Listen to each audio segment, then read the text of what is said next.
Welcome back to Sleep Nova. Sit back, relax, and enjoy the show. We speak of everything, yet we hardly grasp its magnitude. Everything is the totality of existence, the stars and galaxies, time and space, energy and matter, life and mind. It is all that is, all that ever was, all that ever will be. In its embrace are the quiet dust under our feet and the shining furnaces of distant suns, the hum of a thought and the roar of a supernova. To contemplate everything at once is to stand at the shore of an infinite ocean, awed and humbled. Even our most fleeting reflection on the cosmos can send a shiver down the spine, as if some deep part of us remembers that we are a part of this grand tapestry, woven into its very fabric. On a clear night, under a vault of stars, we gaze upward and attempt to fathom our place in a vastness without obvious bounds. We see pinpoints of light scattered across a canvas of darkness, each a sun, perhaps with its own planets and stories. We feel small, yet we are connected to all of it. The iron in our blood, the calcium in our bones, the carbon in our DNA. These were forged in the hearts of ancient stars. We are children of the cosmos, built of its matter, energized by its light, and guided by our curiosity to understand it. Through science and imagination, we stretch our minds toward the edges of the universe, seeking to grasp how all of this came to be. From time immemorial, we have gazed at the heavens and spun stories about our place among the stars. Today, our tools are telescopes and equations, but the sense of wonder remains as profound as ever. In this journey, we will blend science and poetry, fact and metaphor, as we explore the cosmos on every scale. We will touch on cosmology and physics, astronomy and mathematics, philosophy and human curiosity, all the lenses through which we seek understanding. Together, let us venture to the very beginning of time and back, and to the farthest reaches of space, in pursuit of the story of everything. Our journey begins at the very beginning, at the origin of everything we know. In the primordial darkness, before a single star had ever shone, all that would become the universe was cradled in a point smaller than an atom. It is nearly impossible to imagine. A seed of unimaginable density and heat, a single point that held the potential for galaxies, for life, for every atom and every moment in time. And then, in an instant about 13.8 billion years ago, that seed exploded into growth. There was a flash of pure creation, a moment we call the Big Bang. Time and space themselves were born in that moment. What had been nowhere became everywhere. What had been nothing became everything. The newborn universe expanded with incomprehensible fury. In a tiny fraction of a second, it swelled from microscopic to cosmic scales. This extraordinary growth spurt, known as cosmic inflation, stretched space like a balloon inflating at faster than light speed. Distances between points grew by an enormous factor, smoothing out any clumps or curves. Inflation explains why the universe today is so uniform and flat on large scales. It was as if any initial wrinkles in space were ironed out by this tremendous expansion. A smooth, seething fireball emerged from that initial burst. Tiny quantum fluctuations, random little flickers of density in that early vacuum, were blown up by inflation into slight variations in the otherwise even spread of matter. These faint imprints would one day guide the formation of galaxies, but for the moment, the infant universe was a hot, dense soup of energy. As inflation settled, the energy driving it transformed into matter and light. The universe was 1 second old. In that first second, space was filled with an intense, blinding glow, radiation so hot that it would have vaporized anything, though as yet, there was nothing but fundamental particles. Matter and energy were not yet distinct.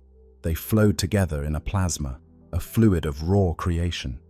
Protons and neutrons jostled in temperatures of billions of degrees. In the minutes that followed, the entire universe itself became a nuclear reactor. These building blocks began to combine in countless tiny nuclear forges across the young cosmos. Protons fused with protons, neutrons linked with protons. By 5 minutes of cosmic time, the first atomic nuclei had formed. The simplest elements came into being: hydrogen, the lightest of all, and helium, its slightly heavier kin. A trace of lithium also appeared. In that brief early epoch of nucleosynthesis, the universe forged the basic chemical foundation it would use to build everything else.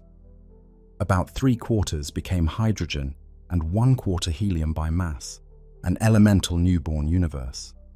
Still, no atoms as we know them could yet exist. The universe was far too hot for electrons to settle into orbits around nuclei. Instead, electrons careened freely through the dense plasma, scattering light incessantly. Photons, the particles of light, were trapped in a cosmic fog, bouncing from one free electron to another. Space glowed as bright as the interior of a star, but no light could travel far. The universe was opaque, a brilliant radiance suffused within a swirling, glowing mist. As seconds turned to minutes, minutes to hours, and hours to years, the young cosmos continued to swell and cool. Hundreds of thousands of years passed. Expansion took its toll on the fireball, diluting and cooling it steadily. At around 380,000 years after the Big Bang, a critical threshold was crossed. The temperature fell enough that electrons could finally be captured by nuclei. Protons clutched electrons to form hydrogen atoms. Helium nuclei gathered electrons to become helium gas. This transition is called recombination, though it was the first time such combination had occurred. With electrons now bound into atoms, the fog lifted. The once captive light was free at last. In every direction, a brilliant afterglow burst forth and raced away through space. The universe that had been opaque became transparent.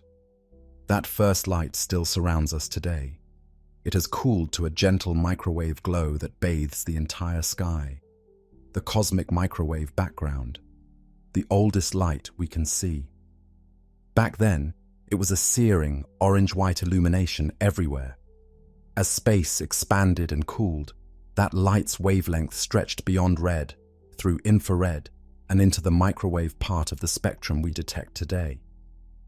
Discovered as a faint hiss in radio antennas, this afterglow is a whisper from the time the universe took its first breath as a transparent cosmos.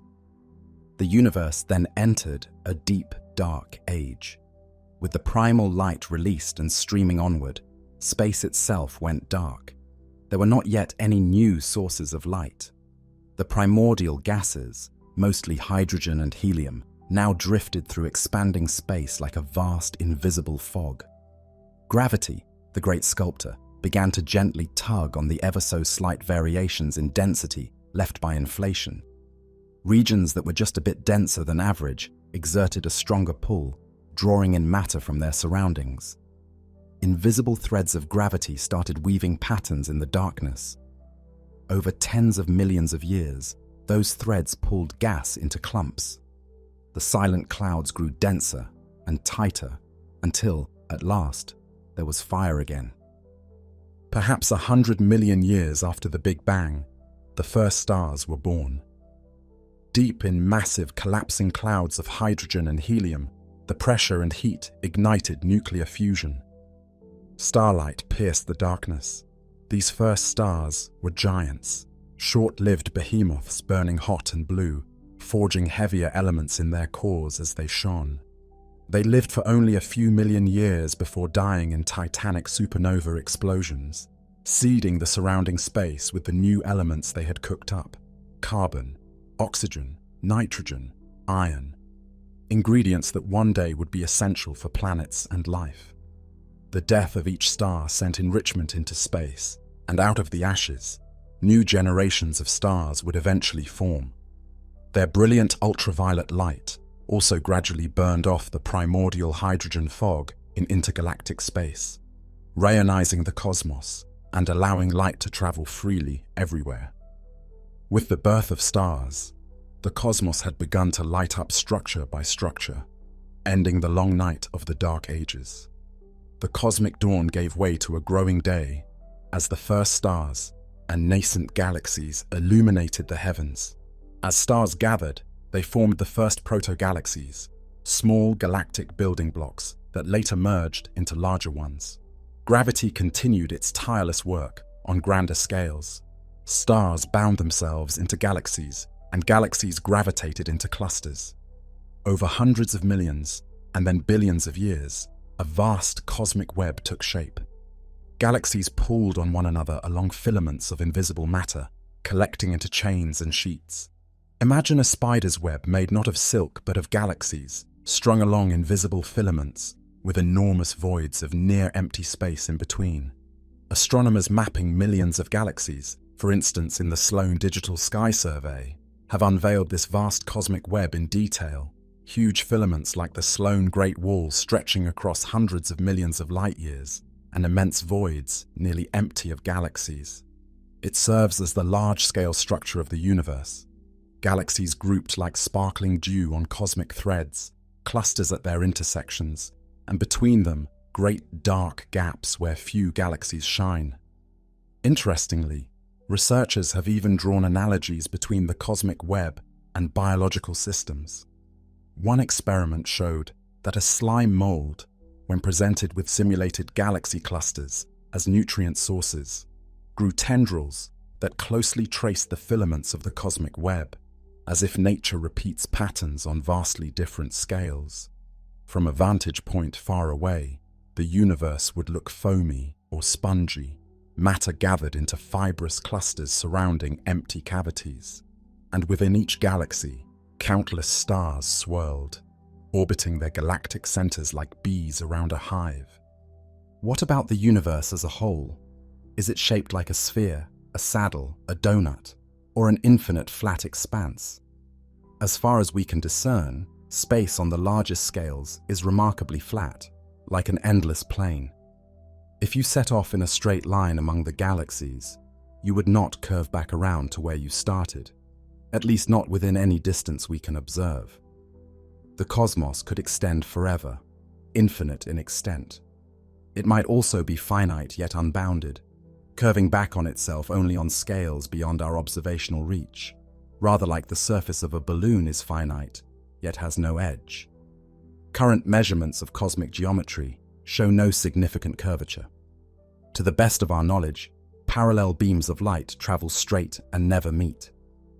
It is currently unknown whether the universe might eventually loop back in some topologically complex way, like a 3D torus. But if it does so on a scale far larger than the observable horizon. In all directions, space stretches out similarly, giving us no hint of an edge or a boundary. We are, however, limited in what we can see, not by any solid wall at the universe's edge, but by time itself. The observable universe is a sphere around us, about 46 billion light-years in radius, delineated by the distance light has been able to travel since the Big Bang. We can only see as far as the light that has had time to reach us. Beyond that horizon, light from those regions has not yet arrived, and perhaps never will. Thus, we gaze out at a bubble of the universe around us. Beyond it, the mystery continues, perhaps with more galaxies and more cosmic web stretching indefinitely, or perhaps something radically different. For now, it remains hidden, a tantalizing unknown just out of reach.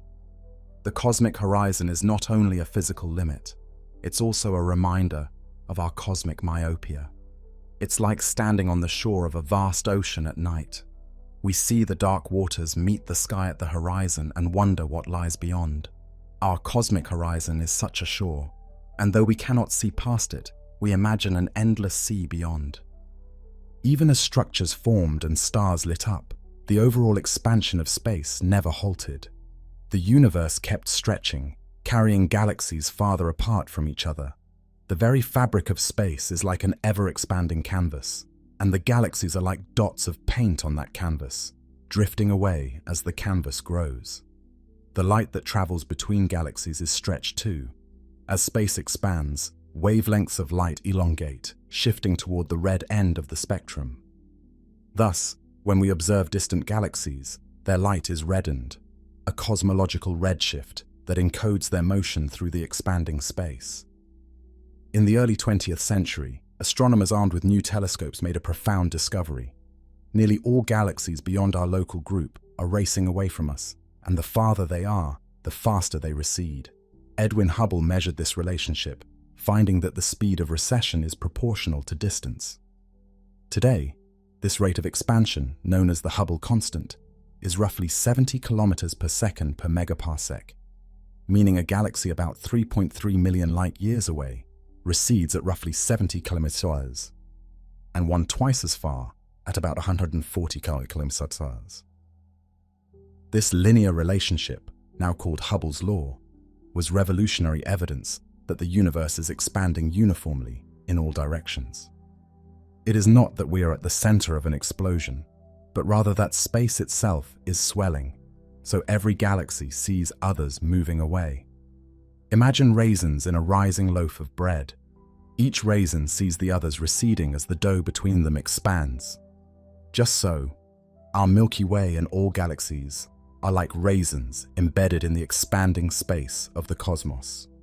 Yet even as Hubble and others revealed an expanding universe, other observations soon uncovered a deeper mystery in those galaxies. In the later 20th century, astronomers like Vera Rubin noticed that stars at the outskirts of spiral galaxies were orbiting their galactic centers at startling speeds, too fast to be explained by the gravity of the visible stars and gas alone. According to Newtonian physics, those outer stars should have been flung off into space, or conversely, one would need far more mass in the galaxy to hold them in their orbits. Something unseen, some additional gravitating mass, was providing the extra pull. Similarly, clusters of galaxies were found to contain far more gravity than the visible matter could supply. It was as if an invisible halo of mass surrounded clusters and individual galaxies alike. This mystery substance was dubbed dark matter. It does not shine or interact with light, making it invisible and detectable only through its gravity. But it is abundant, far more abundant than the ordinary matter we see. Roughly 85% of the matter in the universe is dark matter, about 5 times more mass than in normal atoms. It acts as the scaffolding of the cosmic web. It clumps under gravity, forming massive halos, and ordinary gas falls into those halos to form galaxies. Without dark matter's guiding hand, the universe would lack much of the structure we observe. Galaxies might not have had enough gravitational glue to coalesce as they did. We even observe gravitational lensing, light from distant objects bending around invisible mass, revealing dark matter's presence. In colliding galaxy clusters like the Bullet cluster, the normal matter, hot gas visible in X-rays, can be seen to separate from where most of the gravity is. The gravitational center follows the unseen dark matter, providing direct evidence of this hidden mass. We still do not know what dark matter is. Perhaps some as yet undiscovered elementary particle that interacts only weakly with normal matter, often hypothesized as WIMPs or AGNs, or something more exotic like primordial black holes or a modification of gravity itself. Experiments deep underground and in particle accelerators are attempting to detect dark matter particles directly, so far without success. For now, we infer dark matter's presence by how it holds galaxies together and how it tugs on light passing by. It is the universe's invisible skeleton, a shadowy scaffolding that shaped the beautiful pattern of galaxies and clusters, all while remaining hidden from our eyes. As if dark matter were not mysterious enough, an even stranger ingredient dominates even that. For a long time, scientists assumed that the expansion of the universe, while continuing, should be slowing down over time. After all, gravity pulls all matter together. The collective gravity of galaxies, dark matter, gas and stars should gradually tug at the expansion, perhaps even causing it to reverse in the far future. But in 1998, two teams of astronomers observing distant Type Ia supernovae, exploding stars used as standard candles, made a shocking discovery. The supernovae were dimmer and farther away than expected, indicating that the expansion of the universe was not slowing at all. It was speeding up.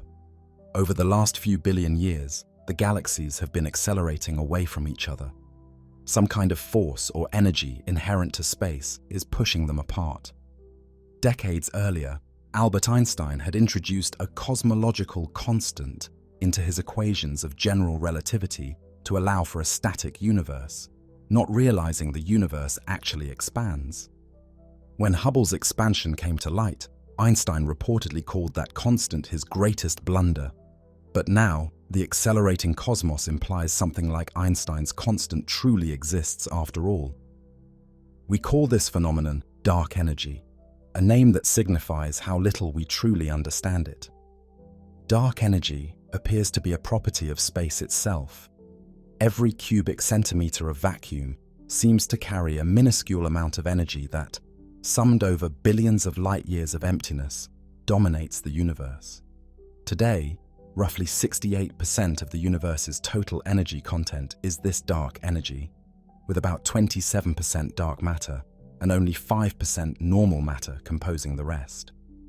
It behaves almost like an anti-gravity, driving galaxies apart on large scales and overpowering the attractive force of gravity at cosmological distances.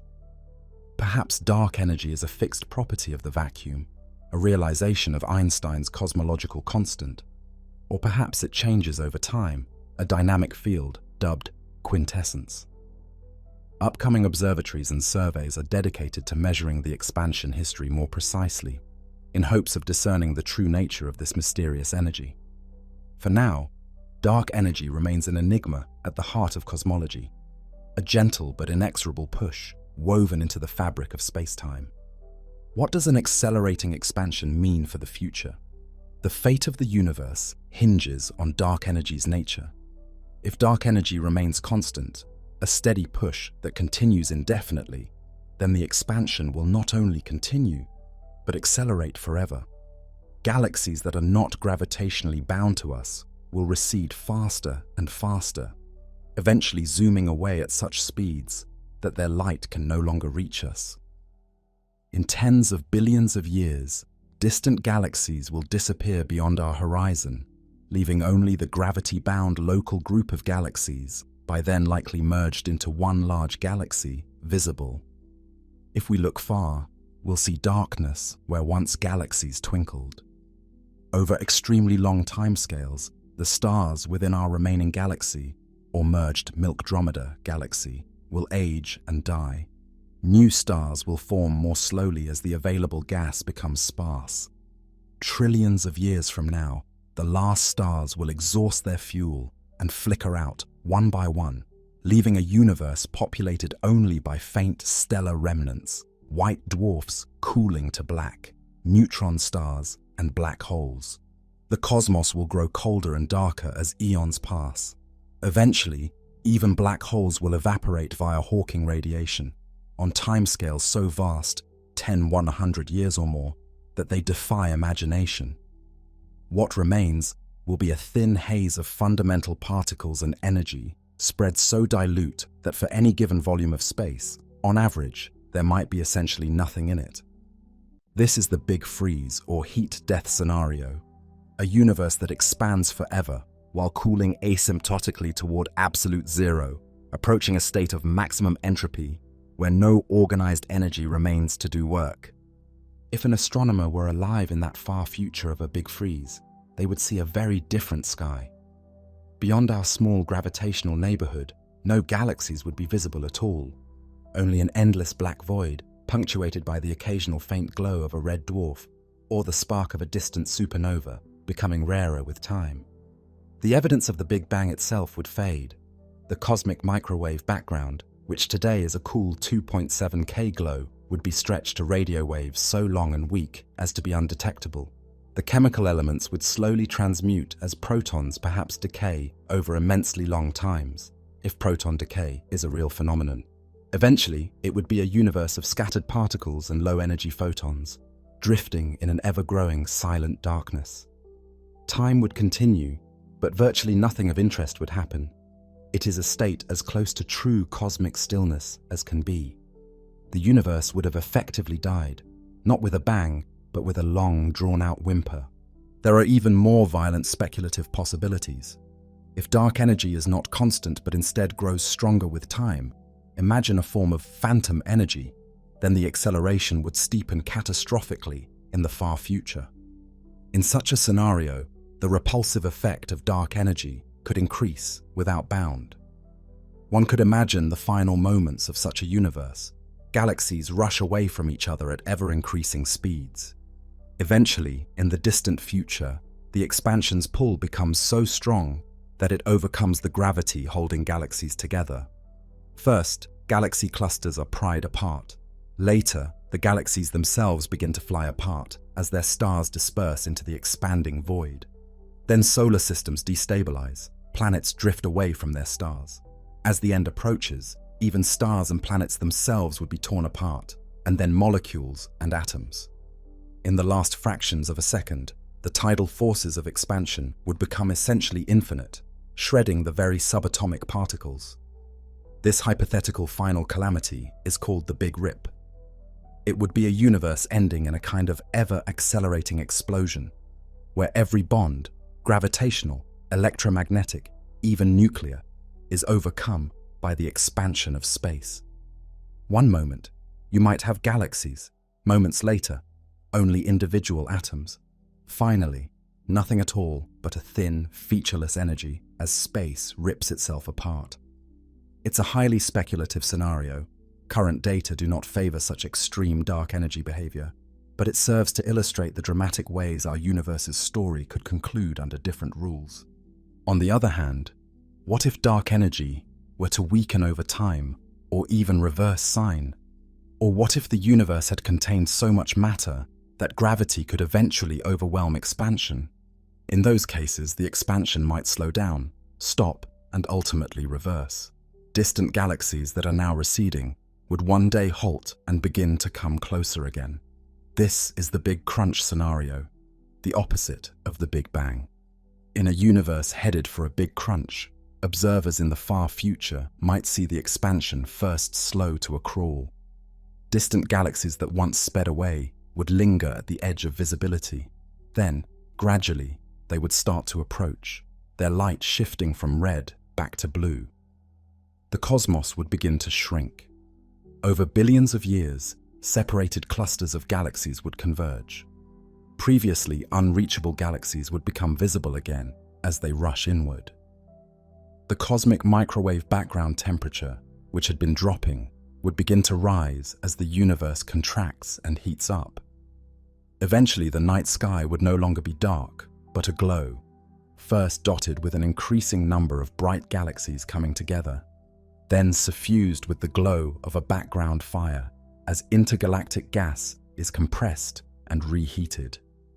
In the final epoch, the entire sky might blaze like the surface of a star, white hot, as galaxies merge into a single, incandescent mass. Finally, all matter and energy would crash together in an ultra-dense state, perhaps a mirror image of the Big Bang. Some have imagined that such a collapse could bounce, an implosion leading to a new explosion, a Big Bang after the Big Crunch, giving birth to a new universe. This Big Bounce idea suggests a cyclic cosmos without beginning or end, eternally reborn. However, given what we observe, particularly the presence of dark energy, a Big Crunch seems very unlikely for our universe. The balance of evidence indicates that we are headed toward eternal expansion, either the Big Freeze or Big Rip, with Big Freeze considered far more plausible under current data. Nevertheless, thinking about these scenarios reminds us that our universe's story might have multiple chapters, and perhaps even an epilogue beyond our own cosmos. As we ponder the fate and origin of our universe, we naturally wonder, is our universe the only one, Or is it just one bubble in a vast, frothing sea of universes? Modern theories in cosmology and physics have opened the door to the idea of a multiverse, the possibility that our universe is not alone, but part of a far larger system of universes. The existence of dark energy and the precise balance of physical constants in our universe have led some to wonder if our cosmos is just one of many, its properties one random draw among myriad universes. In a multiverse, what we call fine-tuned constants of nature, like the strength of gravity or the charge of the electron, might vary from one universe to another. We find ourselves in one that permits galaxies and life simply because those that don't would be sterile and uninhabited, with no observers to notice them. One compelling multiverse idea arises from the theory of eternal inflation, a variant of the inflationary scenario we discussed earlier. In eternal inflation, the rapid expansion of space didn't end everywhere at once. While inflation stopped in our region, allowing particles and galaxies to form, other regions of space might still be inflating, or might have ended their inflation at different times, each giving rise to its own bubble universe. Our universe, then, would be one such bubble among countless others, expanding within a larger inflating space-time. Each bubble could have its own distinct laws or constants. Some might be barren, with no matter, or with physics hostile to complexity. Others might be roughly similar to ours. Perhaps others are wildly different with more dimensions or different fundamental forces. We cannot directly see these other bubble universes because they would lie beyond our cosmic horizon and indeed beyond any space-time connection with us. But they are a natural extrapolation of inflation theory. These other universes could be as real as our own, each constituting its own reality bubble. The multiverse concept comes in different flavors.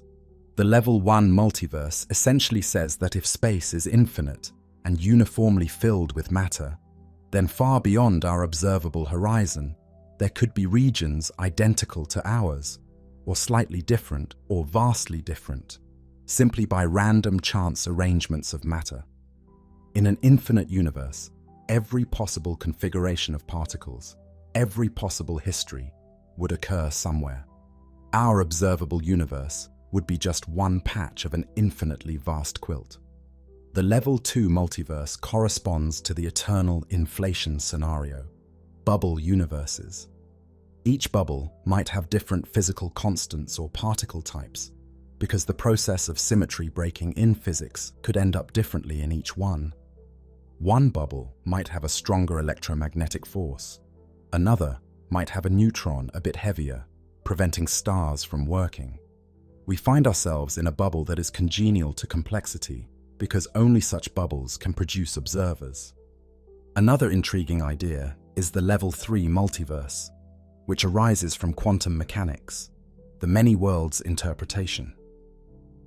In quantum theory, every event that has multiple possible outcomes, like a particle decaying or not decaying, is sometimes thought of as splitting reality into multiple branches. According to this interpretation, all possible outcomes actually occur, each in its own branch of the wave function of the universe. So in one quantum branch, universe, the cat is alive. In another, it is dead, to invoke the famous Schrödinger's cat thought experiment. These parallel universes are usually thought to be non-communicating, existing in a superposed mathematical state, rather than separate inflating bubbles. But some argue they are just as real as our own. In effect, this would mean that with every quantum event, the universe, at least at the level of quantum information, splits into multiple histories, creating an ever-branching tree of parallel realities. If true, the number of universes would be mind-bogglingly large and constantly increasing.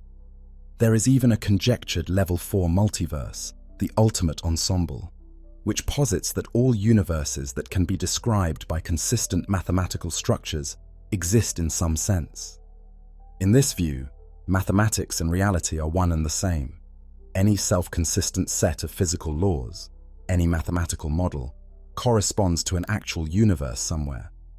This is a philosophical speculation more than a scientific theory, but it underscores how far the multiverse idea can be taken. So, could it be that what we call everything, our observable cosmos, is but a drop in a much grander ocean of existence? It's possible. At present, the multiverse remains a theoretical idea. We have no direct evidence of other universes, and some argue we never could, by definition. Yet the concept finds footing in serious science because it can arise naturally from models like inflation, and because it offers answers to questions like why our universe has the properties it does. They might be random picks from a larger distribution. If the multiverse is real, then the totality of existence is even grander than the universe we've been discussing. It means there could be countless other Big Bangs, countless other expansions, perhaps countless other versions of you and me, or perhaps realities utterly without analogy to anything we know. It is a speculative, almost metaphysical extension of our theories, one that reminds us that as vast as the universe is, there could be more, much more, beyond it. No matter how many universes exist, we know that we can only directly explore our own, and it has plenty of mystery to keep us occupied. One such mystery is deeply connected to our everyday experience, the nature of time. Time flows ever forward, carrying us from moment to moment. We remember the past and anticipate the future, but we never experience events in reverse. This one-way direction of time, from past to future, is called the arrow of time. Why does time have an arrow? The answer, as far as physics can tell, lies in entropy. Entropy is a measure of disorder or randomness. The second law of thermodynamics states that in an isolated system, entropy tends to increase or, at best, stay the same. It never decreases spontaneously. This law gives a direction to processes. Things go from ordered to disordered, not the other way around. An egg breaks and scrambles, but a scrambled egg does not unbreak itself into a whole egg. A drop of ink disperses in water, but the ink won't gather back into a concentrated drop on its own. These processes are not forbidden by any fundamental microscopic law. Newton's and Schrödinger's equations work the same forward and backward in time, but they are overwhelmingly unlikely to happen in reverse, because that would require a decrease in entropy. The arrow of time in our universe is fundamentally linked to the initial conditions of the cosmos. The universe began in an extraordinarily low entropy state. This might sound strange because the early universe was a hot, dense plasma which seems very disordered, but in fact, it was extremely uniform and simple, free of complex structures, making its entropy lower than it could have been. It's as if all the matter and energy were evenly spread out and gravitationally unclustered, a very ordered configuration compared to what could be. Because the universe started with such low entropy, there was essentially nowhere to go but toward higher entropy. As the universe expanded and cooled, entropy increased, gradients smoothed out, structures formed even as overall disorder grew. For example, the formation of stars and galaxies increases local order, but overall entropy still rises due to the production of lots of waste heat and the gravitational settling that releases energy. The arrow of time is a manifestation of this rise of entropy. We perceive time flowing forward because that is the direction of increasing entropy. If you were to film a glass shattering and play it backwards, you'd see entropy decreasing and immediately intuit that time is reversed in the film. In the real universe, we do not see such things. One might ask, why was the entropy of the early universe so low to begin with? This remains one of the deep, unanswered questions in cosmology. Some suggest it might be a boundary condition of our universe, perhaps set by a prior state or by the laws of quantum gravity. Others propose that if there are multiple universes or cycles, we naturally find ourselves in one that started in a low entropy state, because only such a universe can develop the complexity needed for observers. Regardless, that low entropy beginning is what allowed an arrow of time to emerge. From it flowed the entire history of structure and complexity. Stars shine, increasing entropy by radiating heat. Life grows and metabolizes, increasing entropy in surroundings even as it creates local order. And eventually stars die and things run down. If we project trillions upon trillions of years forward, in the heat-death scenario, entropy will near a maximum.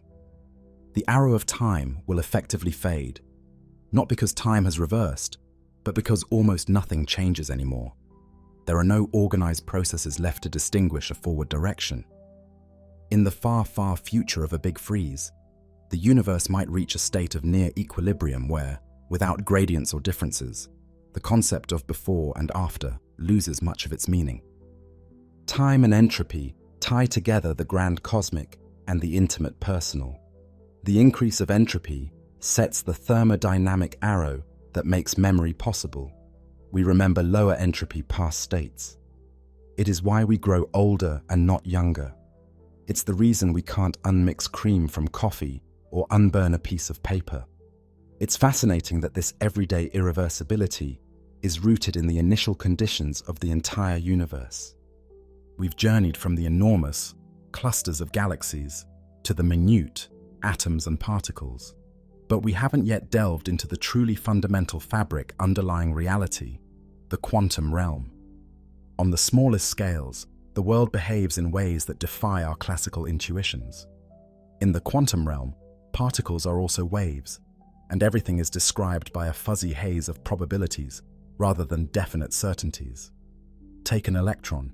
In an atom or in transit, it doesn't have a single precise location. Rather, it exists as a cloud of probability, a smeared-out wave of potential positions.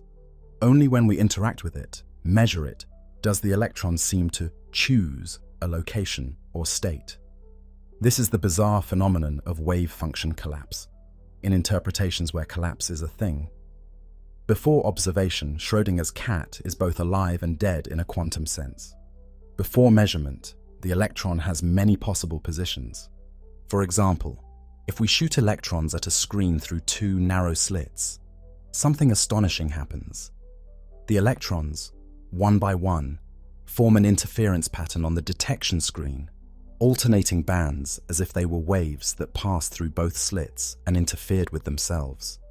This happens even if we fire them one at a time. It's as though each electron goes through both slits as a spread-out wave. However, if we set up a detector to observe which slit the electron actually goes through, trying to catch it in the act and force it to be a particle going through one path, the interference pattern disappears. Now the electrons behave like little bullets, going through one slit or the other, and no interference fringes form, just two piles behind the slits. The mere act of observation changes the outcome at the quantum level.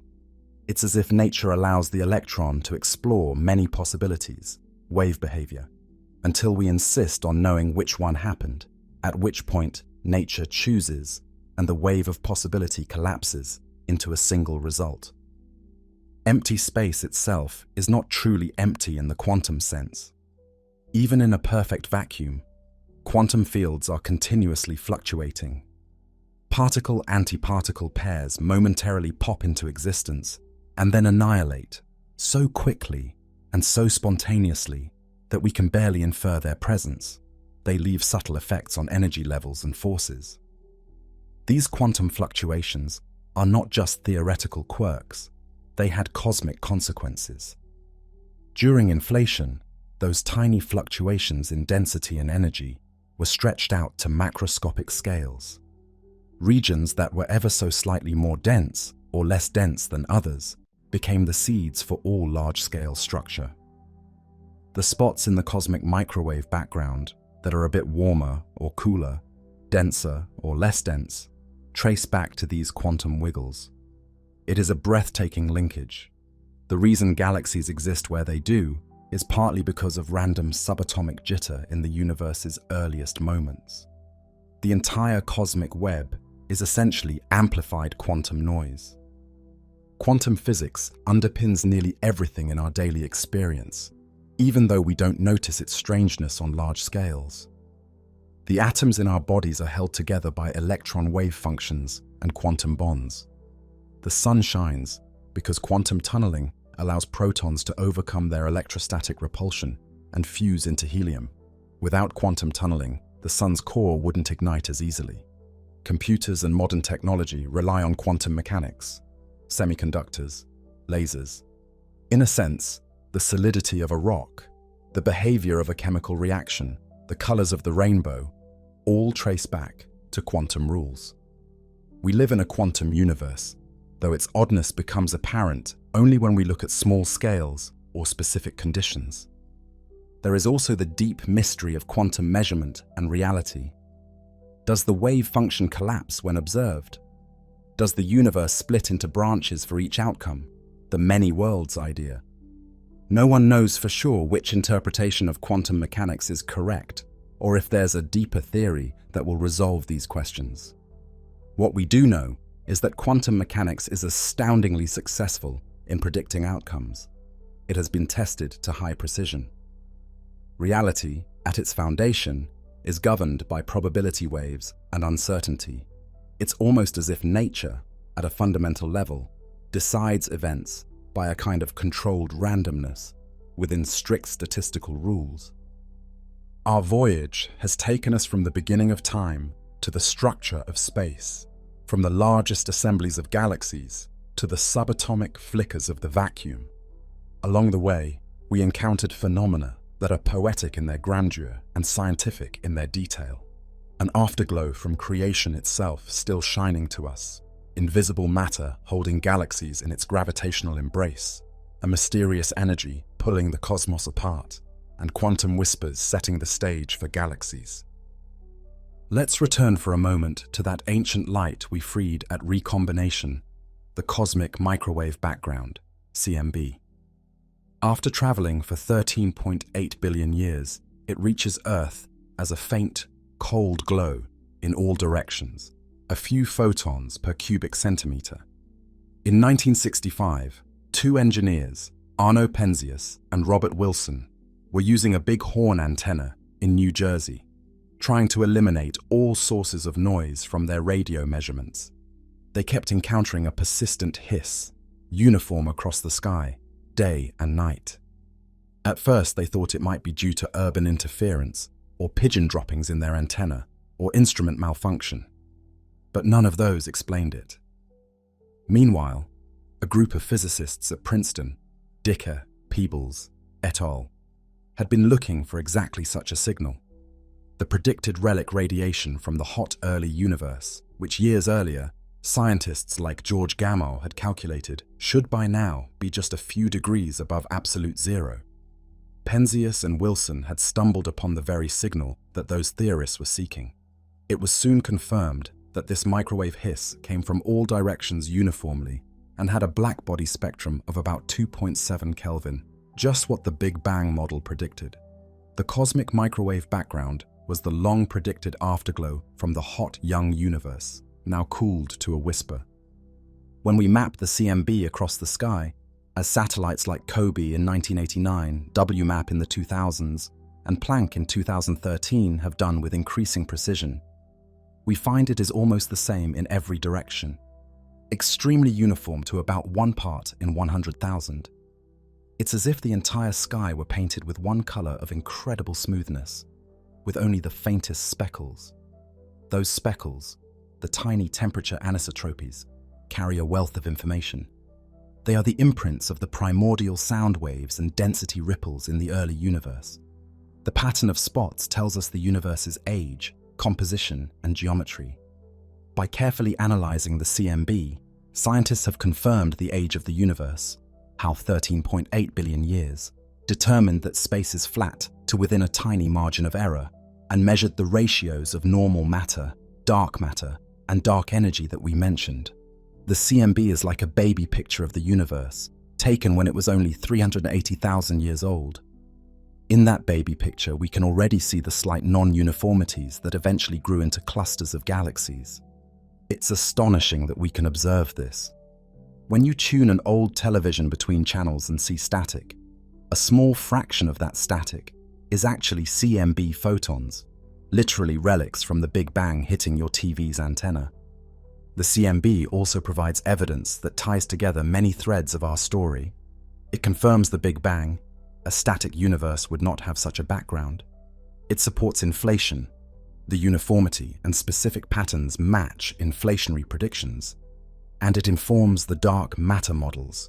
The CMB pattern is sensitive to the amount of invisible mass.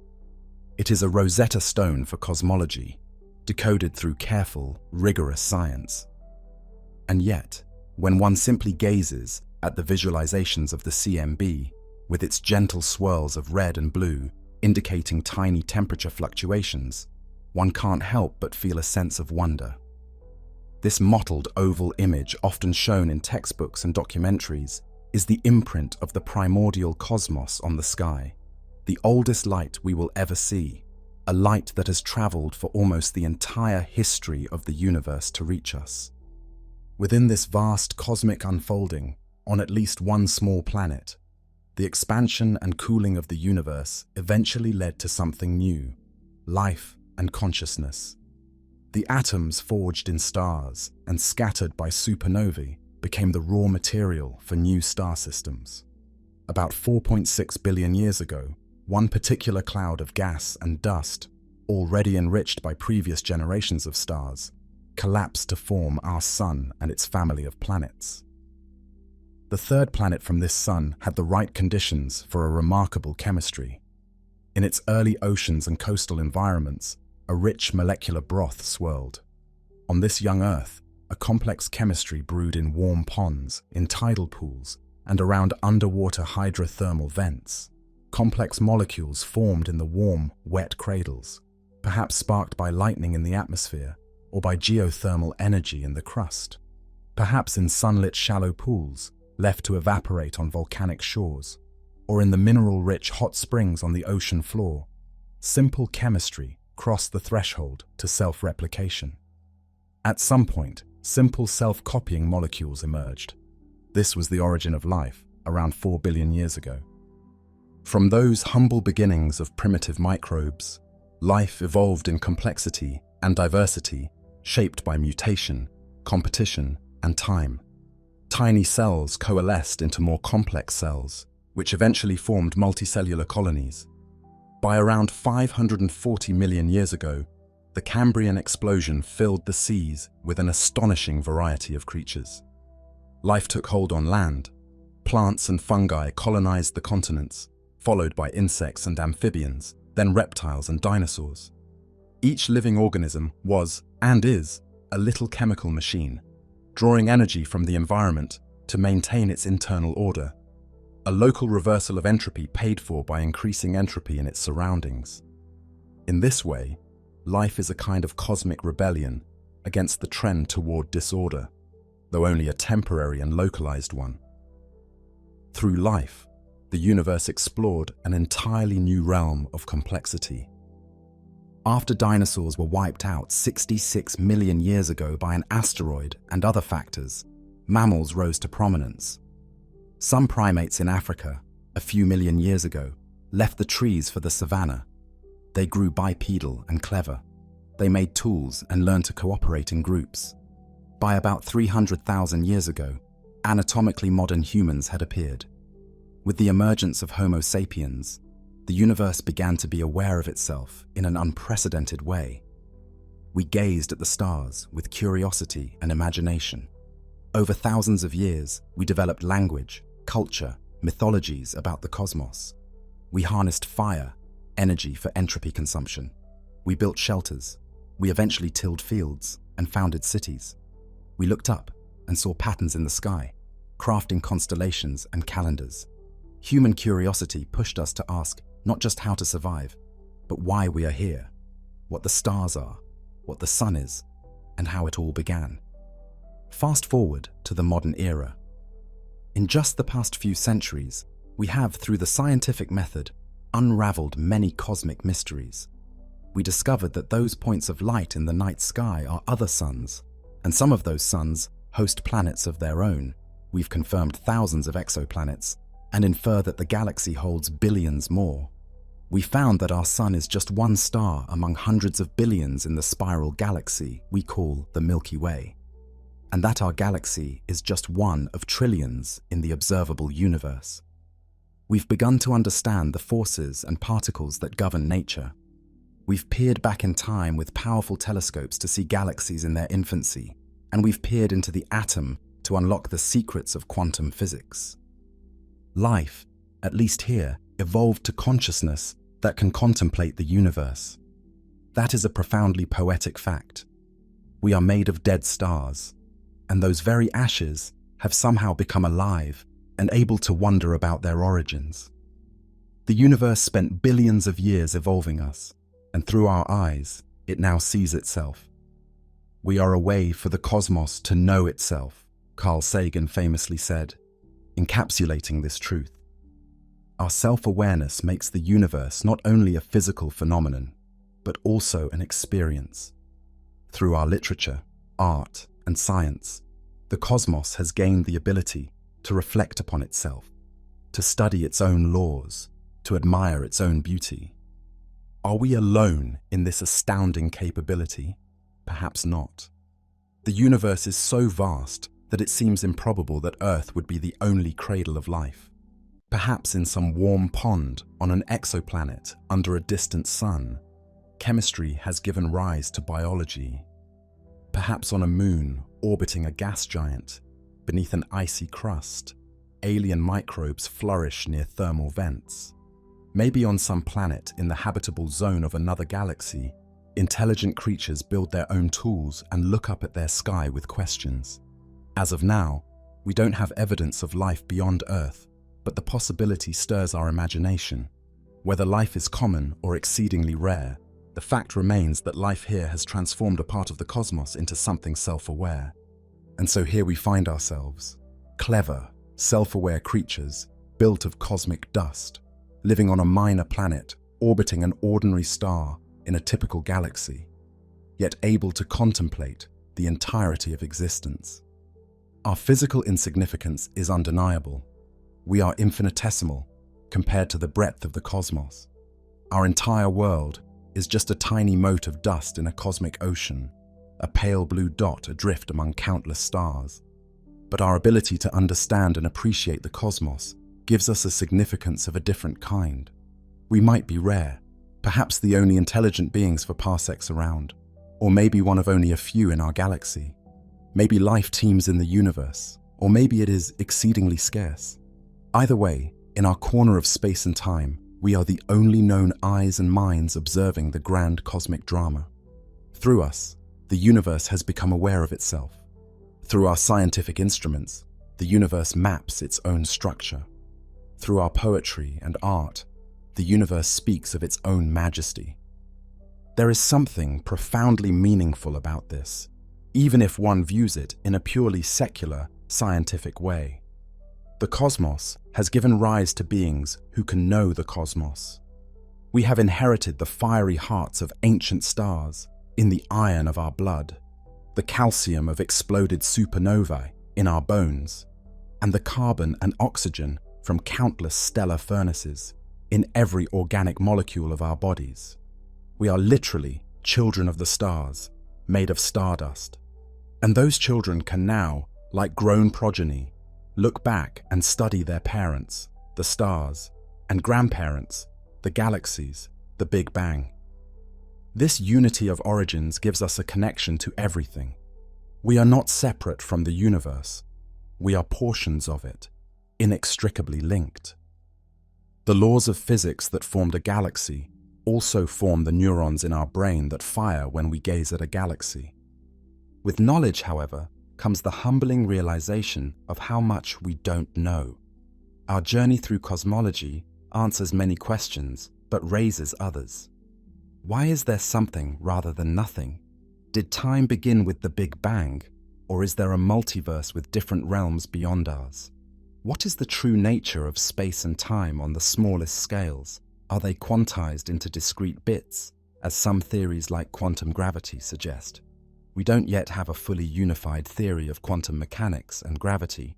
Thus, the exact first moments of the Big Bang, the Planck time, and what happened before inflation remain mysterious. We still do not know what dark matter is, despite it making up most of the matter in the universe. We still do not know why an early hyperinflation happened, or if it's even the final answer to the early universe's smoothness and flatness. We aren't sure if dark energy is truly constant or has subtle variations, and the nature of dark energy, why vacuum has the energy it does, is deeply perplexing. In fact, theoretical physics calculations of vacuum energy overshoot observations by an outrageous factor, a major puzzle. We do not know if life is a common cosmic phenomenon or an extremely lucky fluke confined to Earth. We have not yet detected signals from other civilizations, though projects like SETI are listening. We do not know the fate of humanity, whether we will spread to the stars or remain bound to our lovely, pale blue dot. In short, we still float on a sea of mystery, with islands of knowledge gained so far. Standing at this precipice of knowledge and mystery, one cannot help but feel a profound awe. The universe is ancient and vast beyond comprehension, yet here we are, small creatures with curious minds, capable of tracing its story from the primal fireball to the present, and even forecasting its possible futures. That story, from the simplicity of the early fireball to the complexity of a living world, is both humbling and inspiring. The cosmos is breathtaking, not just in scale, but in the way it has produced patterns and coherences. The periodic table of elements forged in stars, the spiral patterns of galaxies, the double helix patterns of DNA that allowed creatures like us to emerge. There is a deep harmony in how the same physical laws apply across all scales. The nuclear reactions blazing in the core of a distant star obey the same physics as the glow of your reading lamp. The gravity that makes a planet orbit the sun is the same gravity that makes galaxies dance around one another in clusters. Mathematics, abstract patterns of logic, proves to be an incredibly effective language to describe these laws, suggesting a wondrous connection between the human mind and the workings of the universe. It's as if the universe has a hidden symmetry or order that we can glimpse through mathematics and science. Our journey of understanding is far from over. Each new discovery in astronomy or physics tends to open new questions. When we discovered the expansion of the universe, we were led to ask about the beginning, Big Bang, and the ultimate fate. When we found the cosmic microwave background, we were led to the idea of inflation. When we observed unexpected galaxy rotations, we hypothesized dark matter. When we measured distant supernovae, we stumbled upon dark energy. Every time we peel back a layer of reality, there is another layer waiting, sometimes with stranger questions. This is the beauty of science and exploration, a continuous unfolding story, each chapter building on the last, but the book seemingly without end. Picture the cosmic timeline as a grand narrative, a story that begins with nearly featureless energy and evolves into intricate worlds and beings. It's a story that spans 13.8 billion years and perhaps will span trillions more. To grasp our place in this timeline, imagine compressing the entire history of the universe into a single calendar year. The Big Bang happens at the stroke of midnight on January 1st. By early February, the first stars ignite. By mid-March, galaxies are forming. The Milky Way might form around May. Our Sun and Earth appear roughly in early September on this cosmic calendar. Life arises on Earth by late September. Complex multicellular life proliferates in November. Dinosaurs roam the Earth on December 25th, Christmas Day, and go extinct on December 30th. Modern humans emerge only in the final hour of New Year's Eve, and all of recorded human history flashes by in the last seconds before midnight. In those final seconds, we develop agriculture, build the pyramids, invent the telescope, land on the moon, and contemplate the Big Bang. When the clock strikes midnight to herald a new cosmic year, Perhaps that represents some distant future state we've yet to comprehend. This cosmic calendar shows just how young we are. Human civilization is an eye blink in cosmic time, and even the Earth is a relatively late chapter in the story. We arrived at the tail end of the year, so to speak, but armed with curiosity and intellect, we busied ourselves in those last seconds learning about all that came in the months before us. Now we, ephemeral yet mindful, look to the future. We wonder what's next for the universe and what's next for us. Barring extraordinary intervention, the universe will continue to expand and evolve according to the physical processes we have discussed. As for humanity, we too are subject to cosmic forces, but have some say in our destiny if we are wise. We may spread to other planets, carrying our legacy of curiosity with us beyond Earth, ensuring that life and consciousness have a longer future than our single planet's fate. We may find ways to harness new energy sources or manipulate space-time, ideas once in the realm of science fiction, but who knows what knowledge awaits in the coming millennia.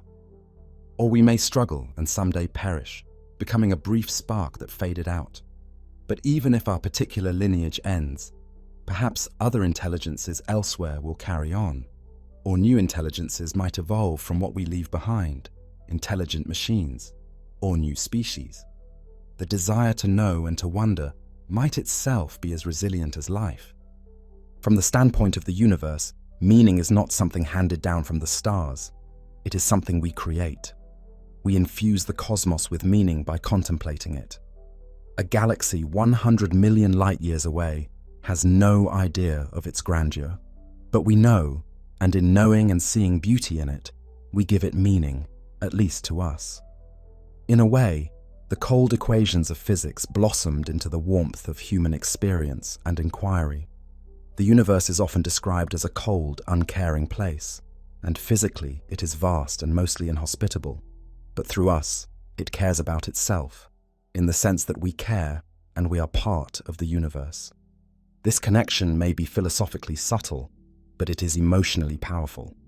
Our exploration is ongoing.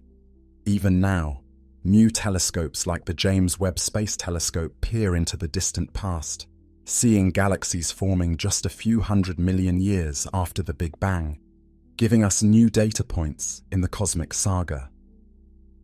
Particle accelerators like the Large Hadron Collider probe higher energies, trying to recreate conditions just after the Big Bang, searching for clues of new physics, perhaps particles that could explain dark matter or hints of extra dimensions.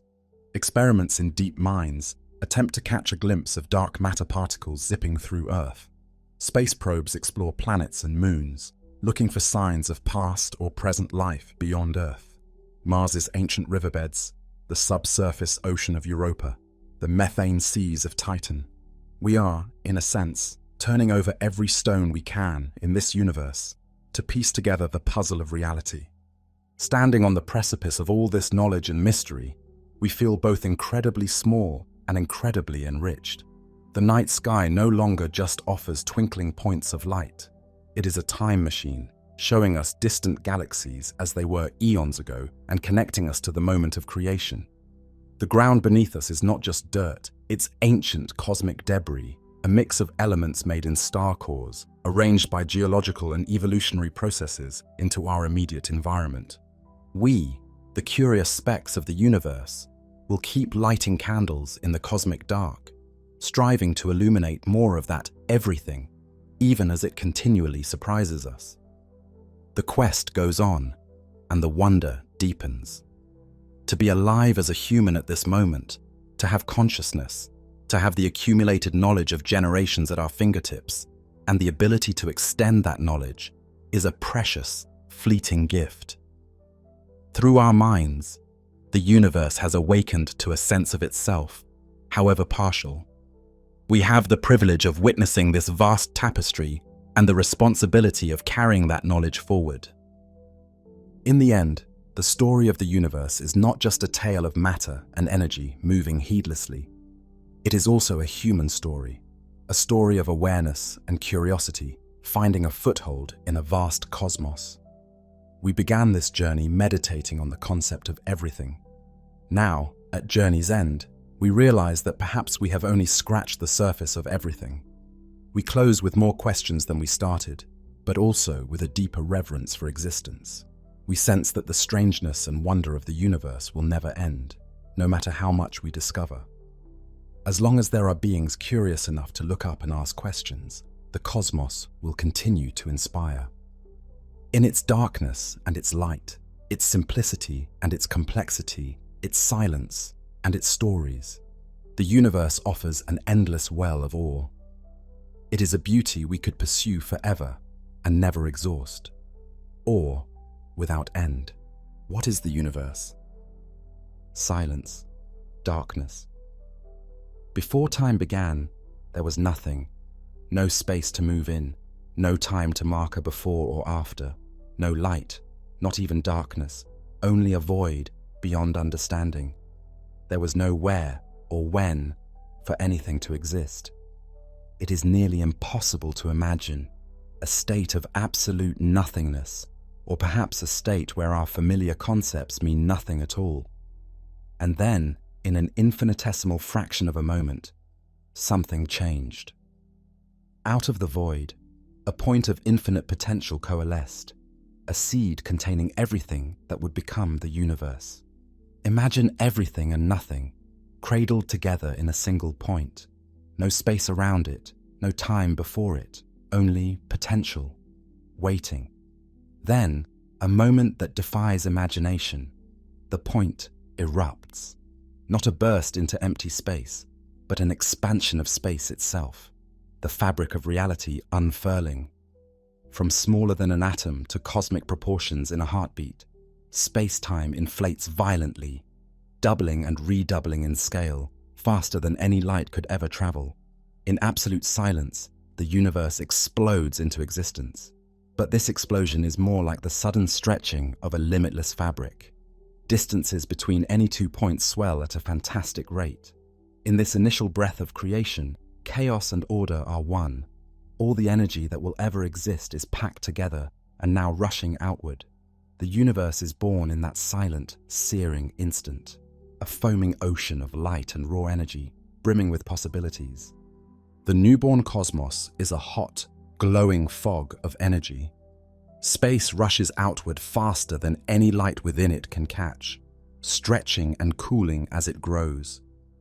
In that instant after creation, the temperature is so unimaginably high that matter as we know it cannot yet exist. There are not even atoms, only a shapeless fire.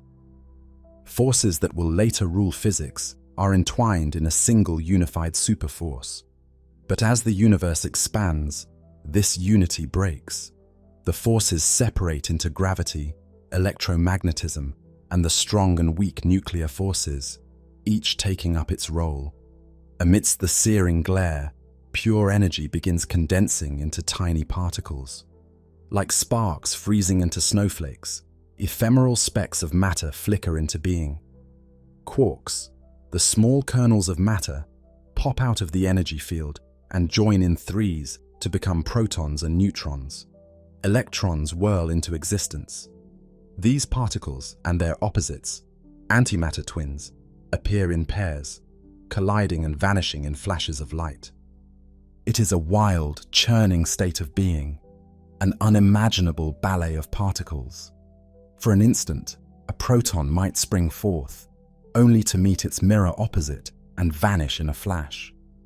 This dance of creation and destruction fills every tiny fraction of space with constant activity, like popping foam on the crest of a wave.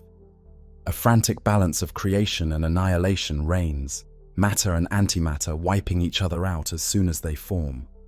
Yet by a quirk of fate, a slight excess of matter survives this mutual destruction. Out of countless annihilations, only a tiny fraction of matter remains, without being cancelled out by antimatter. Those lonely survivors will eventually form all the galaxies, stars, and planets we know. Within the first fleeting minutes of its existence, the universe cools just enough for some of the protons and neutrons to stick together. They fuse and form the nuclei of the simplest elements. Hydrogen is born in abundance, and helium as well, along with a trace of lithium. The young universe is now a blazing plasma, a fireball of bright, ionized gas filled with a haze of electrons, protons, and helium nuclei. Light exists in plenty. Photons stream everywhere, but the universe is still opaque, like the inside of a star, because those free electrons keep scattering the light. Photons bounce from particle to particle, unable to travel freely. The cosmos glows brilliantly, but like an eternal fog-bound sunrise, light trapped in a dense mist. If there were eyes to see, they would witness brightness everywhere, but no clear forms, only a uniform radiance. Eons of expansion and cooling pass. The once blazing cosmos dims from white-hot to red-hot to a dull orange glow, like iron cooling in a forge. Finally, as the universe ages and expands, a critical threshold is reached. The temperature falls to a few thousand degrees, cool enough for electrons to calm down and be captured by atomic nuclei. One by one, electrons settle into orbits around hydrogen and helium nuclei. At that moment, the free charges that kept the universe opaque vanish, locked into neutral atoms. The fog clears. All at once, light is free. Photons that had been trapped, ricocheting endlessly, now stream across the universe unimpeded. The entire cosmos, once an endless furnace of scattered light, suddenly becomes transparent. A brilliant glow suffuses space, the first light able to travel unhindered. It is as though a cosmic dawn has broken. The young universe shines as a whole, a pale, orange-white radiance, bathing everything. This glow comes from everywhere at once, filling all of space with a release of pent-up illumination. For the first time in cosmic history, darkness truly ends. But as with all things in an expanding universe, the light does not stay bright for long. Space continues to stretch, and that initial brilliant glow begins to fade and redden. What was once a blinding fire all around slowly softens. The orange-white light slips to deep red, then to infrared, weakening and cooling as the universe grows bigger and colder. In time, the glow becomes invisible to any eyes that might someday open. Day has turned to twilight on a cosmic scale, and then to night. The photons released at the clearing of the fog still exist, but now they are mere whispers of their former selves, stretched into faint microwaves by billions of years of expansion. The universe is left with a gentle afterglow, an omnipresent memory of that early light, too dim for any creature to perceive without special instruments. This faint afterglow is what modern science calls the cosmic microwave background, a cool, all-pervading whisper from the universe's infancy, still murmuring in the darkness. It will persist through all cosmic time, a quiet testament to the moment the cosmos first revealed its light. For a long stretch after that first dawn, the universe has no new sources of illumination. The brilliant flash of creation has faded to an infrared and microwave murmur. To any hypothetical observer then, space would now appear black and starless. The cosmos has entered a deep cosmic night, a dark age before the first stars. Yet in this darkness, something profound is happening. The universe is no longer perfectly uniform. Tiny ripples in density, imprints from the universe's explosive birth, have begun to grow. Under the gentle but relentless pull of gravity, matter starts to gather into ever so slightly denser clumps. The primordial hydrogen and helium gas, spread almost evenly across space, finds itself ever so subtly thicker in some areas than others. Those areas draw in more gas from their surroundings. Invisible hands, gravity's hands, are sculpting the cosmic landscape. Vast swaths of gas begin to flow along unseen paths, collecting into filaments and nodules. In the darkness, the primordial cosmos is taking on structure. A cosmic web is emerging, though no one is there to see it. Slowly, ever so slowly, the The darkness is seeded with the promise of light. Over millions of years, diffuse gas pools into clouds, and those clouds condense into tighter knots. Gravity sculpts filaments and knots in the diffuse gas, a delicate framework stretching across space. Where the filaments intersect, gas piles up into deepening gravitational wells. Dense pockets form like dew collecting on a web, and within them, pressure and heat begin to build relentlessly. Eons pass in darkness as these invisible battlefields of gravity and pressure play out, until, at last, gravity's relentless pull triggers a dramatic event. In one of these collapsing clumps of gas, a point of light ignites. Deep within a particularly dense cloud, hydrogen atoms are squeezed so tightly and heated so intensely that they begin to fuse together. Like countless nuclear bombs detonating each second, this fusion unleashes a brilliant flood of energy. A new star's fire is lit. After ages of darkness, a pinprick of starlight pierces the cosmic night. A star is born. The first star the universe has ever known.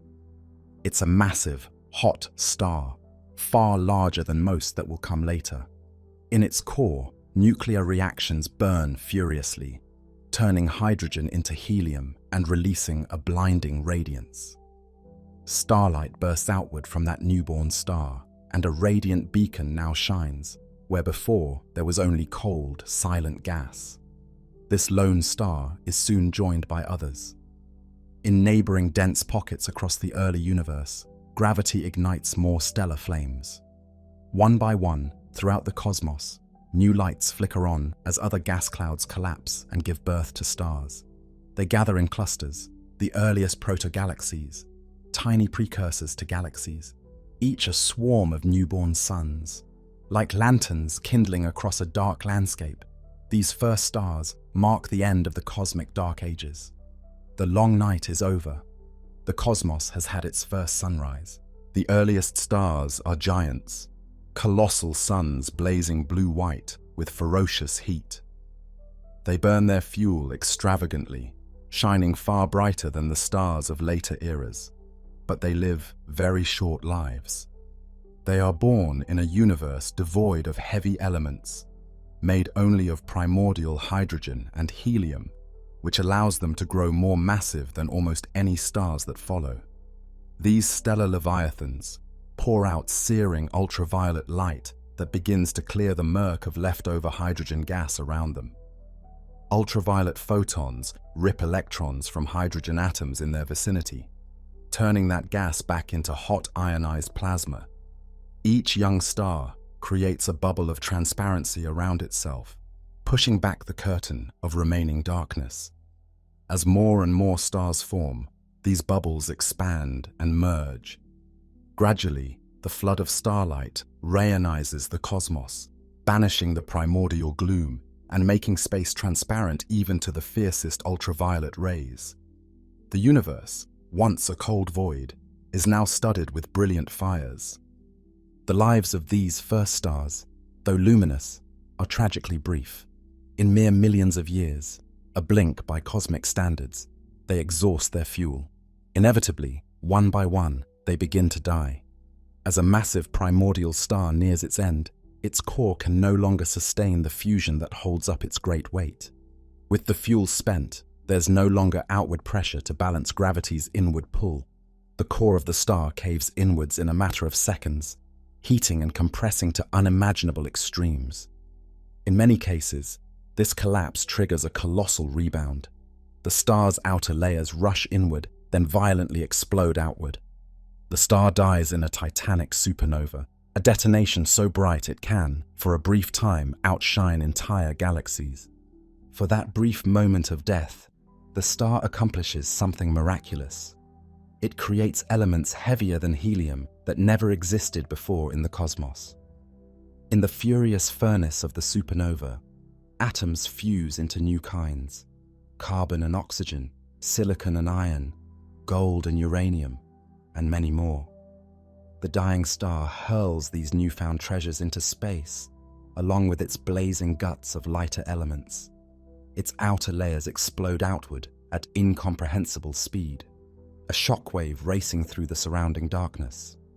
What was once a tranquil, steady star becomes an expanding shell of incandescent gas, a supernova remnant, enriching the cosmic medium with the ash of newly forged elements. Some massive stars collapse so completely that their cores become black holes, regions of gravity so intense that not even light can escape. Others leave behind ultra-dense neutron stars, city-sized spheres of degenerate matter. But regardless of these exotic remnants, the most far-reaching legacy of the first stars is the enrichment of space.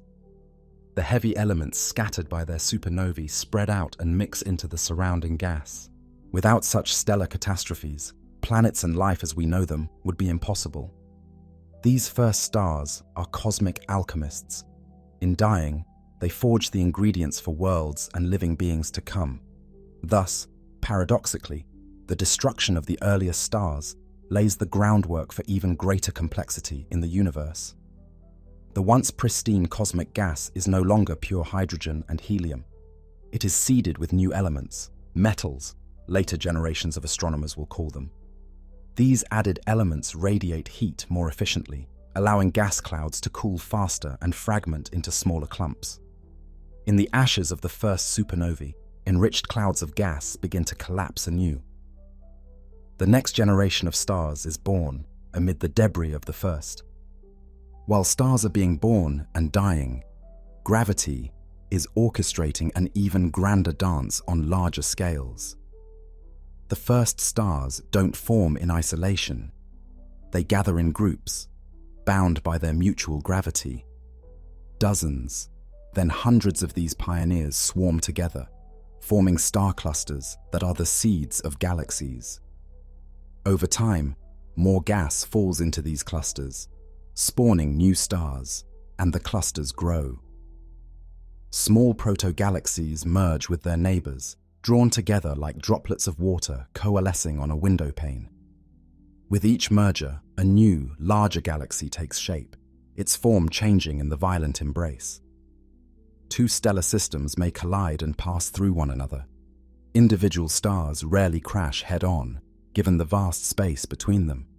But their gas clouds slam together, triggering brilliant bursts of star formation. In these cosmic collisions, galaxies are born and transformed. Rotating disks flatten out and sprout majestic spiral arms, or chaotic mashups settle into glowing ellipticals. The history of the universe is a history of structure emerging and growing.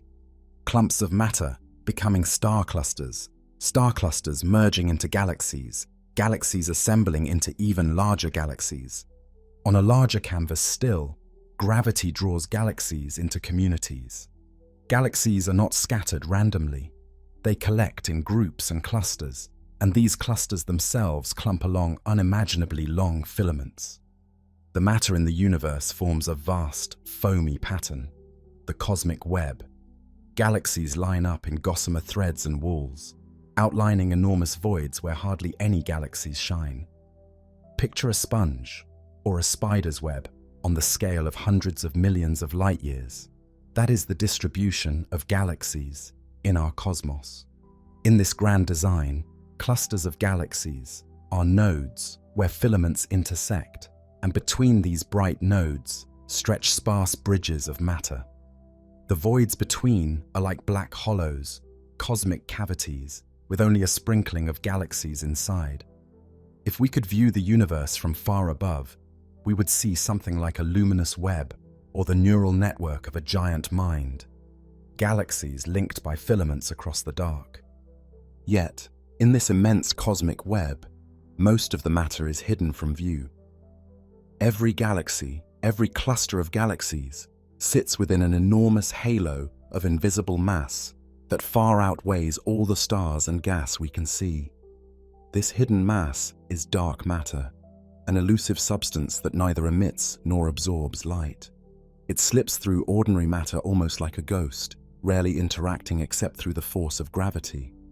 But its gravitational influence is profound. Dark matter provided the scaffolding for structure to form in the first place. Long before stars ignited, vast clumps of dark matter were drawing in gas, herding it into the filaments and halos that became galaxies. Now, it holds galaxies together and keeps their fast-spinning stars from flying into space. We infer its presence because stars in the outer regions of galaxies orbit faster than they should if only visible matter existed. Something unseen is contributing extra gravity. We also detect it indirectly through gravitational lensing. Distant galaxies appear distorted or duplicated because light bends around massive concentrations of unseen matter, like a cosmic funhouse mirror. All the evidence whispers of a huge invisible presence. Dark matter is the silent architect of the cosmos on large scales, the unseen glue that binds the glittering galaxies into the cosmic web. Without it, the universe would be a very different, likely far emptier place. While dark matter pulls the cosmos together, another mystery pushes it apart. For eons, gravity reigned, slowing the expansion of space. But long ages after the Big Bang, the balance tipped. The expansion, which had been decelerating under gravity's drag, found a new impetus and began to accelerate again. Space itself seems to possess an eerie energy, a built-in pressure of the vacuum that shoves galaxies away from each other. We call this dark energy, though the name is merely a placeholder for something we have yet to truly comprehend. It is everywhere, hidden in empty space, gentle yet relentless in its repulsive push. Over time, dark energy's influence grew and came to dominate the universe's evolution. Distant galaxies, once merely coasting outward, are now racing away faster and faster as space expands ever more rapidly. The cosmic web is being stretched thin. The majestic clustering of matter is now facing a counterforce that, given enough time, will carry even the largest structures apart. In the end, dark energy promises that the universe will not remain as it is. It will rush onward, faster and faster, into a future of its own making. Now step back and consider the journey so far. A blazing birth, expansion, the formation of structure, stars flaring into existence and dying in glory. Underlying it all is an irreversible flow, the arrow of time. Why does time move ever forward, never backward? Because the universe progresses from order to disorder, from a smooth beginning to an ever more complex yet increasingly disordered state. The early cosmos was hot, dense, and astonishingly uniform. Despite its ferocious energy, in some sense it was simple and low in entropy, highly ordered. Over time, contrasts emerged, structure formed, and energy spread out. Entropy, the measure of disorder, has been steadily increasing. This one-way increase of entropy is the script that time follows. It's why stars exhaust their fuel and burn out instead of refueling and burning backward. It's why glass shatters and never unshatters, why we grow older and never younger. The universe's expansion and the gradual winding down of energy distributions set a direction to time like an arrow fired from a bow. Every supernova scattering star stuff into space, every photon streaming into the night, and every galaxy carried farther apart by expansion. Each event is one more tick of time's arrow, an irreversible step from what was to what is to what will be. The past is fixed behind us, the future unknown ahead. And yet, within this grand drift toward disorder, something remarkable has happened. Complexity has blossomed. The same laws that mandate increasing entropy also allow local pockets where entropy decreases, as long as greater disorder is produced elsewhere. In the aftermath of the first star's deaths, enriched clouds of gas could cool and fragment more efficiently, giving rise to intricate star systems with planets and moons. Out of these materials, on at least one small world in the vast darkness, atoms began to assemble into elaborate structures that could grow and replicate. Against the backdrop of a cooling, expanding universe rushing towards simplicity, complexity took root. There arose molecules that could copy themselves, tiny flickers of order sustained by feeding on sunlight and the warm chemistry of oceans. Life had begun.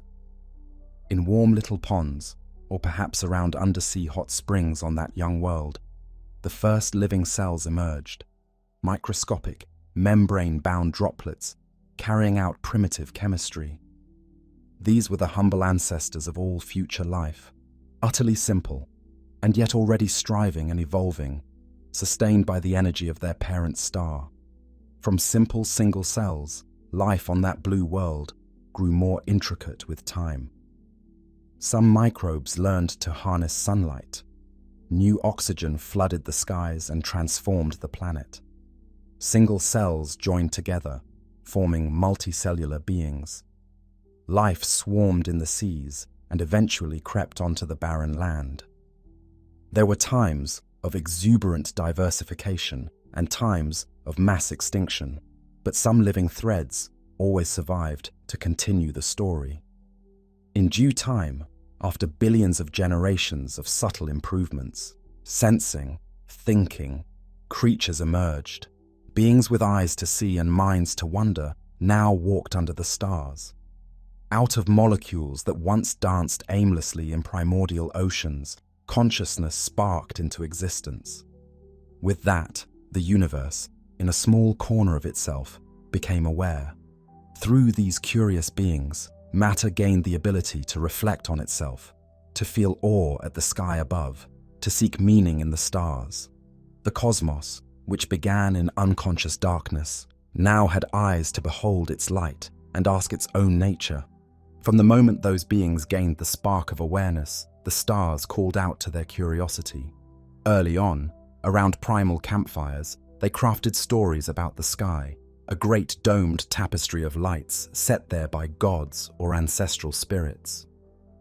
The sun and moon became characters in their myths, and the glowing band of stars overhead was seen as a river of milk or the pathway of souls.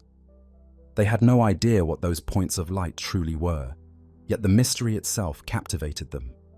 Over many generations, their questions only grew deeper. They learned to track the wandering planets, to predict eclipses and the changing seasons. Curiosity begat observation, and observation begat science. They built tools, first simple charts and astrolabes, later telescopes that could magnify the heavens, and spectroscopes to break starlight into rainbows. With each step, the cosmos revealed more of itself. The morning star in the dawn sky proved to be a world like their own. Fuzzy patches of light in the dark turned out to be entire galaxies. Bit by bit, these descendants of the primordial life began to piece together the tale of the universe. They uncovered the age of rocks and the sun, learned the language of mathematics and light, discovering that simple equations could predict the motions of planets and the behavior of energy. They saw farther in space and time than eyes alone ever could, out to distant galaxies and back to the universe's fiery birth.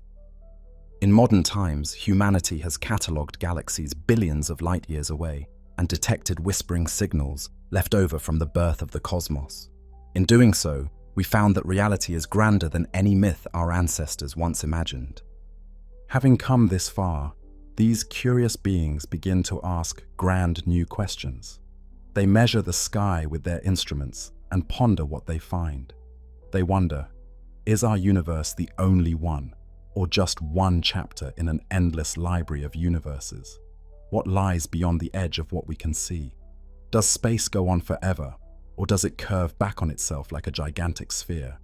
If one could travel in a straight line through space indefinitely, would one loop around and end up back where one started, or simply wander endlessly into eternity? Imagine setting off in a spaceship, never turning, never stopping. Would you travel onward forever, passing galaxy after galaxy without end? Or after unimaginable distances, might you find yourself back where you began, arriving from behind as space curves in a great cosmic loop? Thus far, the universe reveals no edge, no sign that our cosmic ocean ends or that space wraps around. As best we can tell, Space is either truly infinite or so vast and uncurved that it might as well be. Our observable universe is bounded only by the distance light has traveled since the beginning, not by any physical border. The horizon we see is not a wall, only the limit of vision. There is almost certainly more beyond, forever out of reach. Perhaps far beyond our sight, other regions exist, too distant for their light to ever reach us. They could be fundamentally similar to our observable universe, with galaxies and stars, or perhaps different in ways we cannot imagine. In either case, the part of the universe we can see may be only a tiny patch in a vastly larger cosmos, possibly an infinite expanse. Some thinkers even imagine that our Big Bang was not unique. Perhaps it was one bubble in a foam of countless Big Bangs. Maybe new universes sprout like fireflies in the night, little pocket realities that explode into being, each with its own space, time, and laws of physics. In this scenario, called the multiverse, our universe might be just one bubble among an endless sea of others frothing into existence in a timeless cosmic ocean. In one universe, gravity might be a bit stronger. In another, stars might never form at all. Ours just happens to have the right conditions to birth galaxies and life. Or consider another idea. Every time a decision is made or a quantum event has multiple outcomes, perhaps reality splits, each possibility spawning its own universe. In this view, existence is like a mighty river that keeps branching into countless streams, creating an ever-multiplying array of parallel worlds. These ideas are speculative, verging on the philosophical, perhaps forever beyond empirical reach. Yet they remind us that reality could be far grander and more varied than we know. What we see might be a mere spark in an endless fireworks display of universes. And what of our universe's own fate? Every story, it seems, has an end. Will the cosmos simply expand forever, growing ever colder and darker? Or will it end in fire and fury? Or perhaps in a rebirth? Gazing into the far, far future, we can imagine a few possible finales for this grand cosmic drama. In one vision, the expansion never stops. The galaxies drift farther and farther apart, the stars within them burn out one by one, and no new lights replace them. The universe becomes an increasingly cold and lonely place. Trillions of years from now, the great galaxies that adorn the night sky today would be invisible to any future observer, sped so far away that their light no longer reaches us. Long after that, the stars within our own galaxy would age and die. The cosmos would be littered only with their corpses, white dwarfs, neutron stars, and black holes. Eventually, even those remnants will cease to shine or will wink out of existence. White dwarfs cooling to black holes slowly evaporating over mind-boggling timescales.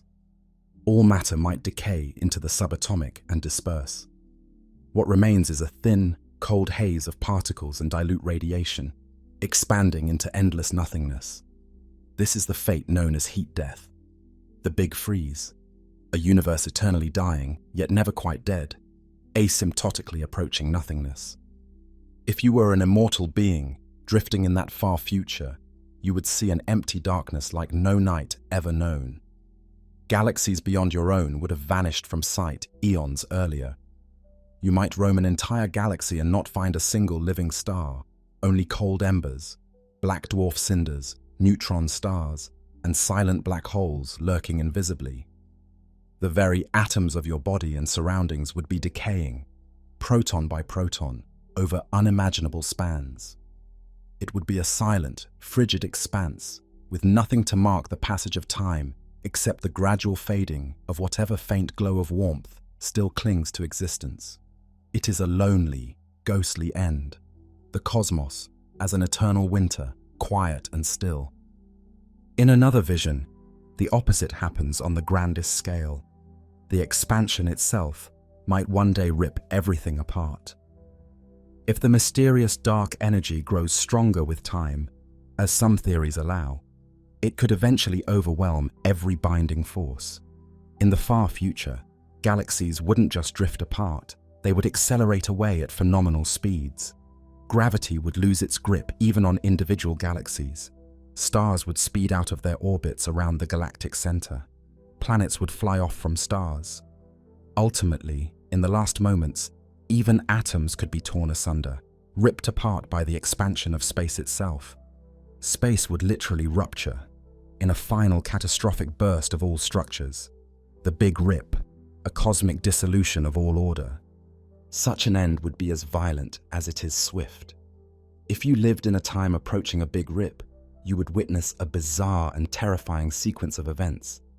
Galaxies that once glimmered in the night would vanish, one after another, as the fabric of space carried them beyond your horizon. Then your own galaxy would stand alone in the darkness, all others gone.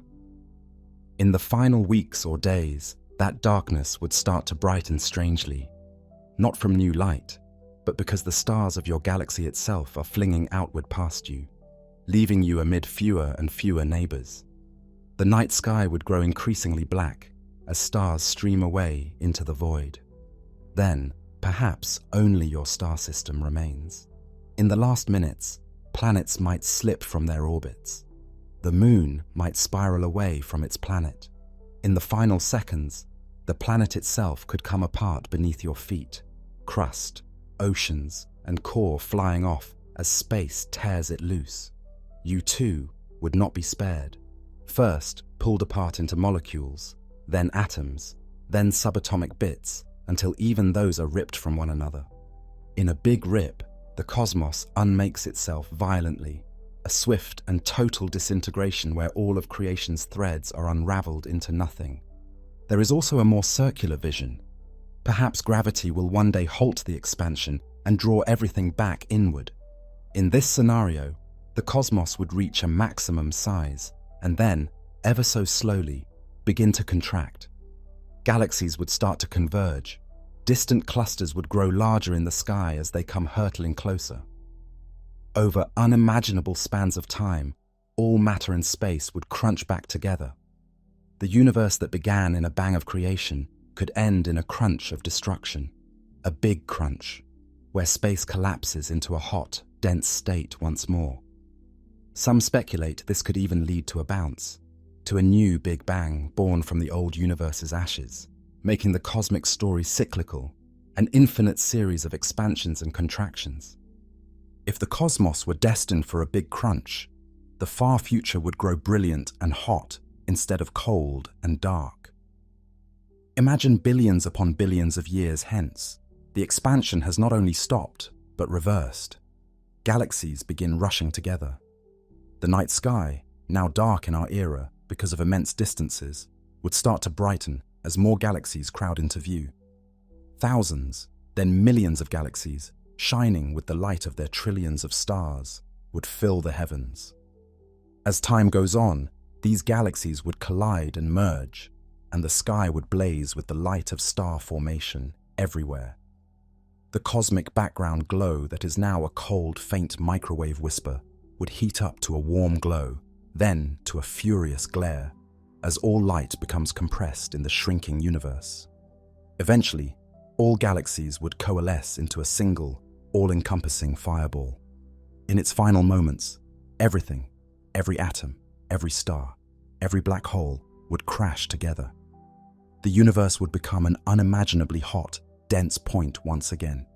It would be as if the universe was rewinding to its beginning. The final heartbeat of this cosmos might echo the first, ending in a silent, searing singularity.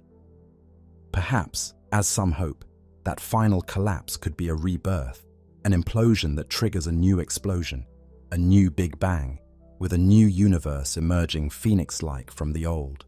Or perhaps it truly would be the end. A brilliant flash of everything, then absolute silence. No one yet knows which fate awaits our universe.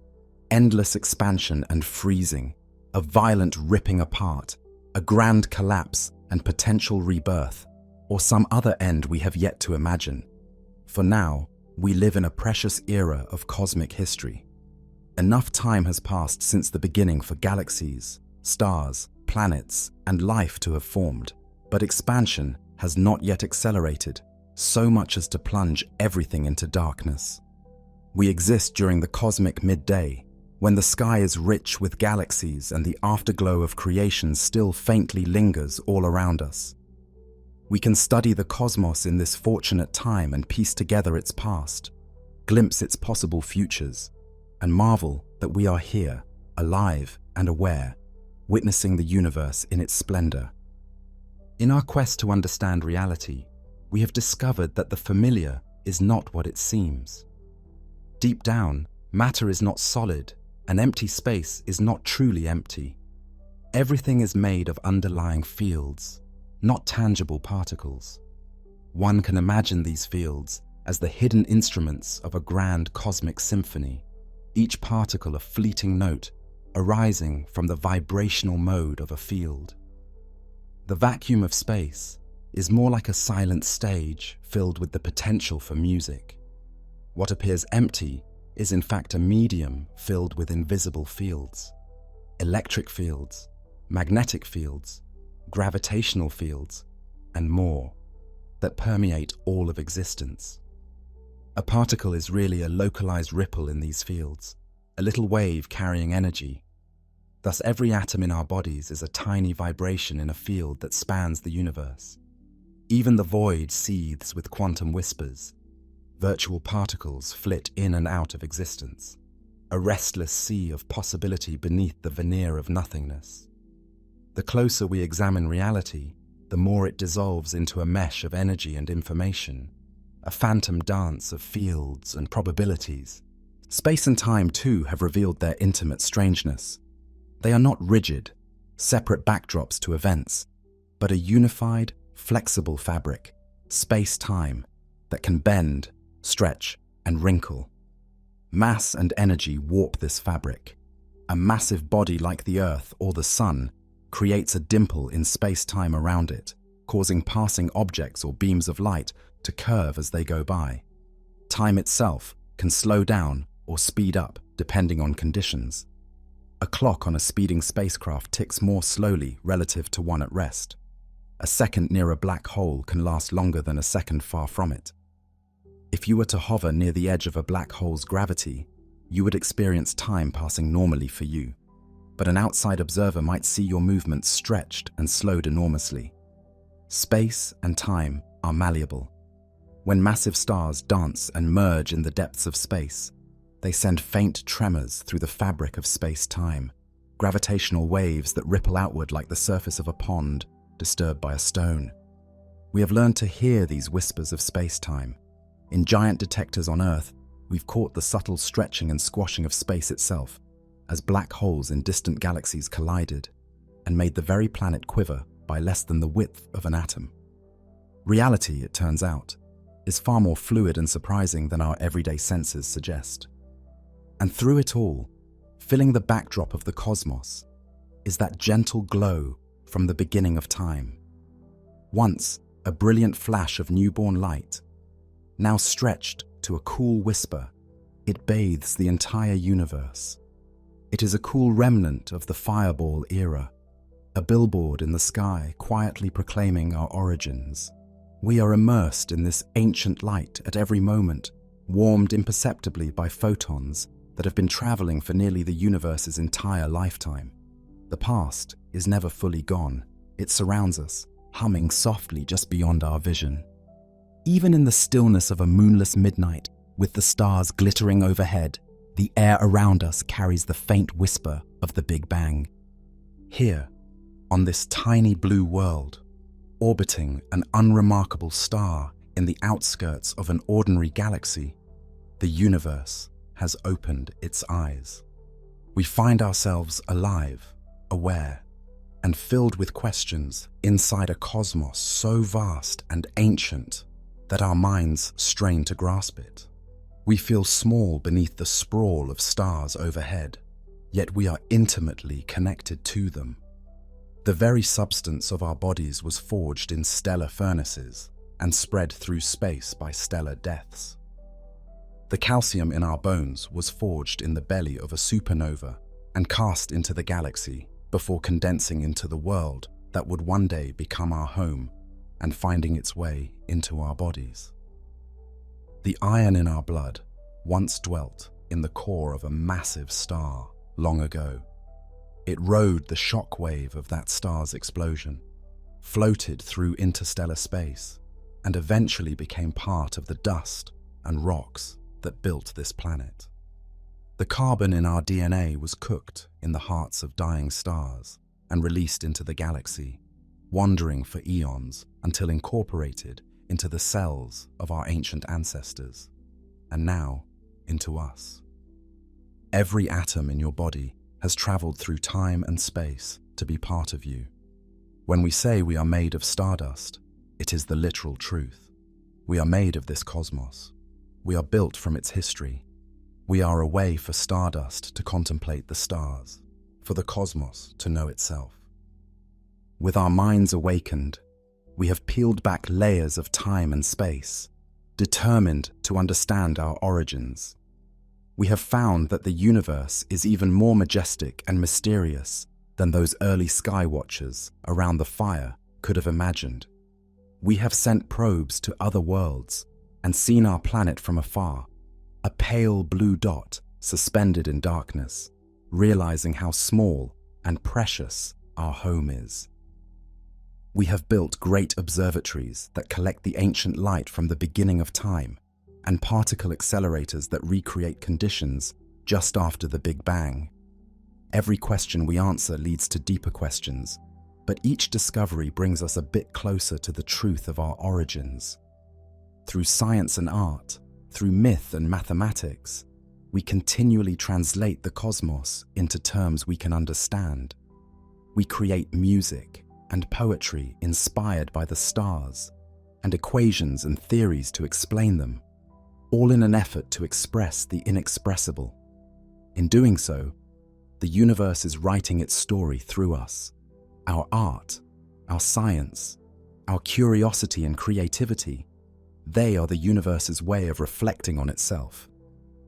What is the universe? It is an unfinished story, both out in the heavens and within our own minds. It's the totality of all that is, matter and energy, space and time, and also the emergent experiences those give rise to, like beauty and love and curiosity. It is every galaxy that twirls, every star that shines, every life that lives. It's the roar of the Big Bang and the quiet whisper of a human heart pondering the cosmos late at night. It is, in a sense, the universe asking itself what it is. We, tiny motes of consciousness on a small planet, carry the torch of this grand story forward. We are the narrators and also characters in the cosmic epic. In seeking to find our place in it, we find that we are it. We are not separate from the universe at all, but an inseparable part of its unfolding. The universe is inside us, made of us, as much as we are inside the universe. Its story is our story. In the end, the universe is a grand cosmic symphony, and we are a brief but vital motif within it, yet integral to its music. As we live and love, explore and create, we add our own notes to this ongoing composition. The music began long before we arrived, and will continue long after we are gone. But for this fleeting moment, we can listen to it, we can marvel at it, and we can even play our part. Through our ears, the universe listens to its own harmony. Through our eyes, it gazes upon its own magnificence. Through us, the universe feels wonder. As we gaze into the darkness sprinkled with ancient light, we cannot help but feel a profound connection. The atoms of our bodies were born in stars. Our thoughts are shaped by laws that govern galaxies. We are the universe, awake, curious, and able to ponder itself. In our brief lives, in our questions and dreams, the cosmos achieves a form of self-awareness. The story of the universe is still unfolding, and we are chapters in its narrative, co-authors of its next verse. So, What is the universe? It is more than a collection of galaxies and particles and physical laws. It is an experience, an ongoing, mysterious experience that includes the rise of conscious beings who can ask that very question. It is the primordial darkness and the burst of light. It is the weaver of space and time and the tapestry woven. It is the question and the desire to understand. It's the infinity that birthed us and that we now reach for in our thoughts. The universe is the grandest of all stories, the story of everything. And through our questions, our explorations, and our awe, that story continues. The universe is still writing itself through us. Each of us, with our wonder and our creativity, is a means for the cosmos to know itself and to continue its epic.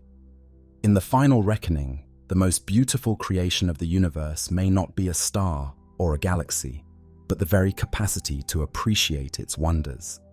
We are the universe's way of marveling at its own majesty.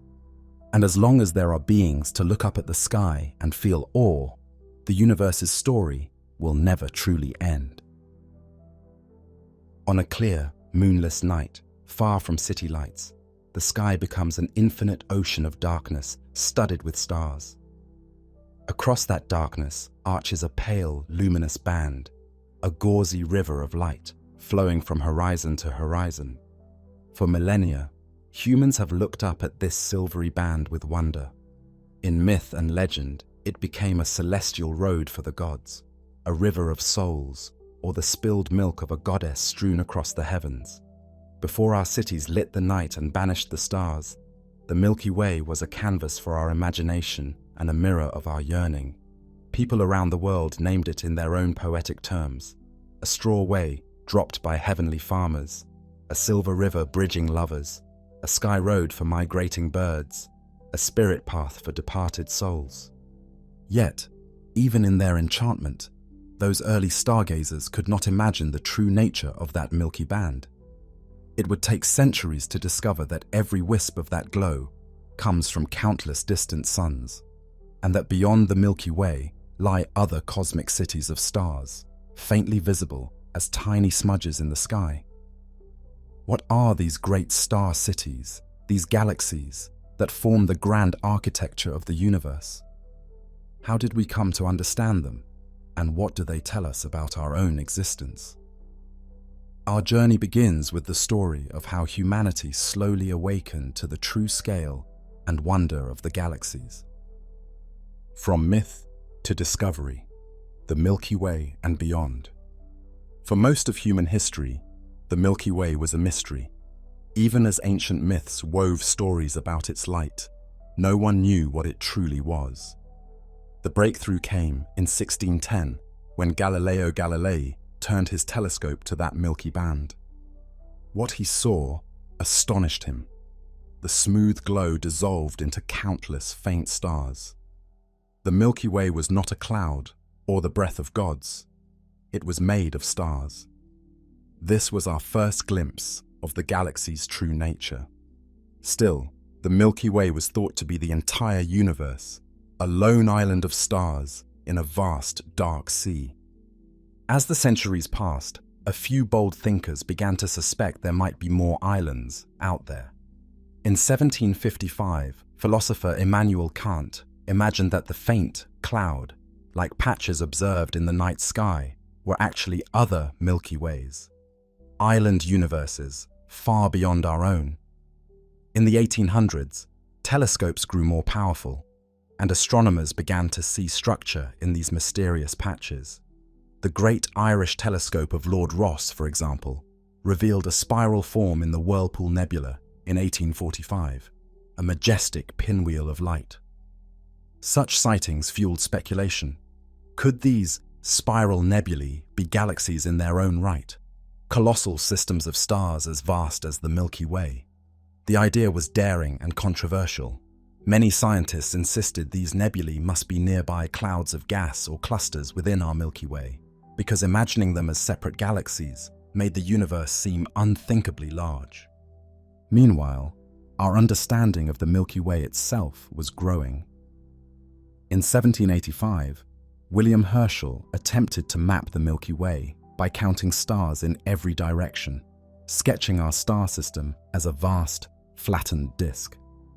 Later, in the early 1900s, astronomer Harlow Shapley used pulsating stars in globular clusters to measure distances across the Milky Way. He discovered that those clusters formed a great halo centered not on Earth, but far off in the direction of the constellation Sagittarius. In other words, the center of the Milky Way was nowhere near our solar system. Our sun was tucked in the suburbs, tens of thousands of light years away from the galactic center. The Milky Way, Shapley found, was enormous, on the order of 100,000 light years across or more, and our place in it was humble. Yet the true nature of the spiral nebulae still hung in the balance. Were they part of this one huge galaxy, or separate galaxies altogether? On April 26, 1920, in Washington, D.C., a crowd gathered at the Smithsonian's Museum Auditorium to hear a public debate about the scale of the universe. It was a historic showdown. Two astronomers, Harlow Shapley and Heber Curtis, argued over the scale of the universe. Shapley, armed with his measurements of the Milky Way's vast size, believed our galaxy was the only galaxy. Everything we saw, including the spiral nebulae, lay within it. Curtis, however, maintained that the nebulae were far outside our galaxy, perhaps as other galaxies unto themselves. They traded evidence before an audience, posing a profound question. Was the universe essentially one galaxy, or was our Milky Way just one of many? The answer arrived only a few years later, from the Mount Wilson Observatory in California. There, in 1923, astronomer Edwin Hubble peered through a 100th-inch telescope, then the world's largest, and examined the Andromeda nebula in exquisite detail. Amid the hazy glow of Andromeda, he identified a faint, Cepheid variable star, a type of star that waxes and wanes in brightness in irregular rhythm. Cepheids are valuable cosmic yardsticks. Their pulse period reveals their true brightness, which in turn can be used to calculate their distance. When Hubble calculated how far away this star was, the result was staggering, roughly 2.5 million light years. Far beyond the Milky Way's boundaries, Andromeda wasn't a nearby cloud at all. It was an entire galaxy of its own.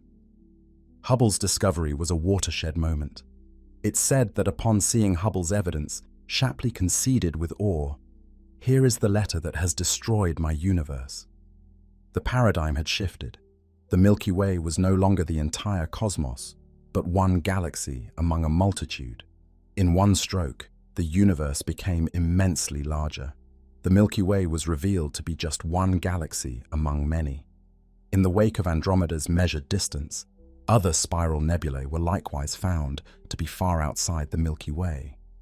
Those tiny smudges and whirlpools on photographic plates resolved into myriad galaxies, each an island of stars.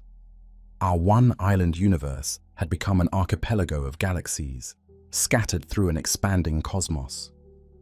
By the mid-20th century, it was clear that the universe is teeming with galaxies.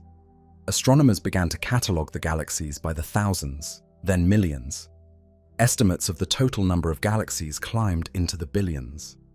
Edwin Hubble himself, after proving the existence of other galaxies, went on to observe that galaxies are rushing away from one another, evidence that the universe is expanding from a primordial beginning. But it all started with that realization that the Milky Way is not alone. The word galaxy, once synonymous with our Milky Way, now described an entire class of colossal star systems. The night sky's faintest whispers of light became mighty galaxies in our understanding. In the span of a few decades, humanity's view of the cosmos was transformed. We went from a universe confined to one galaxy to a universe filled with countless galaxies stretching in all directions. The revelation was as humbling as it was exhilarating.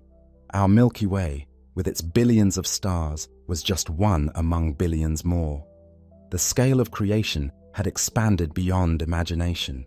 The stage was set to explore these newfound galactic realms. to ask what galaxies are made of, how they live and die, and what role they play in the grand story of the universe. Anatomy of a galaxy, stars, dust, and dark matter. What does a galaxy actually look like, up close? Picture a giant rotating pinwheel made of stars. In a typical spiral galaxy like our Milky Way, billions of stars are arranged in a flat, pancake-shaped disk that revolves around the center. Graceful spiral arms wind outward from a bright central region like glittering trails.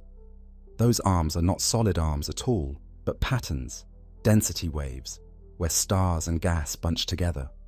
They mark where new stars are being born, lighting the arms with young, blue starlight and the pink glow of nebulae. Traces of dark, filamentary dust clouds weave through the arms, silhouetting the starlight.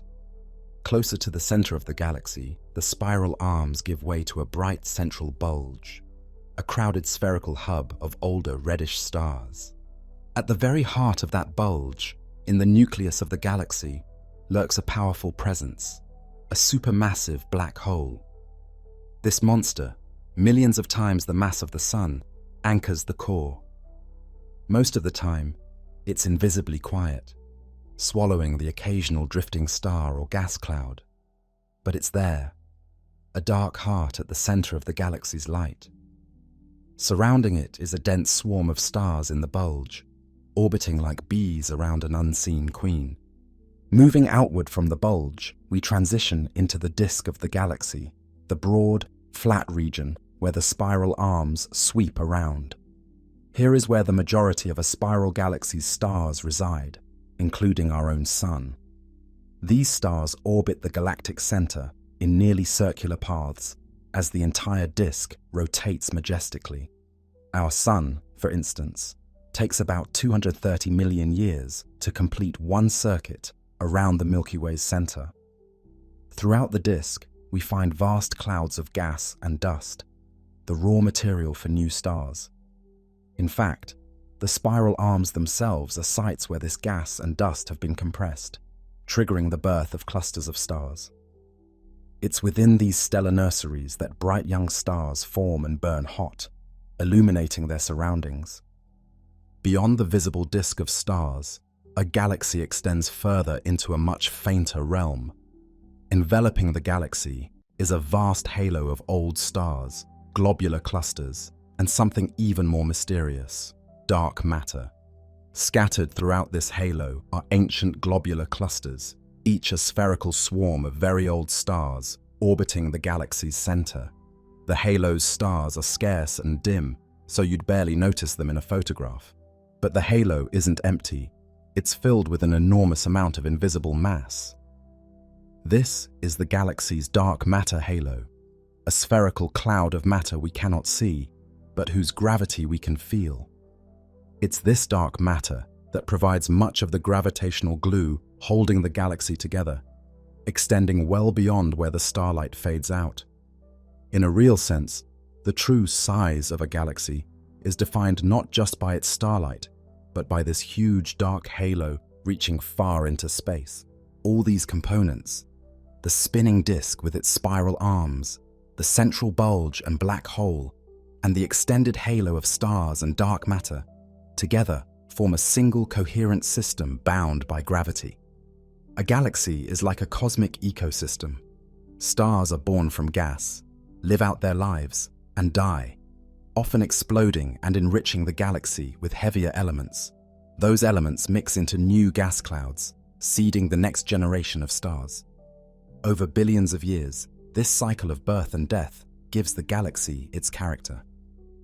In our Milky Way, for example, generations of stars have come and gone, forging the elements that now make up our Sun, our planet, and even our bodies. Not every galaxy has the same structure, of course. Spirals like the Milky Way have distinct disks and arms. Other galaxies, called elliptical galaxies, are shaped more like rounded or football-shaped swarms of stars with no obvious disk or arms, essentially just big, puffy collections of stars. They tend to contain older stars and little gas and dust.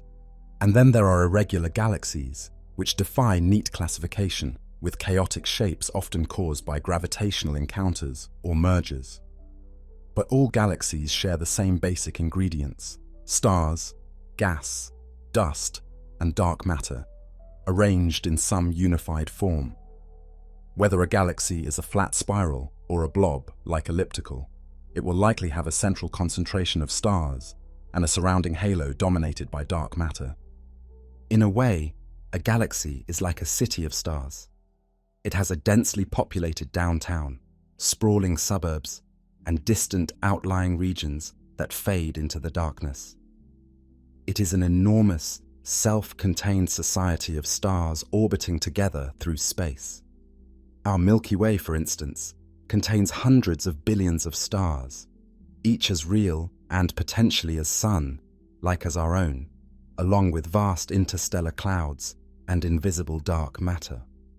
Yet despite this richness, on the scale of a galaxy, space is mostly empty. Stars are so far apart that if you shrank the Milky Way to the size of an earthly city, each star would be like a single grain of sand, separated from the next grain by blocks or miles of empty space. From the central black hole to the far-flung halo, a galaxy is a complex, gravitationally bound system. Every part affects the others. The black hole can influence the surrounding bulge. Supernova explosions from dying stars enrich the gas that forms new stars, and the dark matter's gravity guides the orbits of stars in the outskirts.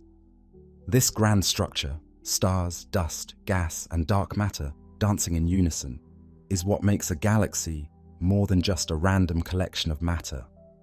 It's a self-organizing cosmic city, one that evolves and changes over time, but remains bound together by the inexorable pull of gravity.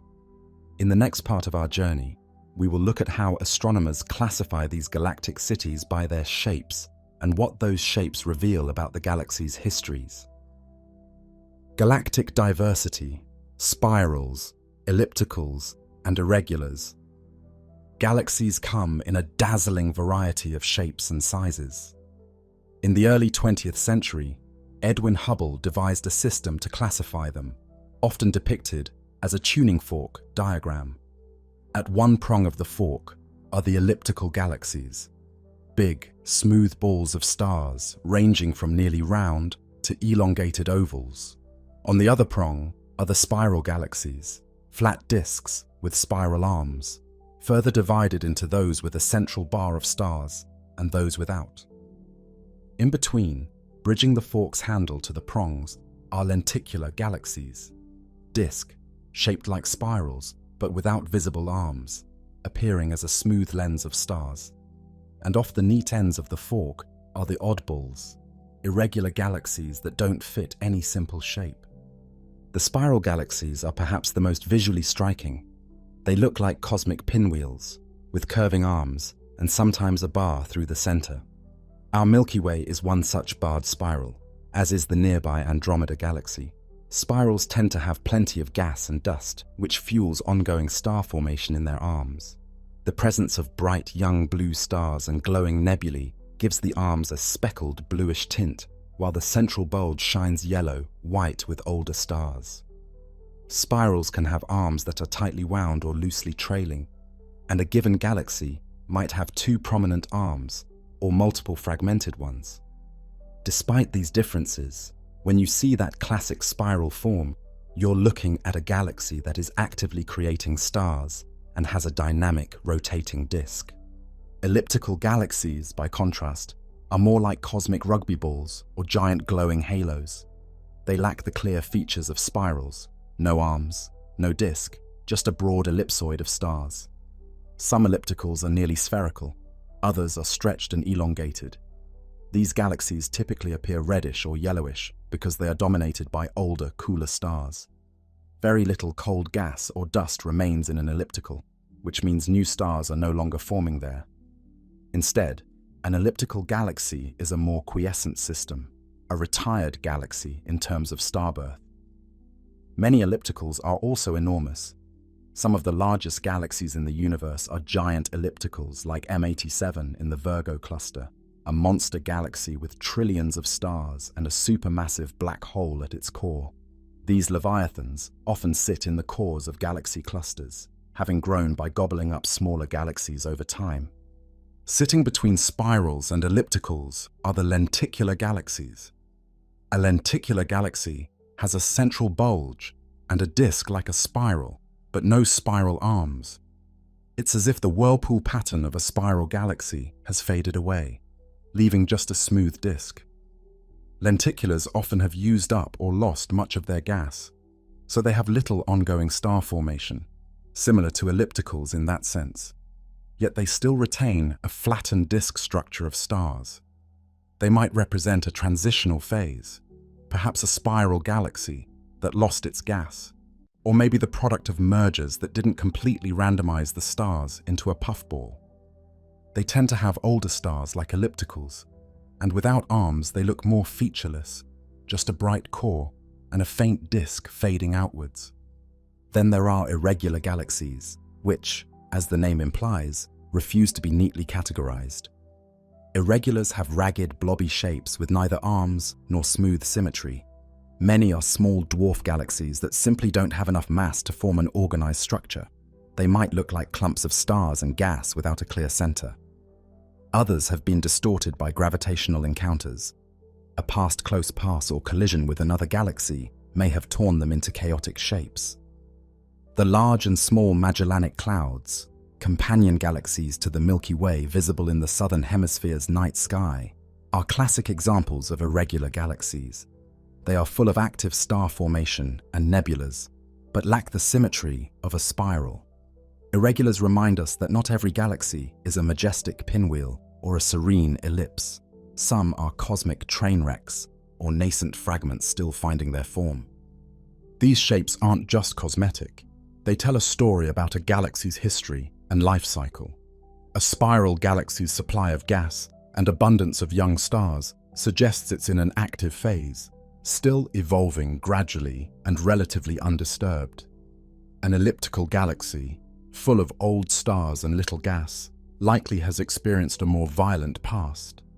In fact, astronomers believe that many ellipticals are the result of galactic mergers. When two spiral galaxies collide and merge, the immense gravitational chaos can scramble their disk structures and trigger bursts of star formation that eventually use up the gas. The end product is often an elliptical galaxy, a big ball of stars that used to be two separate spirals. In the dense environments of galaxy clusters, where collisions are more frequent, we see many ellipticals, hinting at this violent upbringing. Lenticular galaxies might tell another evolutionary tale, perhaps a spiral that slowly lost its spiral arms. Imagine a spiral galaxy that falls into a cluster of galaxies. As it plows through the hot gas in the cluster, it can be stripped of its own gas. With its star, forming fuel removed, its arms would fade and cease to be obvious. What remains would be a lenticular, a disk of mostly older stars, quietly flying on without the youthful sparkle of arms. Thus, a galaxy can morph from a star, forming spiral into a more passive lenticular if the conditions take away its gas. Over time, even that disk might puff up through minor collisions or dynamic interactions, potentially becoming more elliptical. Irregular galaxies often represent youth or disruption. Some could be young galaxies that haven't settled down. In the early universe, many galaxies were clumpy and irregular before they coalesced into spirals or ellipticals. Others are simply what happens when galaxies gravitationally torment each other. An otherwise normal spiral can be twisted out of shape by a close pass with another galaxy, becoming irregular in the aftermath. In that sense, irregulars sometimes are like the before and after snapshots of galactic evolution, the building blocks that will later form larger galaxies, or the mangled remnants after a collision. Galactic morphology is a bit like a family album of galaxies. Spirals with their youthful star, forming glow, ellipticals with the faded glimmer of old age, and lenticulars and irregulars as the in-betweens and outliers. By classifying galaxies, astronomers glean insight into how galaxies live and change. we see that galaxies are not static. They can transform. Graceful spirals can merge and swell into giant ellipticals. Small dwarfs can be cannibalized by bigger galaxies. Collisions can shatter a galaxy's symmetry or spark new stars. The shape we observe is a snapshot of a galaxy's ongoing story.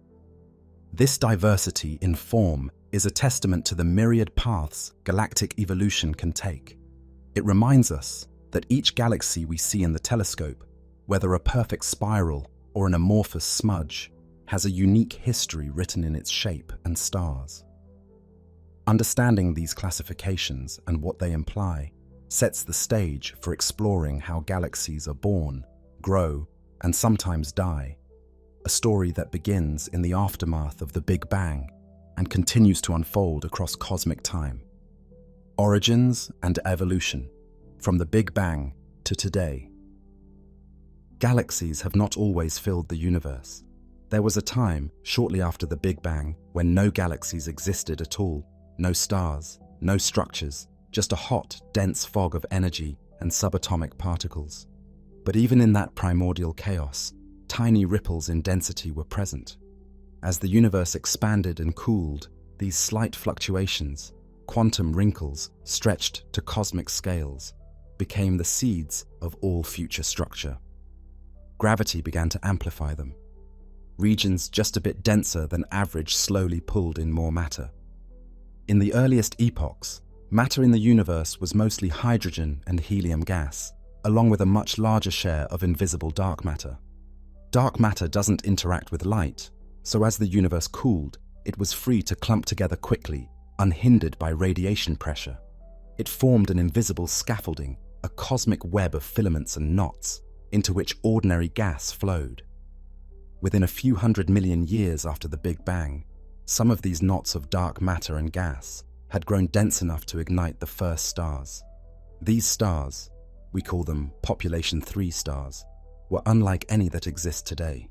They were likely extremely massive, bright, and short-lived, made of pristine hydrogen and helium.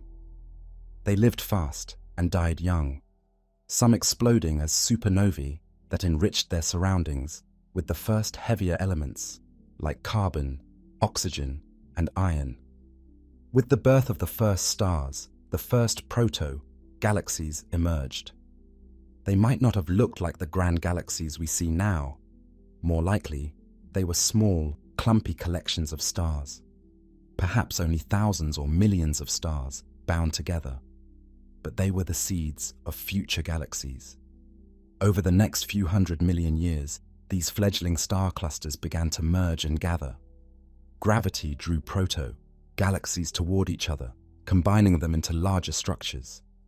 By 1 billion years after the Big Bang, the universe was becoming a cosmic cityscape of early galaxies.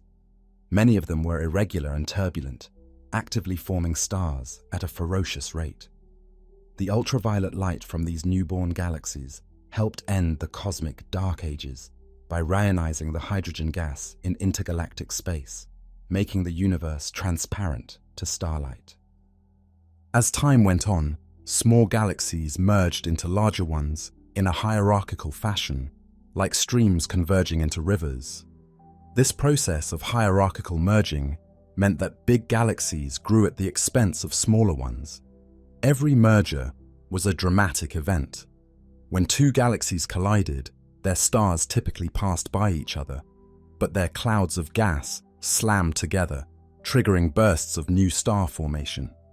The merging galaxies' shapes distorted, sometimes coalescing into a new form. Through countless such mergers and acquisitions, galaxies kept growing. A large galaxy like our Milky Way likely assembled from the amalgamation of many smaller progenitors over billions of years, each merger adding to its mass and mixing up its stars.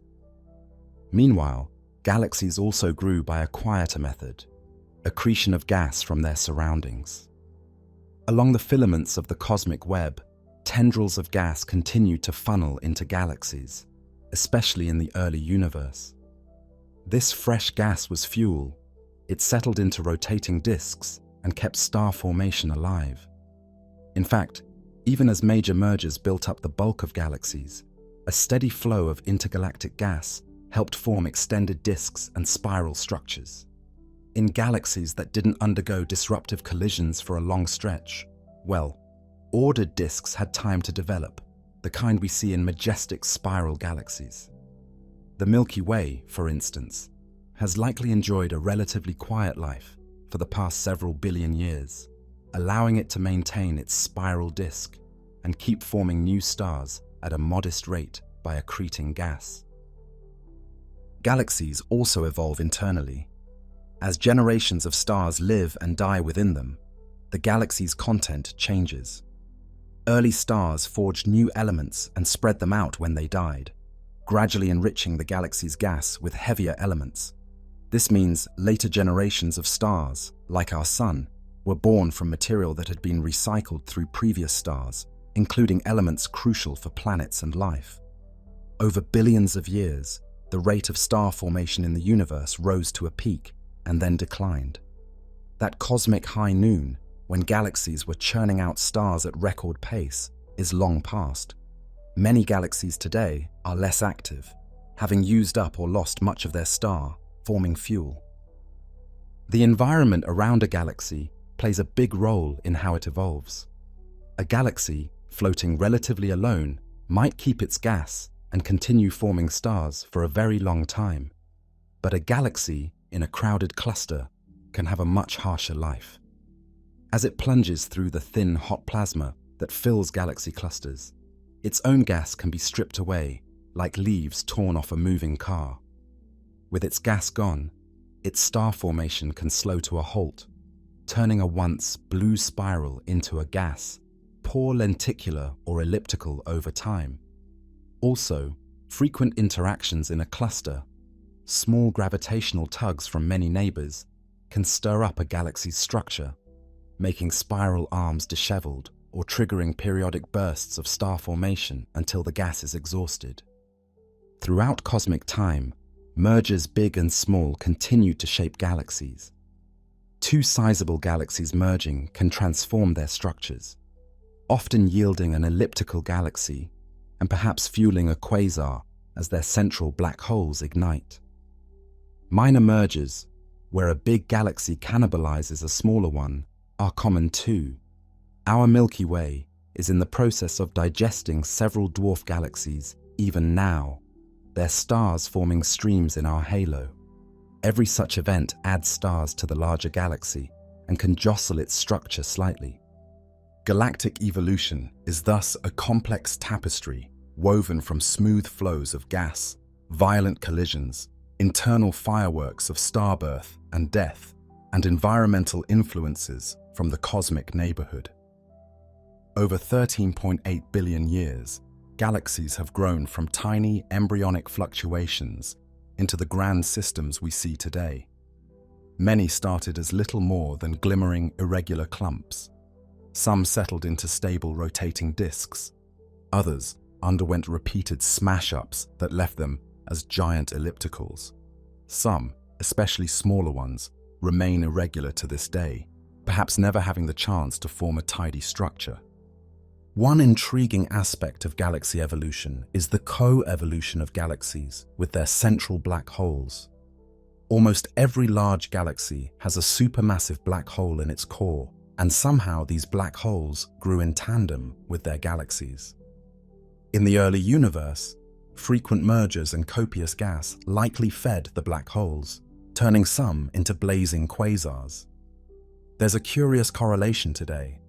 The mass of a galaxy's central black hole closely relates to the mass of the galaxy's bulge of stars, hinting that galaxies and black holes regulated each other's growth. It's a bit of a chicken or egg problem. Did big galaxies form first and then their black holes? Or did black holes form and help shape galaxies? But evidence suggests an intricate feedback dance. For example, a quasar can unleash so much energy that it blows gas out of the host galaxy, quenching further star formation for a time. Thus, the evolution of a galaxy is tied not only to external events, but also to the sometimes fierce influence of its own central engine. From the primordial gas collapsing into the first star clusters, to the grand collisions that built up cluster giants, galaxy evolution spans the entire history of the universe. It's still ongoing. Even now, galaxies continue to interact and grow. Our local group of galaxies is quiet at the moment, but the Milky Way and Andromeda are drifting inexorably closer and will merge billions of years from now, reshaping into a new, larger galaxy. Eventually, as eons pass, galaxies will use up much of their gas and star formation will slow to a trickle.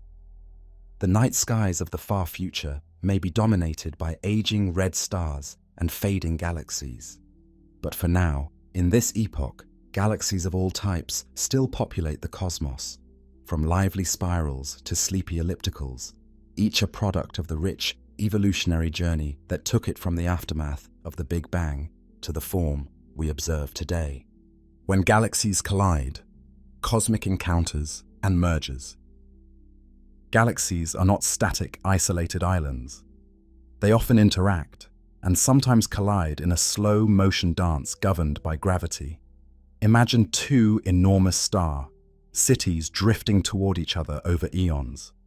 As the galaxies draw near, their mutual gravity stretches and warps them. Long tidal tails of stars are drawn out, and great arcs of gas are flung into intergalactic space. If we could watch this unfold, we'd see the two galaxies distort like taffy being pulled, perhaps looping around each other once or twice. Over hundreds of millions of years, they may sway back and forth in a gravitational embrace before eventually merging into one. Despite the word collision, individual stars almost never hit head-on during these encounters. The distances between stars are just too vast. The galaxies pass through each other like ghosts, but gravitational forces wreak havoc on their structures. The delicate spiral arms of a spiral galaxy can be torn apart or twisted into new shapes. In some cases, a smaller galaxy plunging through a larger one can spark a graceful ring galaxy like a ripple in a pond. In other cases, two spiral galaxies entangle, throwing out twin tidal tails of stars. The colliding antennae galaxies are a beautiful real example, their long filaments of stars and gas arcing out like insect antennae as their disks intersect. Within the antennae, telescopes see countless young star clusters ignited by the collision. It's a glimpse of what our own Milky Way might undergo in its future encounters. One of the most dramatic effects of a galactic collision is on the galaxy's gas. When galaxies collide, their vast clouds of gas slam into each other. Unlike stars, gas clouds do collide, compressing violently. This compression can ignite a starburst, a sudden surge of star formation. In the aftermath of a collision, the merging galaxies may glow with the light of countless newborn stars, a fireworks show that can outshine a normal galaxy. The antennae galaxies, for instance, are experiencing such a burst of star birth as they merge, with brilliant clusters of young stars lighting up the wreckage.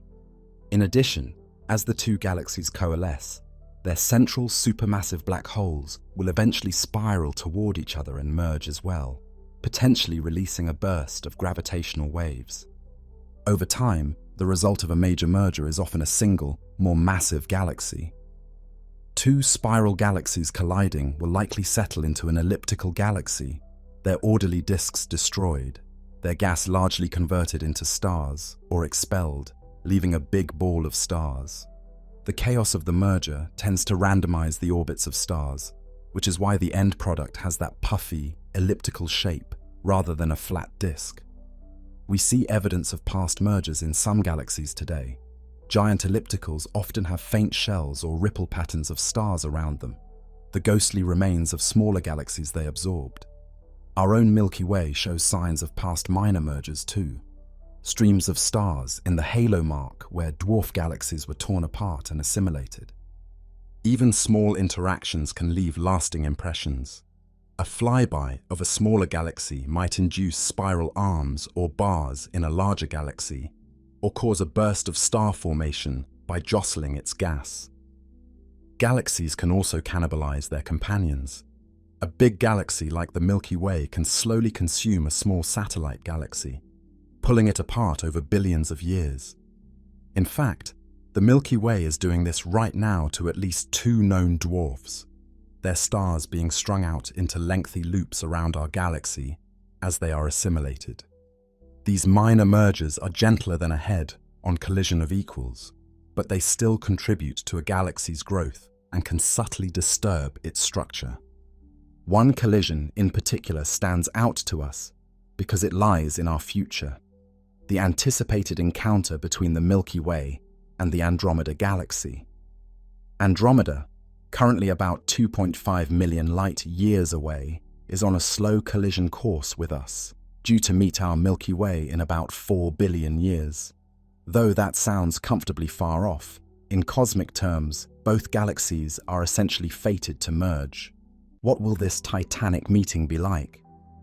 As Andromeda nears, by about 3.75 billion years from now, it will loom huge in Earth's sky, likely visible in daytime, a swirling disk of billions of stars that begins to distort the Milky Way with its tidal pull.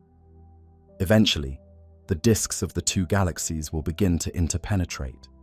Stars from Andromeda and stars from the Milky Way will sweep past one another like intermingling bees. The night sky would become a twisted, kaleidoscopic panorama of disrupted star streams, nebula set alight by shockwaves, and new star clusters forming in droves. According to simulations, the Milky Way and Andromeda will likely pass through each other once, then maybe swing around and merge fully by around 6 or 7 billion years from now. During the interaction, our solar system is unlikely to collide with another star, but its orbit around the Milky Way could be drastically altered. It might be flung into a new region of the merged galaxy, perhaps much farther from the core than it is today. By the end of the merger, the orderly spiral patterns of both galaxies will be gone. Instead, we would find ourselves in a large, amorphous, elliptical galaxy, sometimes nicknamed Milkomeda. The merged galaxy will have a new identity, containing most of the stars from both the Milky Way and Andromeda, now sharing a common cloud of stars. Though this sounds catastrophic, it's worth noting that for any beings on individual stars, the chance of a direct stellar collision or disruption is very low. They might hardly notice the gravitational collision aside from a gradually changing night sky.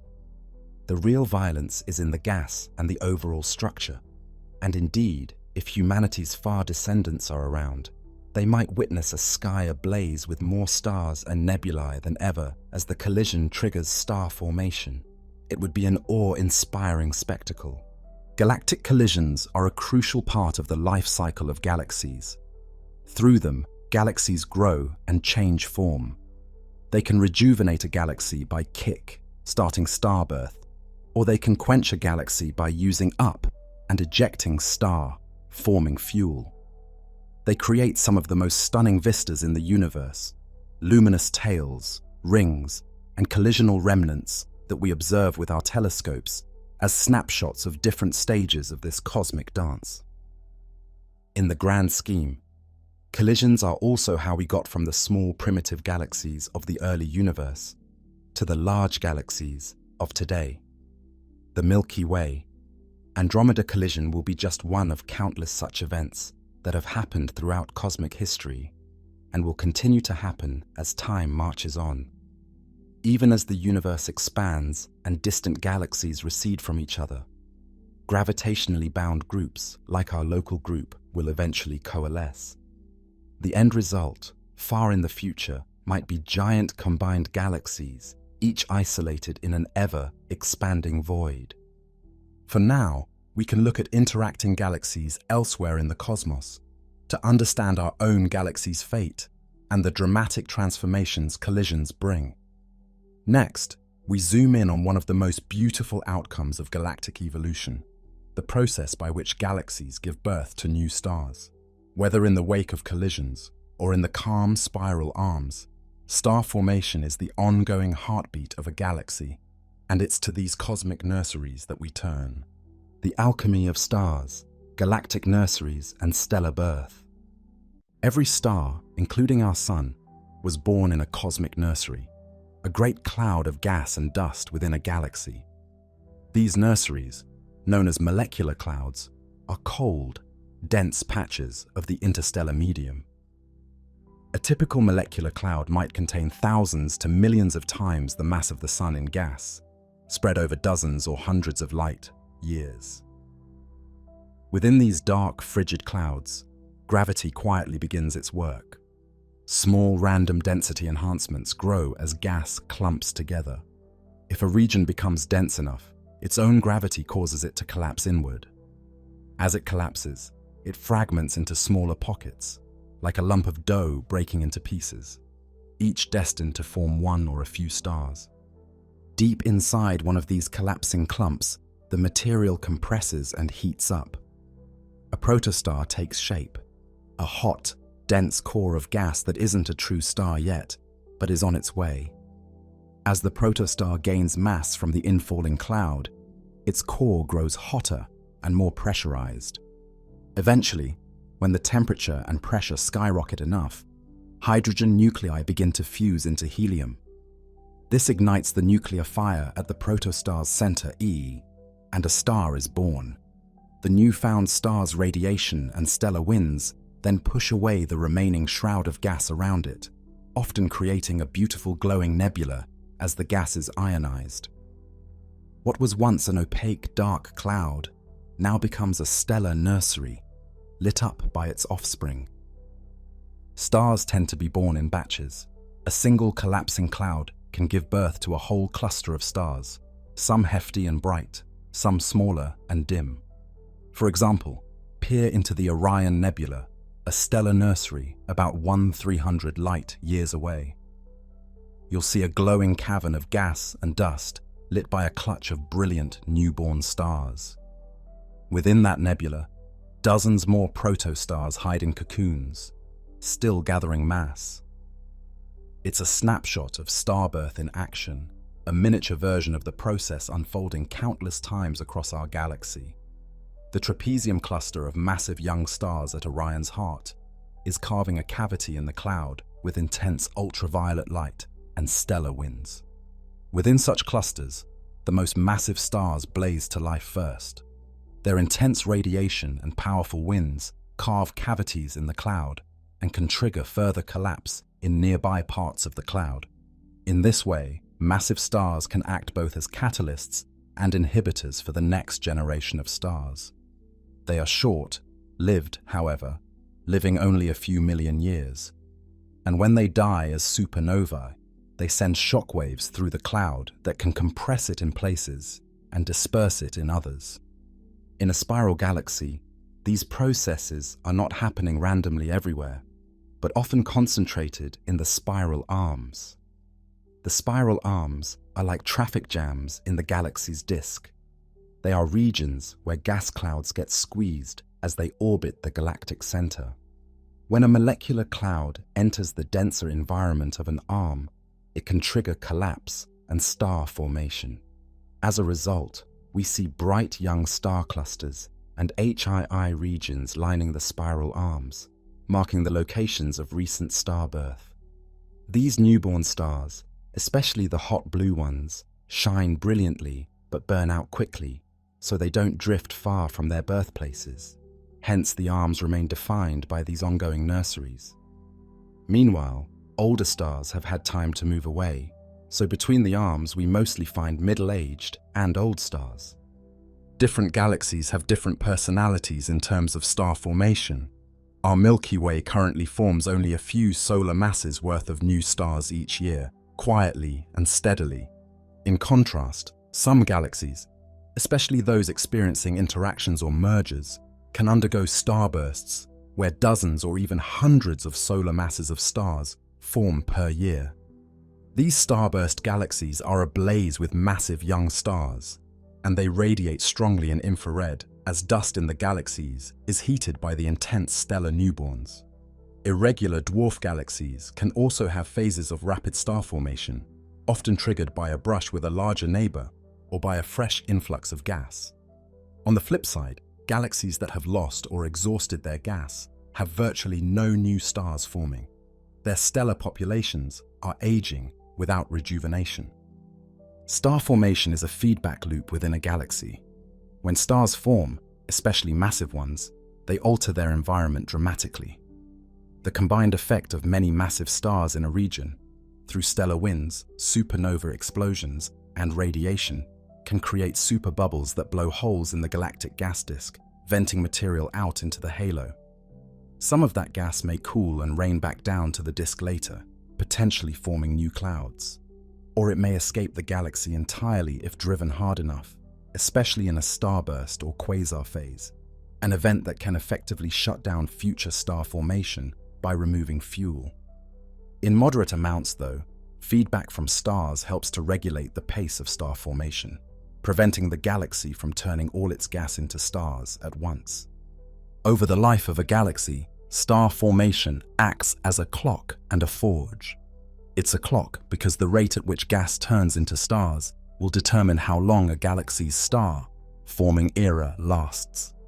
A galaxy with a slow rate can keep making stars for tens of billions of years, while one with a rapid rate might use up its gas in only a few billion. It's a forge because each generation of stars produces heavier elements in their cores and in supernovae. Those elements get mixed into the galactic gas reservoir. Thus, the composition of the gas slowly changes. The galaxy becomes more metal-rich over time, which influences things like planet formation around new stars. In fact, our own existence is tied to this cosmic alchemy. The carbon in our cells, the calcium in our bones, the iron in our blood were all formed in previous generations of stars and scattered into the interstellar medium, eventually coalescing into the Sun and Earth.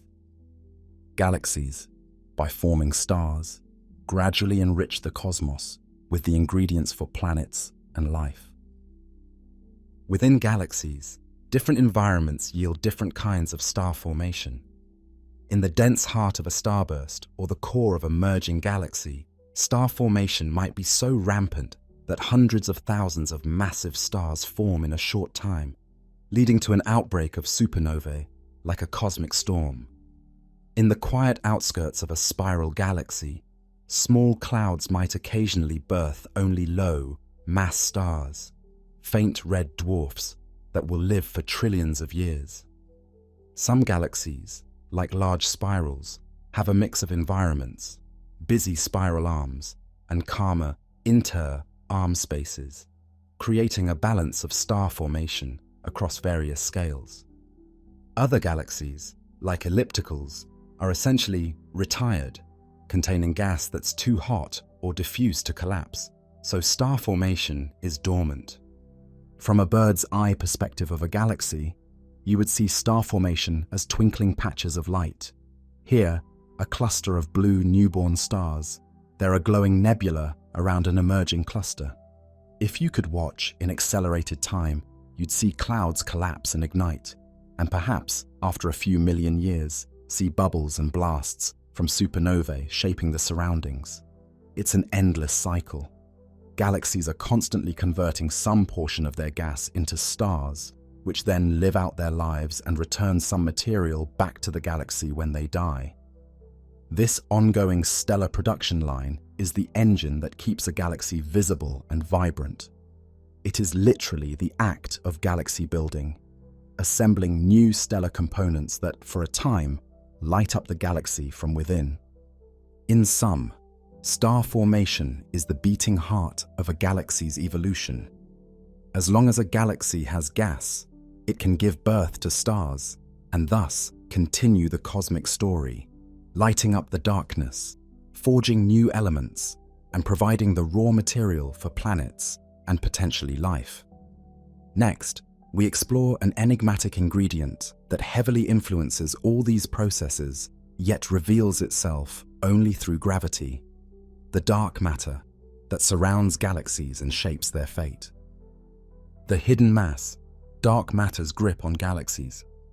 Galaxies are not just made of stars and gas. They are enveloped by something immense and invisible that we call dark matter. This dark matter doesn't emit light, doesn't shine or obscure like dust. It interacts with ordinary matter only through gravity, yet it profoundly influences the behavior and fate of galaxies. In fact, most of the mass in a typical galaxy is dark matter, outweighing the visible stars and gas by a factor of 5 or more. It's the hidden scaffold that holds galaxies together and connects them in the cosmic web. The first hints of dark matter's presence came from observations that didn't add up. In the 1930s, the eccentric Swiss astronomer Fritz Zwicky first proposed the existence of dark matter in 1933 after observing the motions of galaxies in the Coma cluster. He calculated that the visible galaxies didn't have nearly enough gravity to hold the cluster together. Zwicky, in his blunt style, invoked a mysterious dunkel materia, or dark matter, to explain the discrepancy. His idea was ahead of its time. It was largely dismissed or forgotten for decades. Later, in the 1970s, astronomer Vera Rubin and her colleague Kent Ford made a landmark discovery after many meticulous nights at the telescope. They measured the rotation curves of spiral galaxies, essentially how fast stars and gas orbit at different distances from the galaxy's center. In a whirlpool like the solar system, we expect objects farther out to orbit more slowly because the gravity of the central mass gets weaker with distance. But Rubin found, to her astonishment, that in spiral galaxy after galaxy, the stars in the outer disks were orbiting just as fast as stars near the center. The rotation curves were flat. The expected drop off never came. This was a startling clue. If the only mass in the galaxy were the stars, gas, and dust we can see, the outer stars should not have enough gravitational pull to stay bound at such high speeds. They should drift away into space. The fact that they remain orbiting at high speed means there must be a lot of unseen mass extending well beyond the visible edge of the galaxy, creating a strong gravitational pull. The simplest explanation: an extensive halo of dark matter envelops the galaxy. This halo, roughly spherical, contains most of the galaxy's mass, though it emits no light. The stars in the outer disk are effectively orbiting within this massive invisible halo, which keeps them tethered. Dark matter halos are thought to extend far beyond the luminous parts of galaxies. For example, while the Milky Way's visible disk is about 100,000 light-years across, its dark matter halo may span 600,000 light-years or more. If we could see it, our galaxy's halo might look like a giant sphere, much larger than the Milky Way's starlit spiral, gently fading into the intergalactic medium. Every galaxy sits within such a halo, from large spirals to tiny dwarfs. In small dwarf galaxies, in fact, the dark matter's grip is often even more dominant. These little galaxies might have relatively few stars, but still plenty of dark matter, which is the only thing holding their sparse stars together. Dark matter's influence goes beyond keeping galaxies intact. It played a crucial role in galaxy formation. As described earlier, dark matter clumped into filaments and halos in the early universe, and ordinary gas fell into those gravitational wells to form galaxies. The cosmic web of large-scale structure, the immense network of galaxy clusters and filaments spanning hundreds of millions of light-years, is essentially the imprint of dark matter's distribution, with galaxies lighting up the densest spots. Without dark matter, our theories struggle to explain how the universe's structure could have formed as quickly as it did. Dark matter, being pressure, less unable to clump early, seeded galaxy formation long before normal matter could do so. Within individual galaxies, dark matter also affects their dynamics and evolution. The presence of a massive halo can stabilize a rotating disk against certain instabilities. It provides an extra gravitational well that can funnel gas towards the center or help sustain spiral density waves. When galaxies collide and merge, their dark matter halos pass through each other and overlap, adding together to form an even bigger halo around the new merged galaxy. In cluster environments, the combined dark matter of the cluster forms a deep gravitational well that can trap galaxies and super-hot gas. One of the most striking pieces of evidence for dark matter comes from images of gravitational lensing. According to Einstein's general relativity, mass bends space, and thus bends light. In some massive clusters of galaxies, we see distorted, smeared images of far background galaxies, as if viewed through a funhouse mirror. These distortions allow astronomers to map the mass in the cluster. The maps show that there's far more mass than what we can see in stars and gas. A famous example is the Bullet Cluster, two colliding clusters of galaxies. In the aftermath, the X-ray emitting hot gas from each cluster was slowed and left behind at the collision center, whereas the galaxies flew on. Gravitational lensing revealed that the main mass of the clusters moved ahead with the galaxies, not with the gas, implying that the mass is dominated by something that did not collide and slow down like the gas did. This observation is a stunning confirmation that dark matter is a real physical component, separate from normal gas. Even with all this evidence, what dark matter actually is remains one of the greatest mysteries in science. We know it's there. We map its distribution. We see its gravitational effects everywhere, from the rotation of tiny dwarf galaxies to the expansion of the universe as a whole. The leading idea is that dark matter consists of some new kind of subatomic particle that doesn't interact with light, perhaps a type of particle left over from the Big Bang that swarms around galaxies. Physicists have given these hypothetical particles names like WIMPs or AGNs. Huge experiments deep underground and in space are attempting to detect a stray dark matter particle, and powerful colliders like the Large Hadron Collider search for hints of them. So far, dark matter particles have eluded direct detection, adding to their mystique. What we do know is that without dark matter, galaxies as we understand them wouldn't exist. Galaxies would not have formed in the same way, and those that did might not hold together. Dark matter's gravity is the glue keeping the grand design of a spiral galaxy intact and the engine that assembled galaxies in the first place. It ties entire clusters of galaxies into bound communities and delineates the cosmic web on the largest scales. In essence, dark matter is the invisible stage on which the luminous drama of stars and galaxies unfolds. We find ourselves living inside this invisible halo, unaware of its particles as they stream through us, yet deeply dependent on their gravitational presence for our very existence in a galaxy. Understanding dark matter is crucial to fully knowing galaxies, their rotation, their shape, their past, and their future. As our story of galaxies continues, we turn our attention back to the visible centers of these systems, in particular to the monsters lurking there. In the cores of galaxies, including our own, lie supermassive black holes that, when awakened, can blaze forth as active galactic nuclei and quasars, outshining entire galaxies. These extreme objects are another key piece of the galactic puzzle. Galactic beacons, quasars, and active nuclei. In the heart of almost every large galaxy lies a supermassive black hole, a gravitational titan millions or billions of times the mass of the Sun. Most of the time, these black holes are quiet, lurking in the darkness as stars and gas orbit innocently around them. But when a black hole feeds, a galaxy can transform. Matter swirling into a hungry black hole releases astonishing energy, enough to outshine the entire galaxy. The nucleus of the galaxy blazes with light, and we call it an active galactic nucleus. When an AGN is extremely luminous, especially seen in the distant universe, we often use the term quasar. A quasar is essentially a hyperactive galactic core E, a supermassive black hole, gorging on infalling gas and shining like a beacon across the cosmos.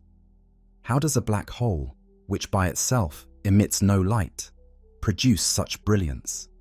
The key is the accretion disk, a swirling disk of gas and dust that forms around the black hole as material falls in. As matter spirals inward, immense gravitational and frictional forces heat the disk to incredible temperatures, millions of degrees. The disk begins to glow fiercely in X-rays, ultraviolet, and visible light. Gas closer in moves at relativistic speeds, magnetic fields twist through the disk, and often the black holes spin and magnetic forces channel some of the inflowing material into twin jets that shoot out along the black hole's poles. These jets are streams of charged particles accelerated to nearly the speed of light, blasting out of the galaxy's core into space. They can extend thousands or even millions of light years, creating radio, emitting lobes far outside the galaxy. To an observer from afar, a galaxy with an active nucleus might appear as a bright star, like point at its center, or even completely outshine the galaxy's entire starlight. Quasars in the distant universe appear as brilliant beacons on the sky, some of the brightest individual objects known. For instance, a typical quasar can emit hundreds or thousands of times more light than a normal galaxy containing 100 billion stars. And all that energy comes from a region no larger than our solar system, the area right around the black hole. It's as if a flashlight the size of a pinhead outshone a lighthouse. That's the power of a feeding supermassive black hole. Quasars were first identified in the 1960s as puzzling sources of radio waves and faint, star-like optical counterparts with strange emission lines. When astronomer Martin Schmidt realized those lines were highly redshifted hydrogen, it meant these objects were incredibly distant, yet astonishingly bright. This was the first clue that quasars were not stars in our own galaxy, but something far more powerful in the distant universe. We now know thousands of quasars, and we interpret them as galaxies in an active phase. Their central black holes are accreting matter at a high rate. Quasars were more common in the early universe, which makes sense. Back then, galaxies had more gas in their centers and were colliding more frequently, providing ample fuel for black holes. Many quasars lived during that cosmic era when galaxies were growing and merging. Today, with less fuel available, most big galaxies have quiescent black holes. Our Milky Way's central black hole, for example, is currently a feeble glimmer by quasar standards. It occasionally snaps up a passing chunk of material, producing a flicker of X-rays, but nothing like a continuous blaze. Active galactic nuclei come in a menagerie of types: quasars, blazars, Seyfert galaxies, radio galaxies, which largely reflect different viewing angles and power levels of the same basic phenomenon.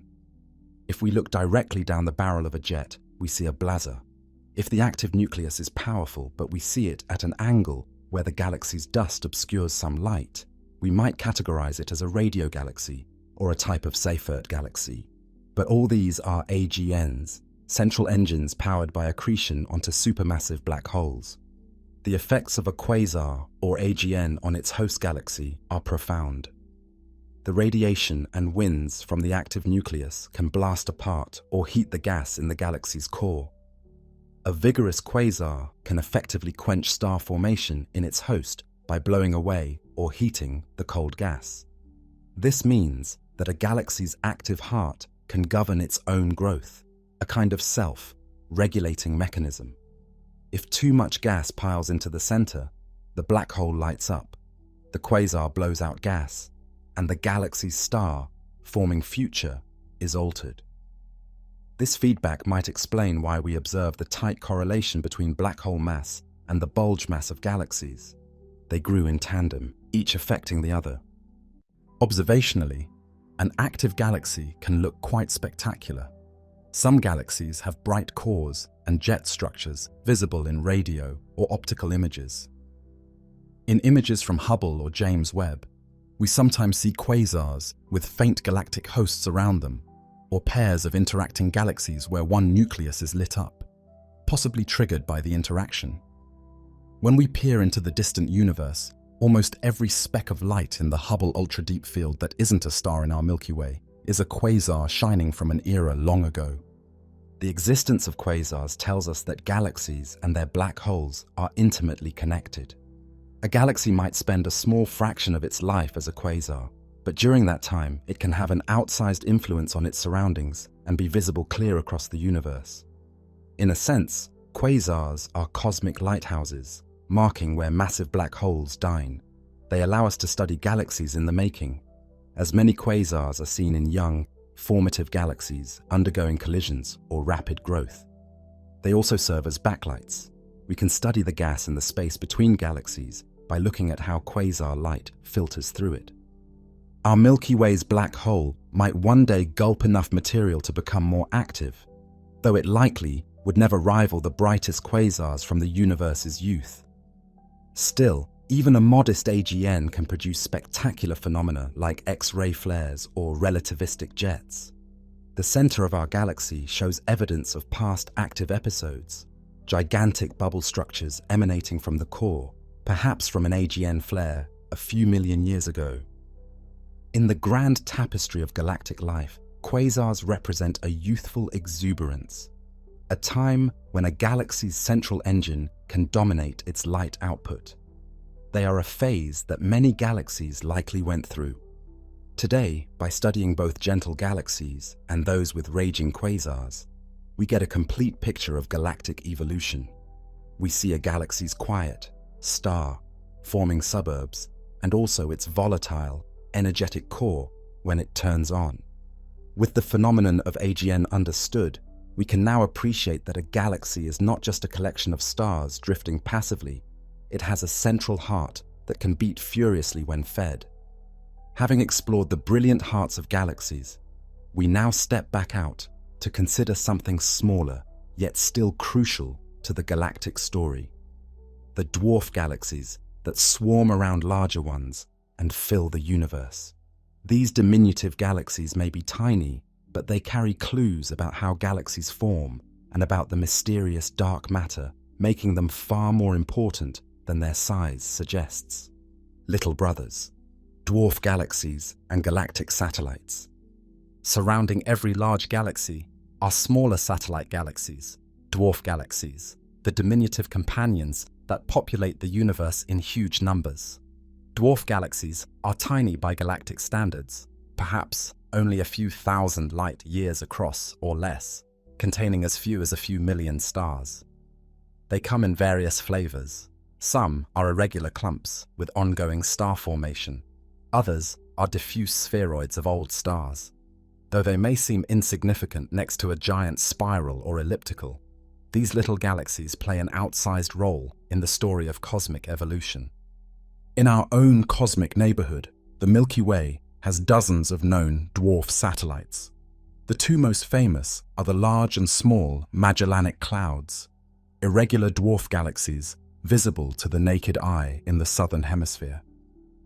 These clouds are actively forming stars, with visible nebulae like the Tarantula Nebula in the Large Cloud, a colossal star birth region. They orbit our Milky Way and are in the process of being gradually disrupted. A stream of gas, the Magellanic Stream, stretches behind them, torn off by our galaxy's gravity and the ram pressure of halo gas. In a few billion years, the Magellanic Clouds will likely merge into the Milky Way, adding their stars to our own. Besides these prominent examples, the Milky Way is encircled by many dwarf spheroidal galaxies, much smaller, fainter objects like Sagittarius, Draco, Ursa Minor, and Fornax. These tend to have little to no gas and consist mostly of ancient, faint stars. They often appear as just a sparse scattering of stars, detectable only with long exposures on large telescopes. The Sagittarius dwarf is actually in the process of being devoured by the Milky Way right now. It has been stretched into a long stream of stars, wrapping around our galaxy.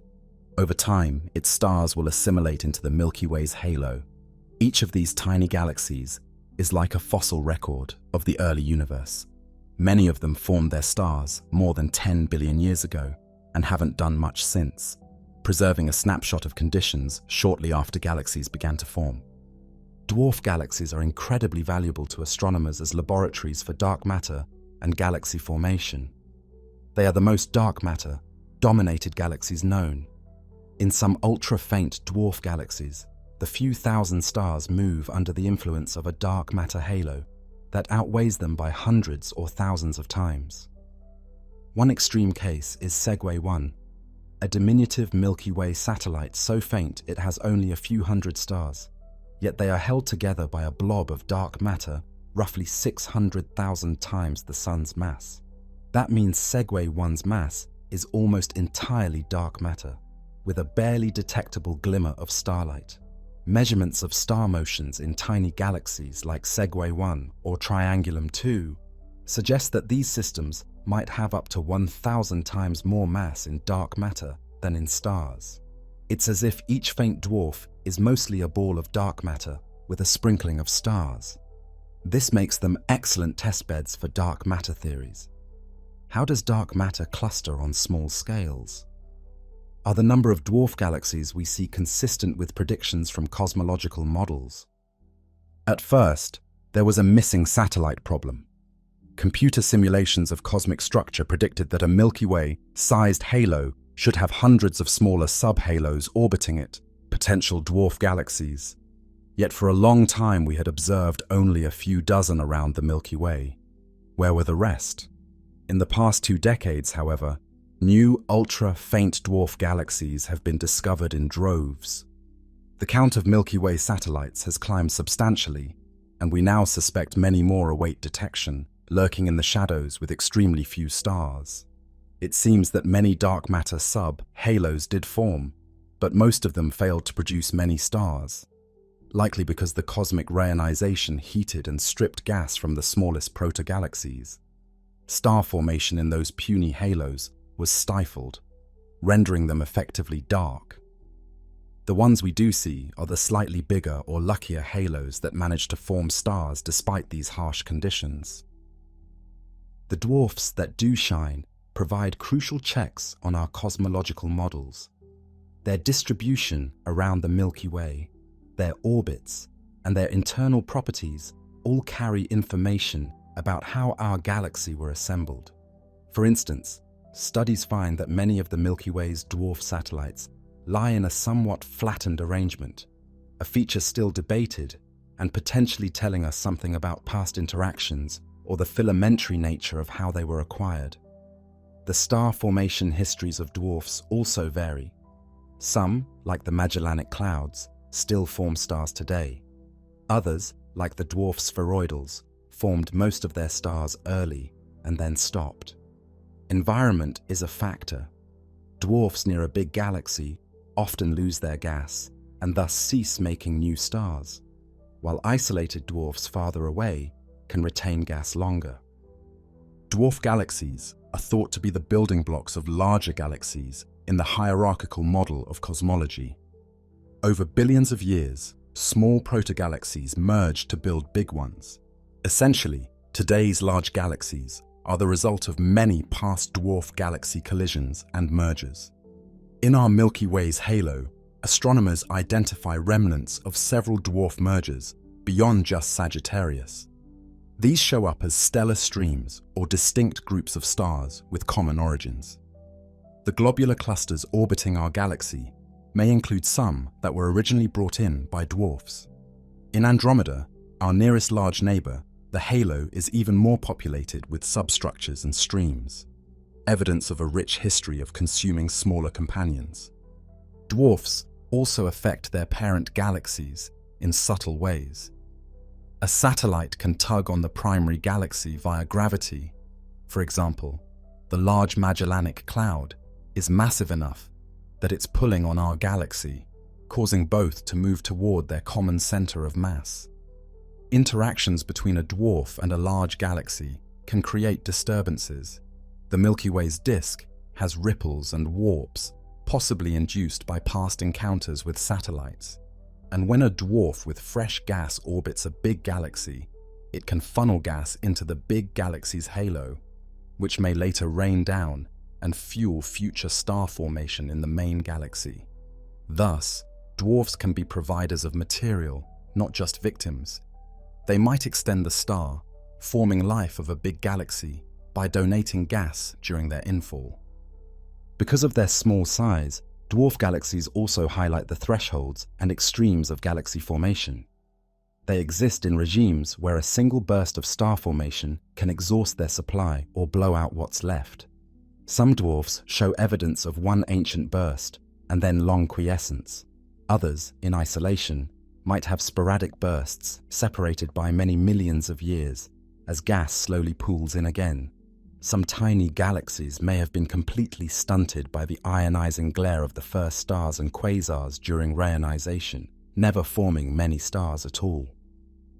They remind us that not all galaxies are the continuously rotating, long-lived star factories like the Milky Way.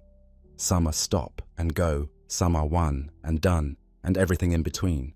In summary, dwarf galaxies may be small, but they are crucial pieces of the cosmic puzzle. They were the first galaxies to form, the building blocks that merged into larger ones. They are the most common galaxies by number. They are reservoirs of dark matter, offering evidence for its behavior on small scales. And as satellites, they are constantly interacting with larger galaxies, being pulled apart, contributing gas and stars, and generally complicating the life of their big hosts. In their diminutive form, dwarfs carry outsized importance for understanding gravity, dark matter, and the history of galaxy assembly. Having explored these miniature galaxies, we now widen our perspective to the enormous patterns that galaxies themselves form on the grandest scales. Just as stars gather into galaxies, galaxies congregate into clusters, superclusters, and filaments in a vast cosmic web. It's time to venture into the large-scale structure of the universe, the architecture of galaxies on cosmic scales. The cosmic web, clusters, superclusters, and filaments. Galaxies, including the Milky Way, are not scattered randomly through space. They often gather in larger structures bound by gravity. On the first rung of this cosmic ladder are galaxy groups. A galaxy group generally holds a few dozen or fewer galaxies. The Milky Way and Andromeda, along with the dozens of dwarf galaxies orbiting them, form the local group, a collection of more than 50 galaxies spanning about 10 million light-years. Our local group is a typical small cluster.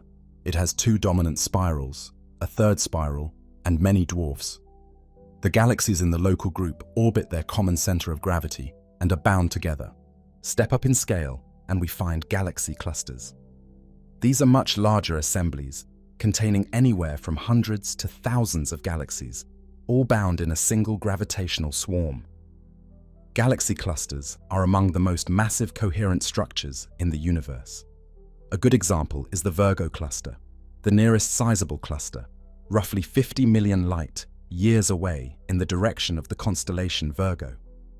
It holds over 1,000 galaxies in a volume a few million light-years across. The cluster's core is crowded with elliptical galaxies, including a giant central galaxy sitting at the center, feasting on smaller galaxies that venture too close. Clusters like Virgo are permeated by a hot X-ray, emitting gas that fills the space between galaxies. This intracluster gas actually outweighs all the stars in the cluster, and dark matter outweighs both. Clusters are dark matter, dominated just like galaxies, but on a larger scale. The galaxies in a cluster move at hundreds or even over 1,000 kilometers per second, ricocheting through the cluster's deep gravitational well. Clusters themselves aren't isolated. They often lie in larger complexes called superclusters. A supercluster is essentially a cluster of clusters, an extended grouping of galaxies, groups, and clusters spanning perhaps a few 100 million light-years. Our local group, for instance, is on the outskirts of the Virgo supercluster, which contains the Virgo cluster and dozens of other groups and clusters in our corner of the universe. In recent years, astronomers have realized that what we used to call the Virgo supercluster is part of an even larger complex named Laniakea, a Hawaiian word meaning immense heaven.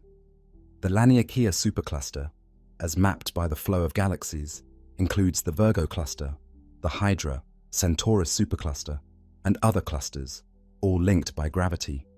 It stretches over 500 million light-years and contains the mass of perhaps 100,000 galaxies.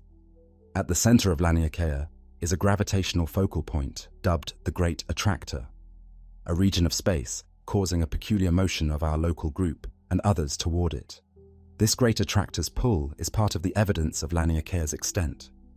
Connecting these clusters and superclusters are the filaments, long strings of galaxies and galaxy clusters, tens to hundreds of millions of light, years long, but relatively thin. Between the filaments lie voids, enormous regions with very few galaxies, sometimes tens of millions of light, years across where only a handful of galaxies dwell.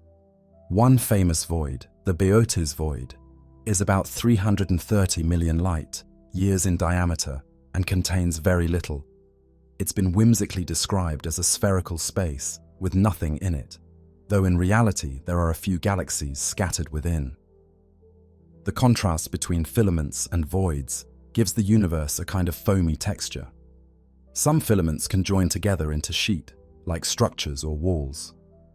For example, the Sloan Great Wall, identified in large galaxy surveys, is a massive thread of galaxies and clusters, about 1.5 billion light years long, among the largest structures ever observed. The cosmic web's appearance is often compared to a sponge or foamy bubbles, concentrations of matter surrounding vast empty voids, or even to the brain's neural networks on a cosmic scale. This arrangement, clusters, superclusters, filaments, and voids, is what we call the cosmic web.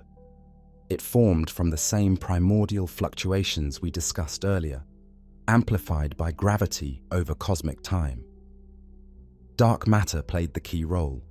It clumped into filaments early, and ordinary matter followed, flowing into those gravitational channels to form galaxies. The result is that on the grandest scales, matter in the universe is arranged in twisting, thread-like structures with immense voids in between. When we run large computer simulations of the universe, starting from the initial conditions of the Big Bang and letting gravity draw matter together, a filamentary pattern naturally emerges. The simulation's output, when compared to maps of real galaxies from surveys like the Sloan Digital Sky Survey, is strikingly similar. It's one of the triumphs of modern cosmology. The cosmic web we observe is exactly what our theories predict given dark matter and the expanding universe. To give a sense of scale, an individual galaxy might be 100,000 light years across, a cluster 10 million, a supercluster 200 million, the distance between major superclusters on the order of 1 billion light years. The observable universe is about 93 billion light years in diameter. On those largest scales, the cosmic web starts to blend into homogeneity. An extremely large cube of the universe would contain a statistically even mix of galaxies and voids. But up to those enormous scales, the web is evident. It's breathtaking to realize that the Milky Way, with all its hundreds of billions of stars, is but a single point on the vast cosmic web, a node in a structure so immense it defies full comprehension. In a thought experiment, imagine pulling back your vantage point. Zoom out from our solar system, past the Milky Way's disk, until our whole galaxy is just a glowing spiral among others. Zoom further, and the Milky Way and its neighbors blend into the local group, a small cluster of galaxies. Pull back more, the local group becomes just one clump in the Virgo cluster. Further still, the Virgo cluster and adjacent groups merge into the Laniakea supercluster, a great flowing concentration of matter. Finally, as you zoom to a view hundreds of millions of light years across, the superclusters themselves line up as filaments, the cosmic web revealed in its entirety, galaxies like grains of dust, tracing the grand design of gravity. This mental journey underscores how nested our existence is within ever grander systems. We live within this web. Our Milky Way, Andromeda, and neighbors float together in the local group, which is being gently pulled as part of the Virgo Laniakea supercluster along a filament towards the Virgo cluster. In far, far future billions of years, that journey might bring our remnants into Virgo's embrace. When we peer out at the night sky, the stars we see with the naked eye all belong to our own galaxy. but the faint smudges we see through telescopes are all part of this grand structure. For instance, the Coma cluster of galaxies appears as a dim patch in the constellation Coma Berenices, but it is the heart of a rich filament connected to other clusters. The Shapley supercluster, one of the most massive supercluster concentrations known, is another knot in the web observable in southern skies. The cosmic web is not just a backdrop, it influences how galaxies evolve. Galaxies in clusters are different from those alone in the field. They tend to be redder and gas-poor, partly due to interactions and the hot cluster environment stripping their gas. Galaxies riding along thin filaments can funnel towards clusters, often getting processed by smaller group environments before entering a cluster. Thus, a galaxy's larger scale environment plays a role in its story, illustrating the adage, location, location, location, on a cosmic scale. It's remarkable to think that barely 100 years have passed since we even confirmed galaxies outside the Milky Way. Now, with our arsenal of observations and simulations, we have mapped the architecture of the universe on the largest scales. We have, in essence, discovered the blueprint of creation's vast cosmic web. Having charted out this grand design, we turn to some of the most puzzling denizens of this landscape, galaxies that challenge our definitions, those that are extremely diffuse or even seemingly made mostly of dark matter with hardly any stars. These ultra, diffuse and dark galaxies push the boundaries of what a galaxy can be, and exploring them will deepen our insight into the unseen components of the universe. Ghostly galaxies, ultra, diffuse and dark galaxies. Not all galaxies are the bright, well-defined islands of stars we might imagine. In recent years, astronomers have discovered a class of galaxies so faint and spread out that they've been called ultra, diffuse galaxies, ghostly apparitions barely visible against the night sky. These galaxies can be as large in extent as the Milky Way, yet have only a tiny fraction of the stars.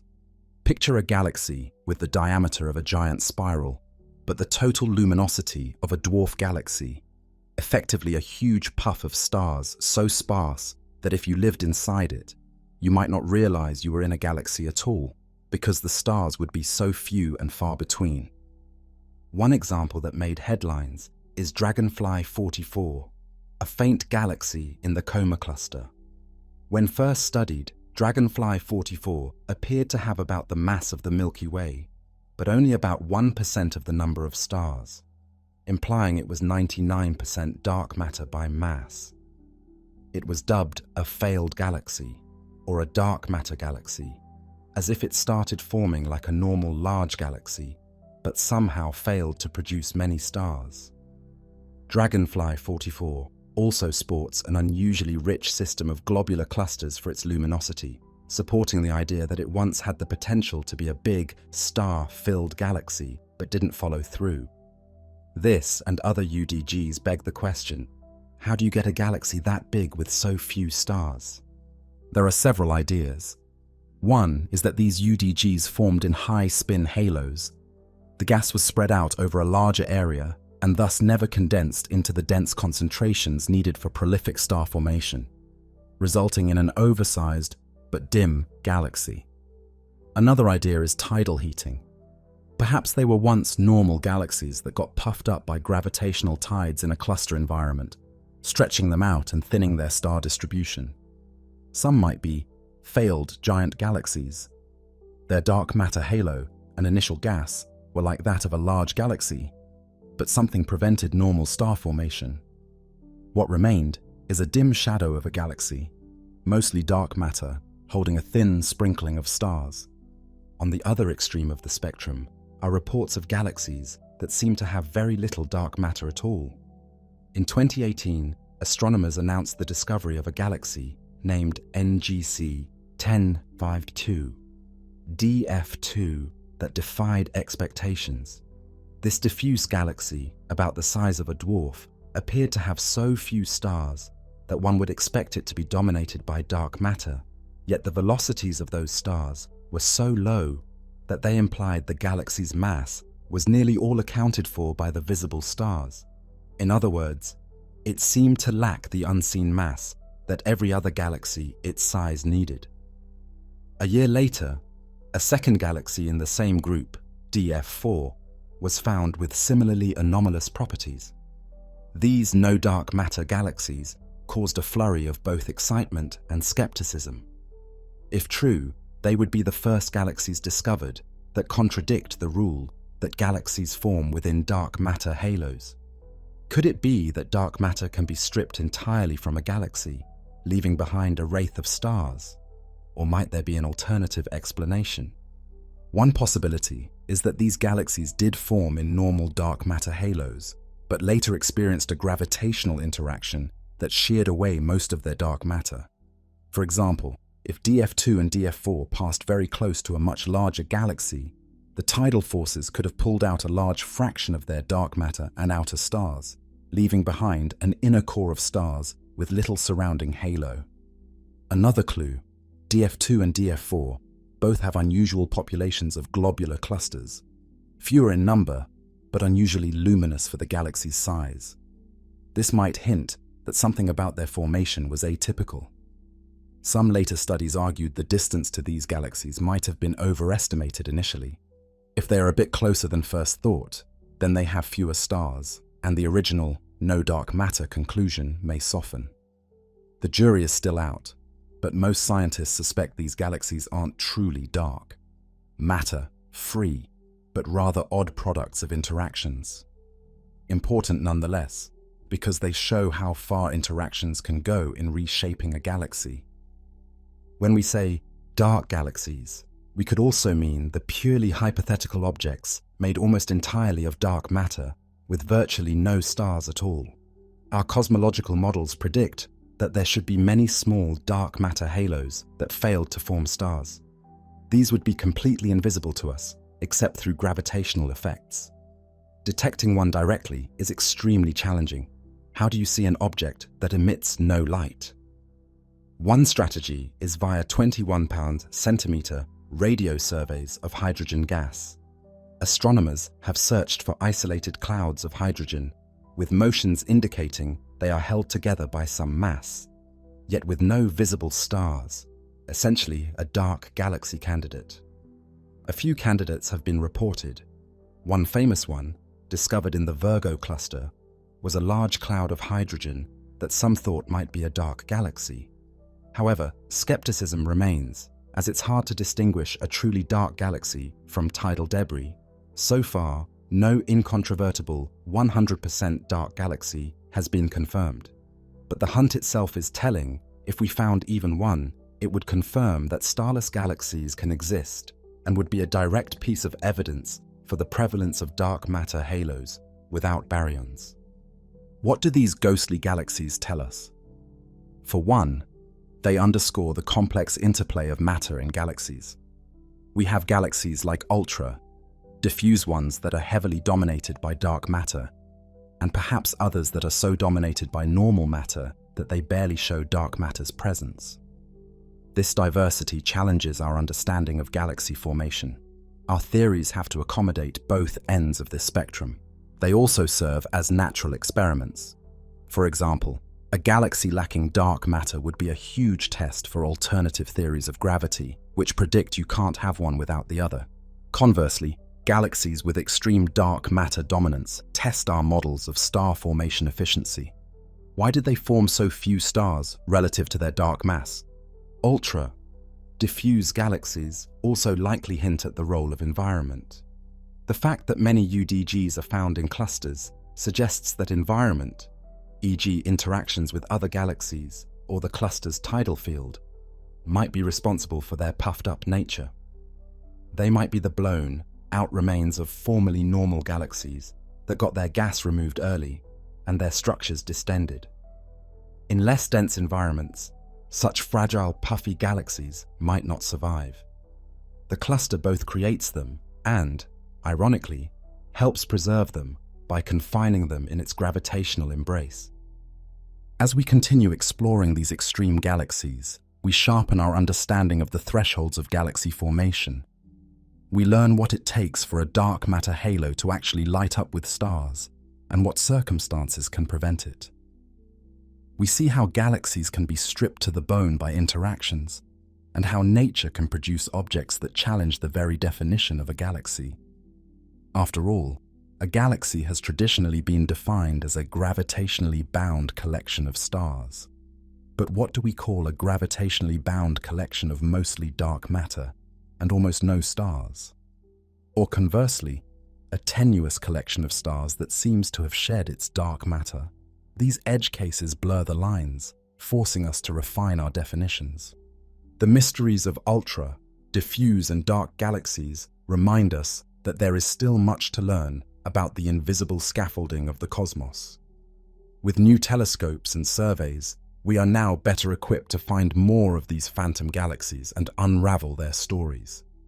Each such discovery is like finding an unexpected creature in the cosmic wilderness, challenging what we thought galaxies could or couldn't be.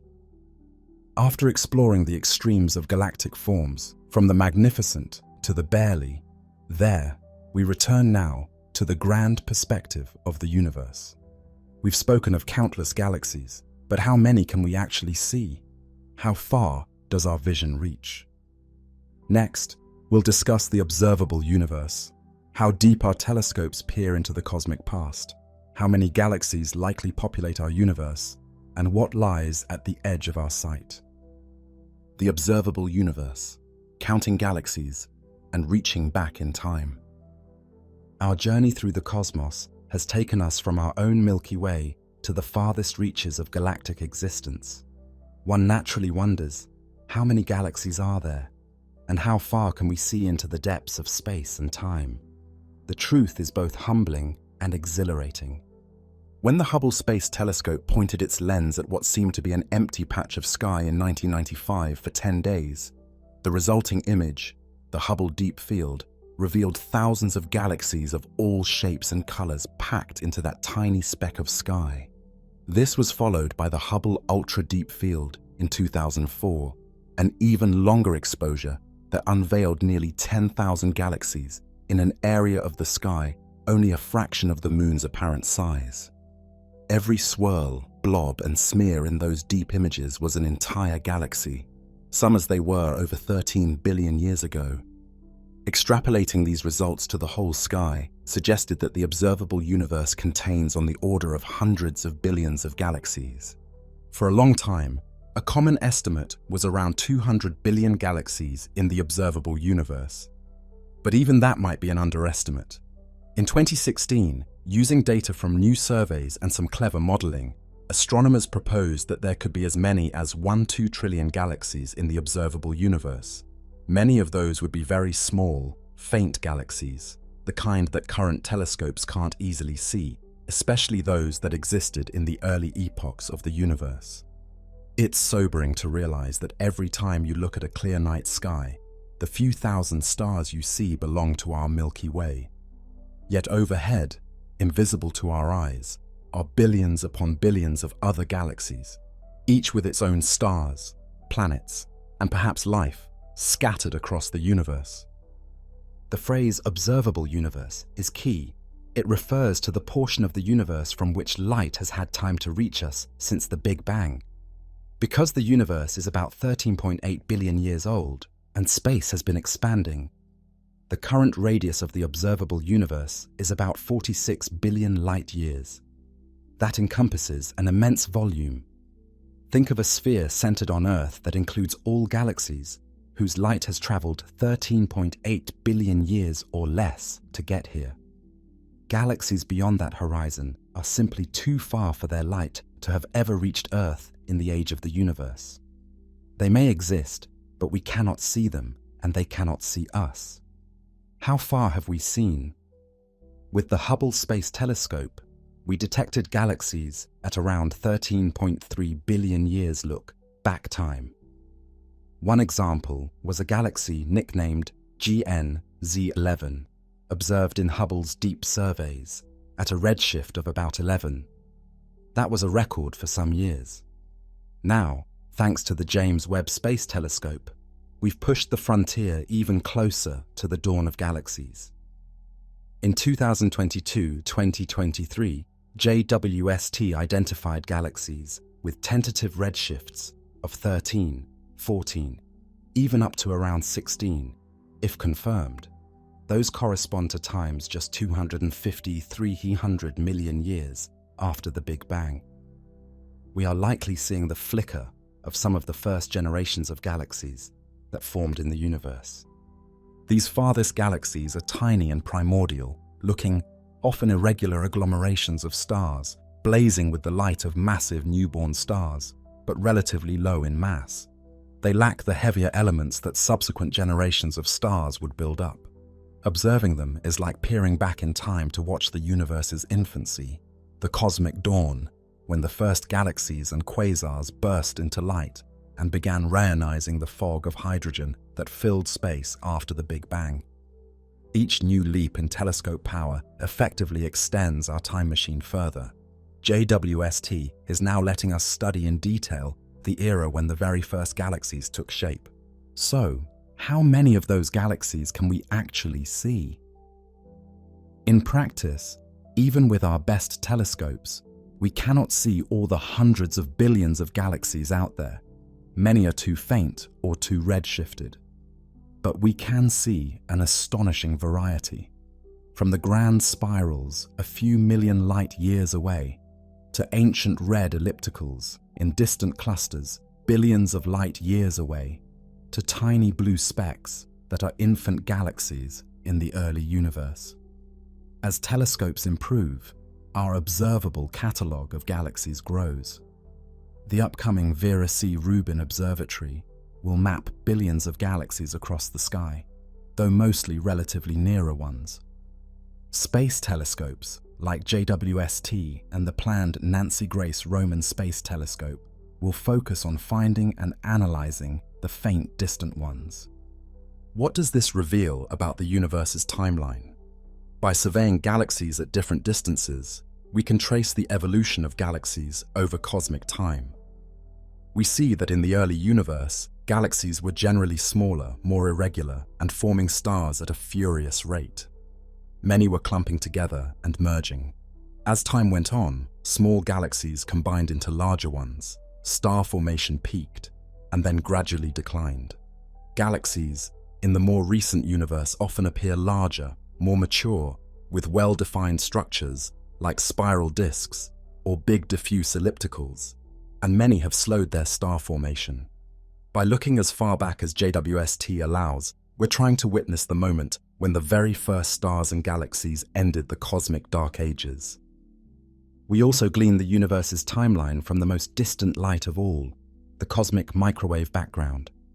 This is not a galaxy, but the faint remnant glow of the Big Bang itself, released about 380,000 years after the Big Bang, when the hot plasma cooled enough for atoms to form and light to travel freely. The CMB comes to us from every direction, a nearly uniform background with tiny fluctuations that encode the seeds of future galaxies and clusters. It represents the absolute limit of what we can see via electromagnetic radiation. Beyond that, the universe was opaque. It's like a foggy wall at the edge of our vision. We cannot see through the CMB with light. It's the backdrop of the observable universe. Thus, our observations currently span from the present day all the way back to those first few 100 million years, when the earliest galaxies and black holes were turning on, and finally to the CMB wall at 13.8 billion years ago. Each big telescope and survey has effectively peeled back another layer of the universe's history. Our picture of the cosmos's timeline has grown rich. We have seen the universe as a baby, as a rambunctious toddler, as a vigorous youth, and in its middle age. As for how many galaxies exist in total, the number is truly mind-boggling and might ultimately be unanswerable if the universe is infinite. But in the observable volume we inhabit, current best estimates suggest on the order of 1 trillion galaxies. It's a number so large it loses meaning. Suffice it to say, there are more galaxies in the observable universe than there are stars in any individual galaxy. Looking up at a dark sky, one might feel that the universe is mostly empty darkness sprinkled with stars. But thanks to our instruments, we know the opposite is true. The darkness is filled with the light of galaxies, stretching to the edge of what is knowable. Standing here, on a small planet within the Milky Way, we have managed to gauge the universe's extent and populate it with galaxies by the billions. This achievement of human curiosity sets the stage for our final reflections on what it means to live in a universe so vast and full of galaxies, to be made of the stuff of stars, and to contemplate it all from our tiny corner of the cosmic ocean. Eyes on the cosmos, telescopes that revolutionized our view. Our understanding of galaxies has expanded hand in hand with the advancement of our telescopes, our eyes on the universe.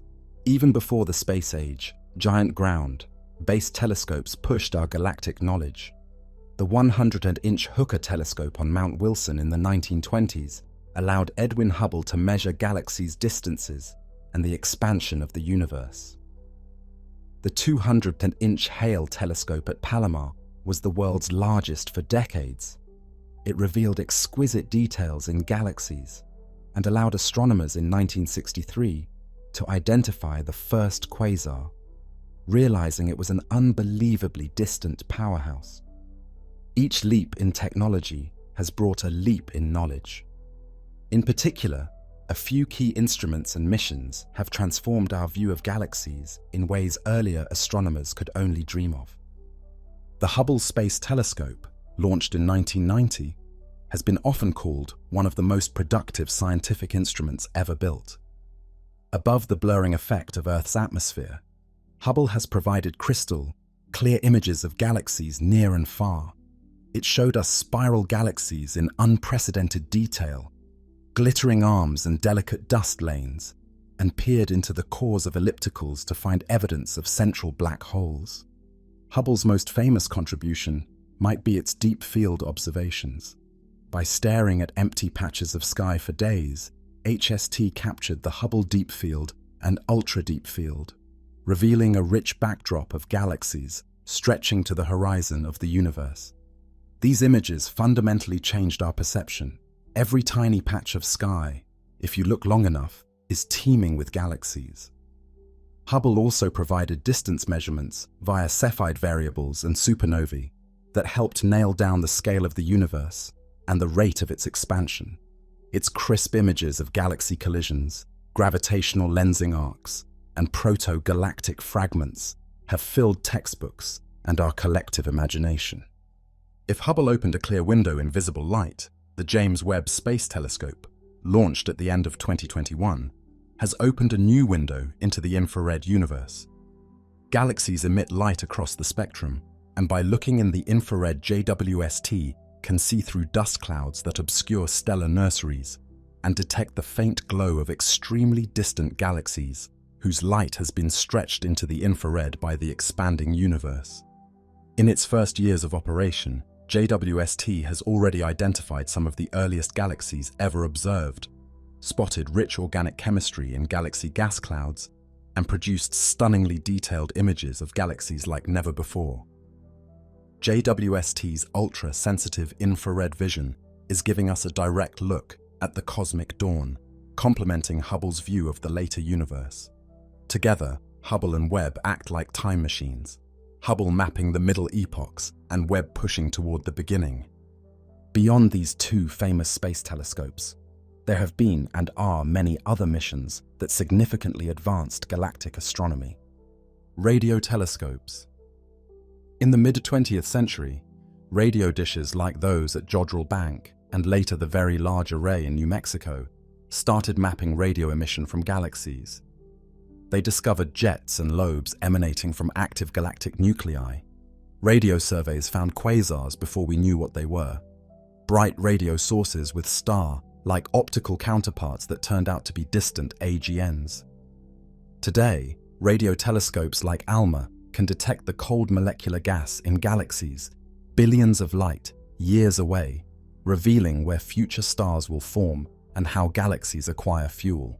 They also measure the rotation of outer gas in galaxies to chart out dark matter distributions.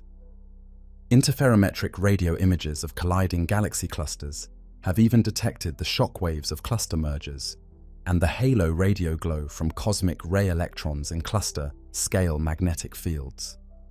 X-ray observatories, space-based. X-ray telescopes, such as Chandra and XMM, Newton, have shown us the high-energy side of galaxies. They map the X-ray glow of hot gas in galaxy clusters, providing direct measurements of cluster masses. Chandra's sharp vision revealed how clusters collide. X-ray images of galaxies show the halo of hot plasma that many galaxies, especially ellipticals, sit in, and pinpoint the light from accreting black holes at galactic centers or ultraluminous X-ray binaries sprinkled throughout galaxies. X-ray surveys also discovered mysterious diffuse X-ray backgrounds and contributed to the discovery of intergalactic filaments of warm, hot gas connecting clusters. Infrared and UV surveys.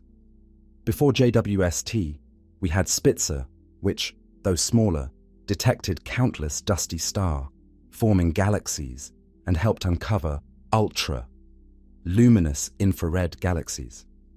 Spitzer observed high, redshift galaxies in infrared 2, bridging some of the gap until JWST. In the ultraviolet, the Galax Space Telescope mapped UV emission across the sky, highlighting where in galaxies young massive stars are concentrated. Galax pictures of spirals showed hazy UV halos of star formation and star streams, and captured starburst activity in dwarfs and interacting galaxies. Ground-based surveys and upcoming telescopes. The Sloan Digital Sky Survey, starting in the 2000s, used a dedicated 2.5-meter telescope to perform an immense imaging and spectroscopic survey of galaxies. SDSS gave us a 3D map of over 1 million galaxies, which led to the discovery of large-scale structures like the cosmic web filaments, and refined our understanding of galaxy demographics. The forthcoming Vera C. Rubin Observatory in Chile will take this further, imaging the entire visible sky to great depth repeatedly and capturing billions of galaxies and their changes over time. The Nancy Grace Roman Space Telescope will conduct wide field surveys at near infrared, providing a Hubble-like clarity, but on areas of sky hundreds of times larger, ideal for finding distant galaxies and mapping dark matter via weak gravitational lensing. And on the ground, the new extremely large telescopes will, later this decade, give astronomers unprecedented power to study faint galaxies and directly image features in galaxies tens of millions of light years away that currently appear as mere smudges.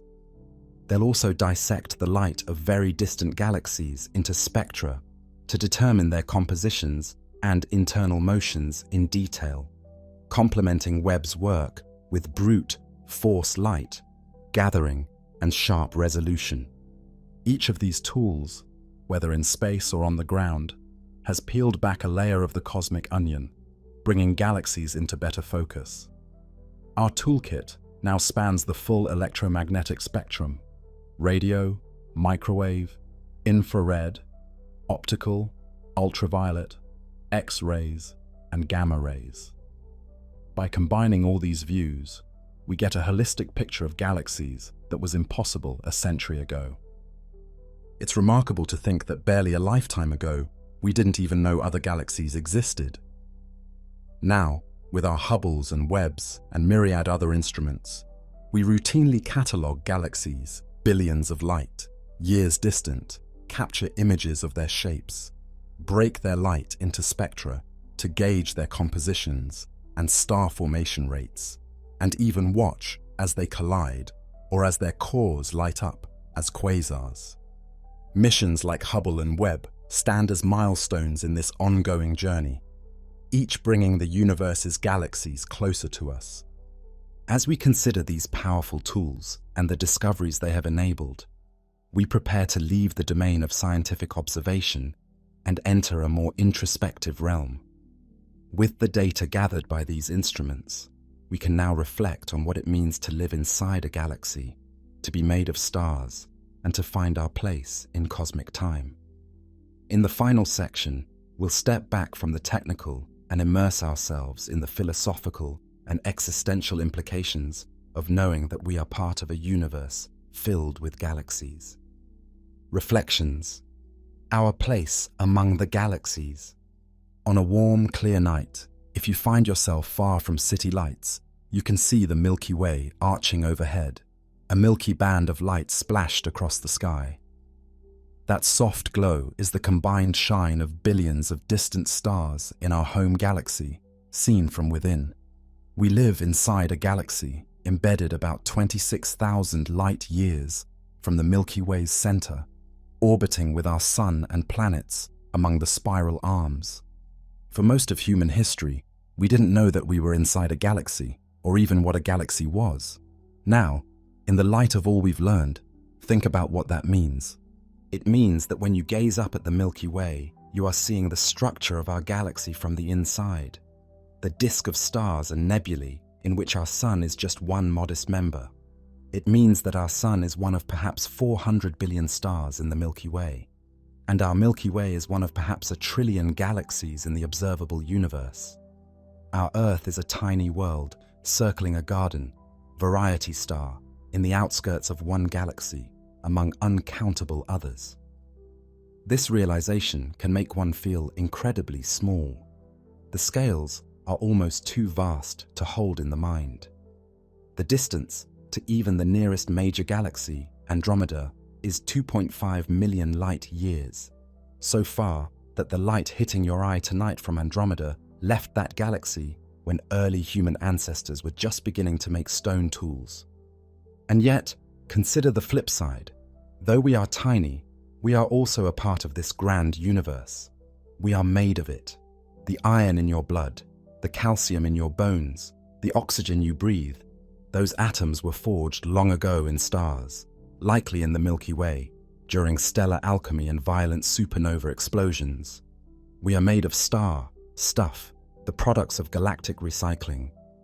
Over the history of our galaxy, generations of stars lived and died, each enriching the cosmic clouds with heavier elements, which eventually found their way into the gas that formed our sun, our planet, and ultimately us.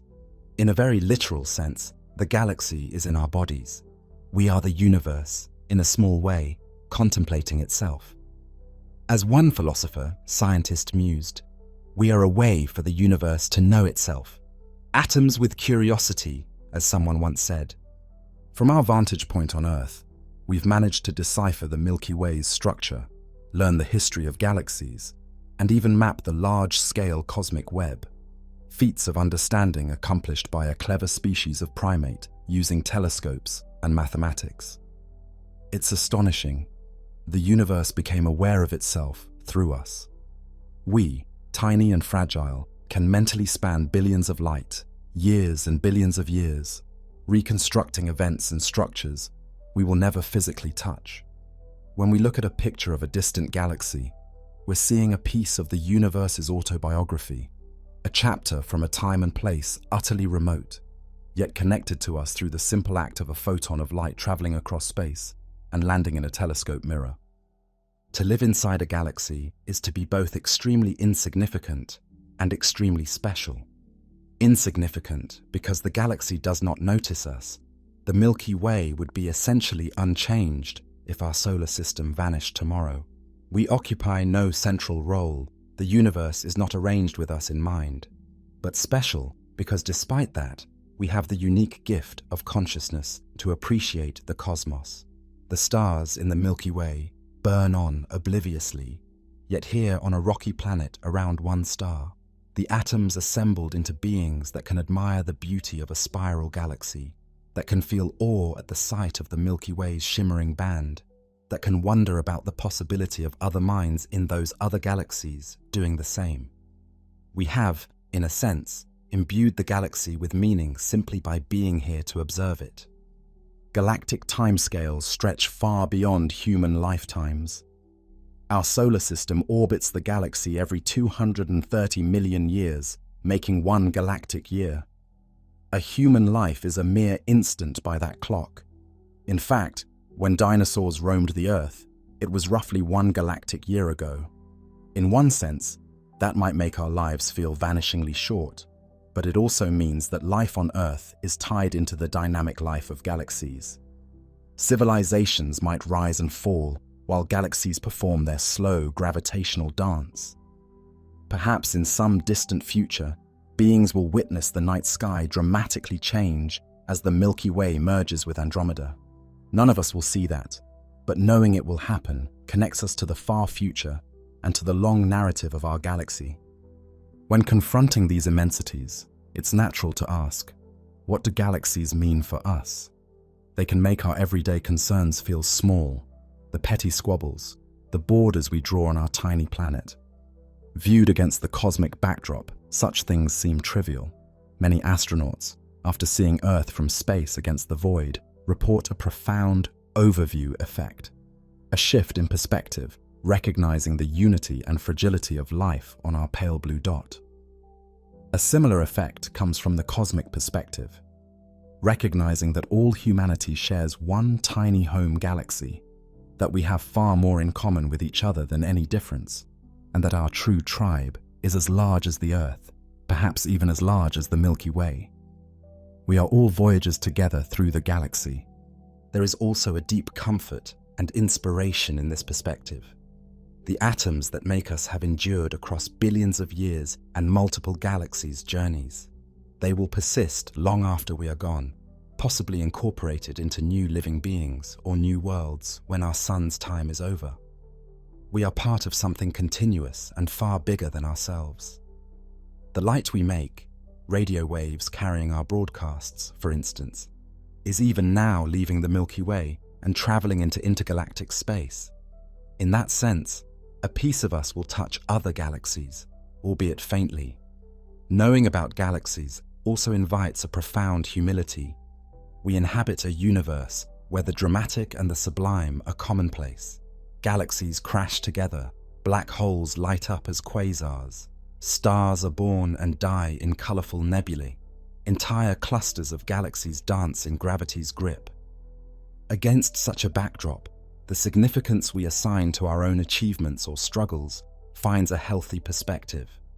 But rather than make us feel despair at our smallness, this awareness can instill a sense of gratitude and wonder.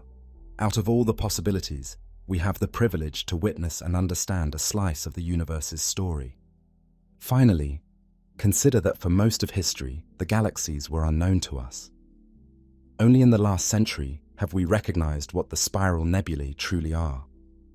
In that short time, essentially a couple of human lifetimes, we've gone from not even knowing other galaxies exist to mapping the cosmos and decoding the light from the dawn of time. This rapid progress shows something powerful. Our desire to learn is as expansive as the universe itself. We are a curious, bold species, unafraid to ask big questions. What is that hazy band in the sky? What are those faint smudges in the telescope? How did we come to be? And remarkably, we've been able to answer many of them. As we conclude the story of galaxies, we find that it is deeply intertwined with our own story. Galaxies are not just distant objects. In a very real way, they are our extended homes. The Milky Way gave birth to the Sun and Earth. Galaxies provided the raw materials for life and the stage for every cosmic event that led to our existence. When we marvel at the galaxies, we are in a sense marveling at our origins. And we are fortunate to live at a time when we can see them, eons from now.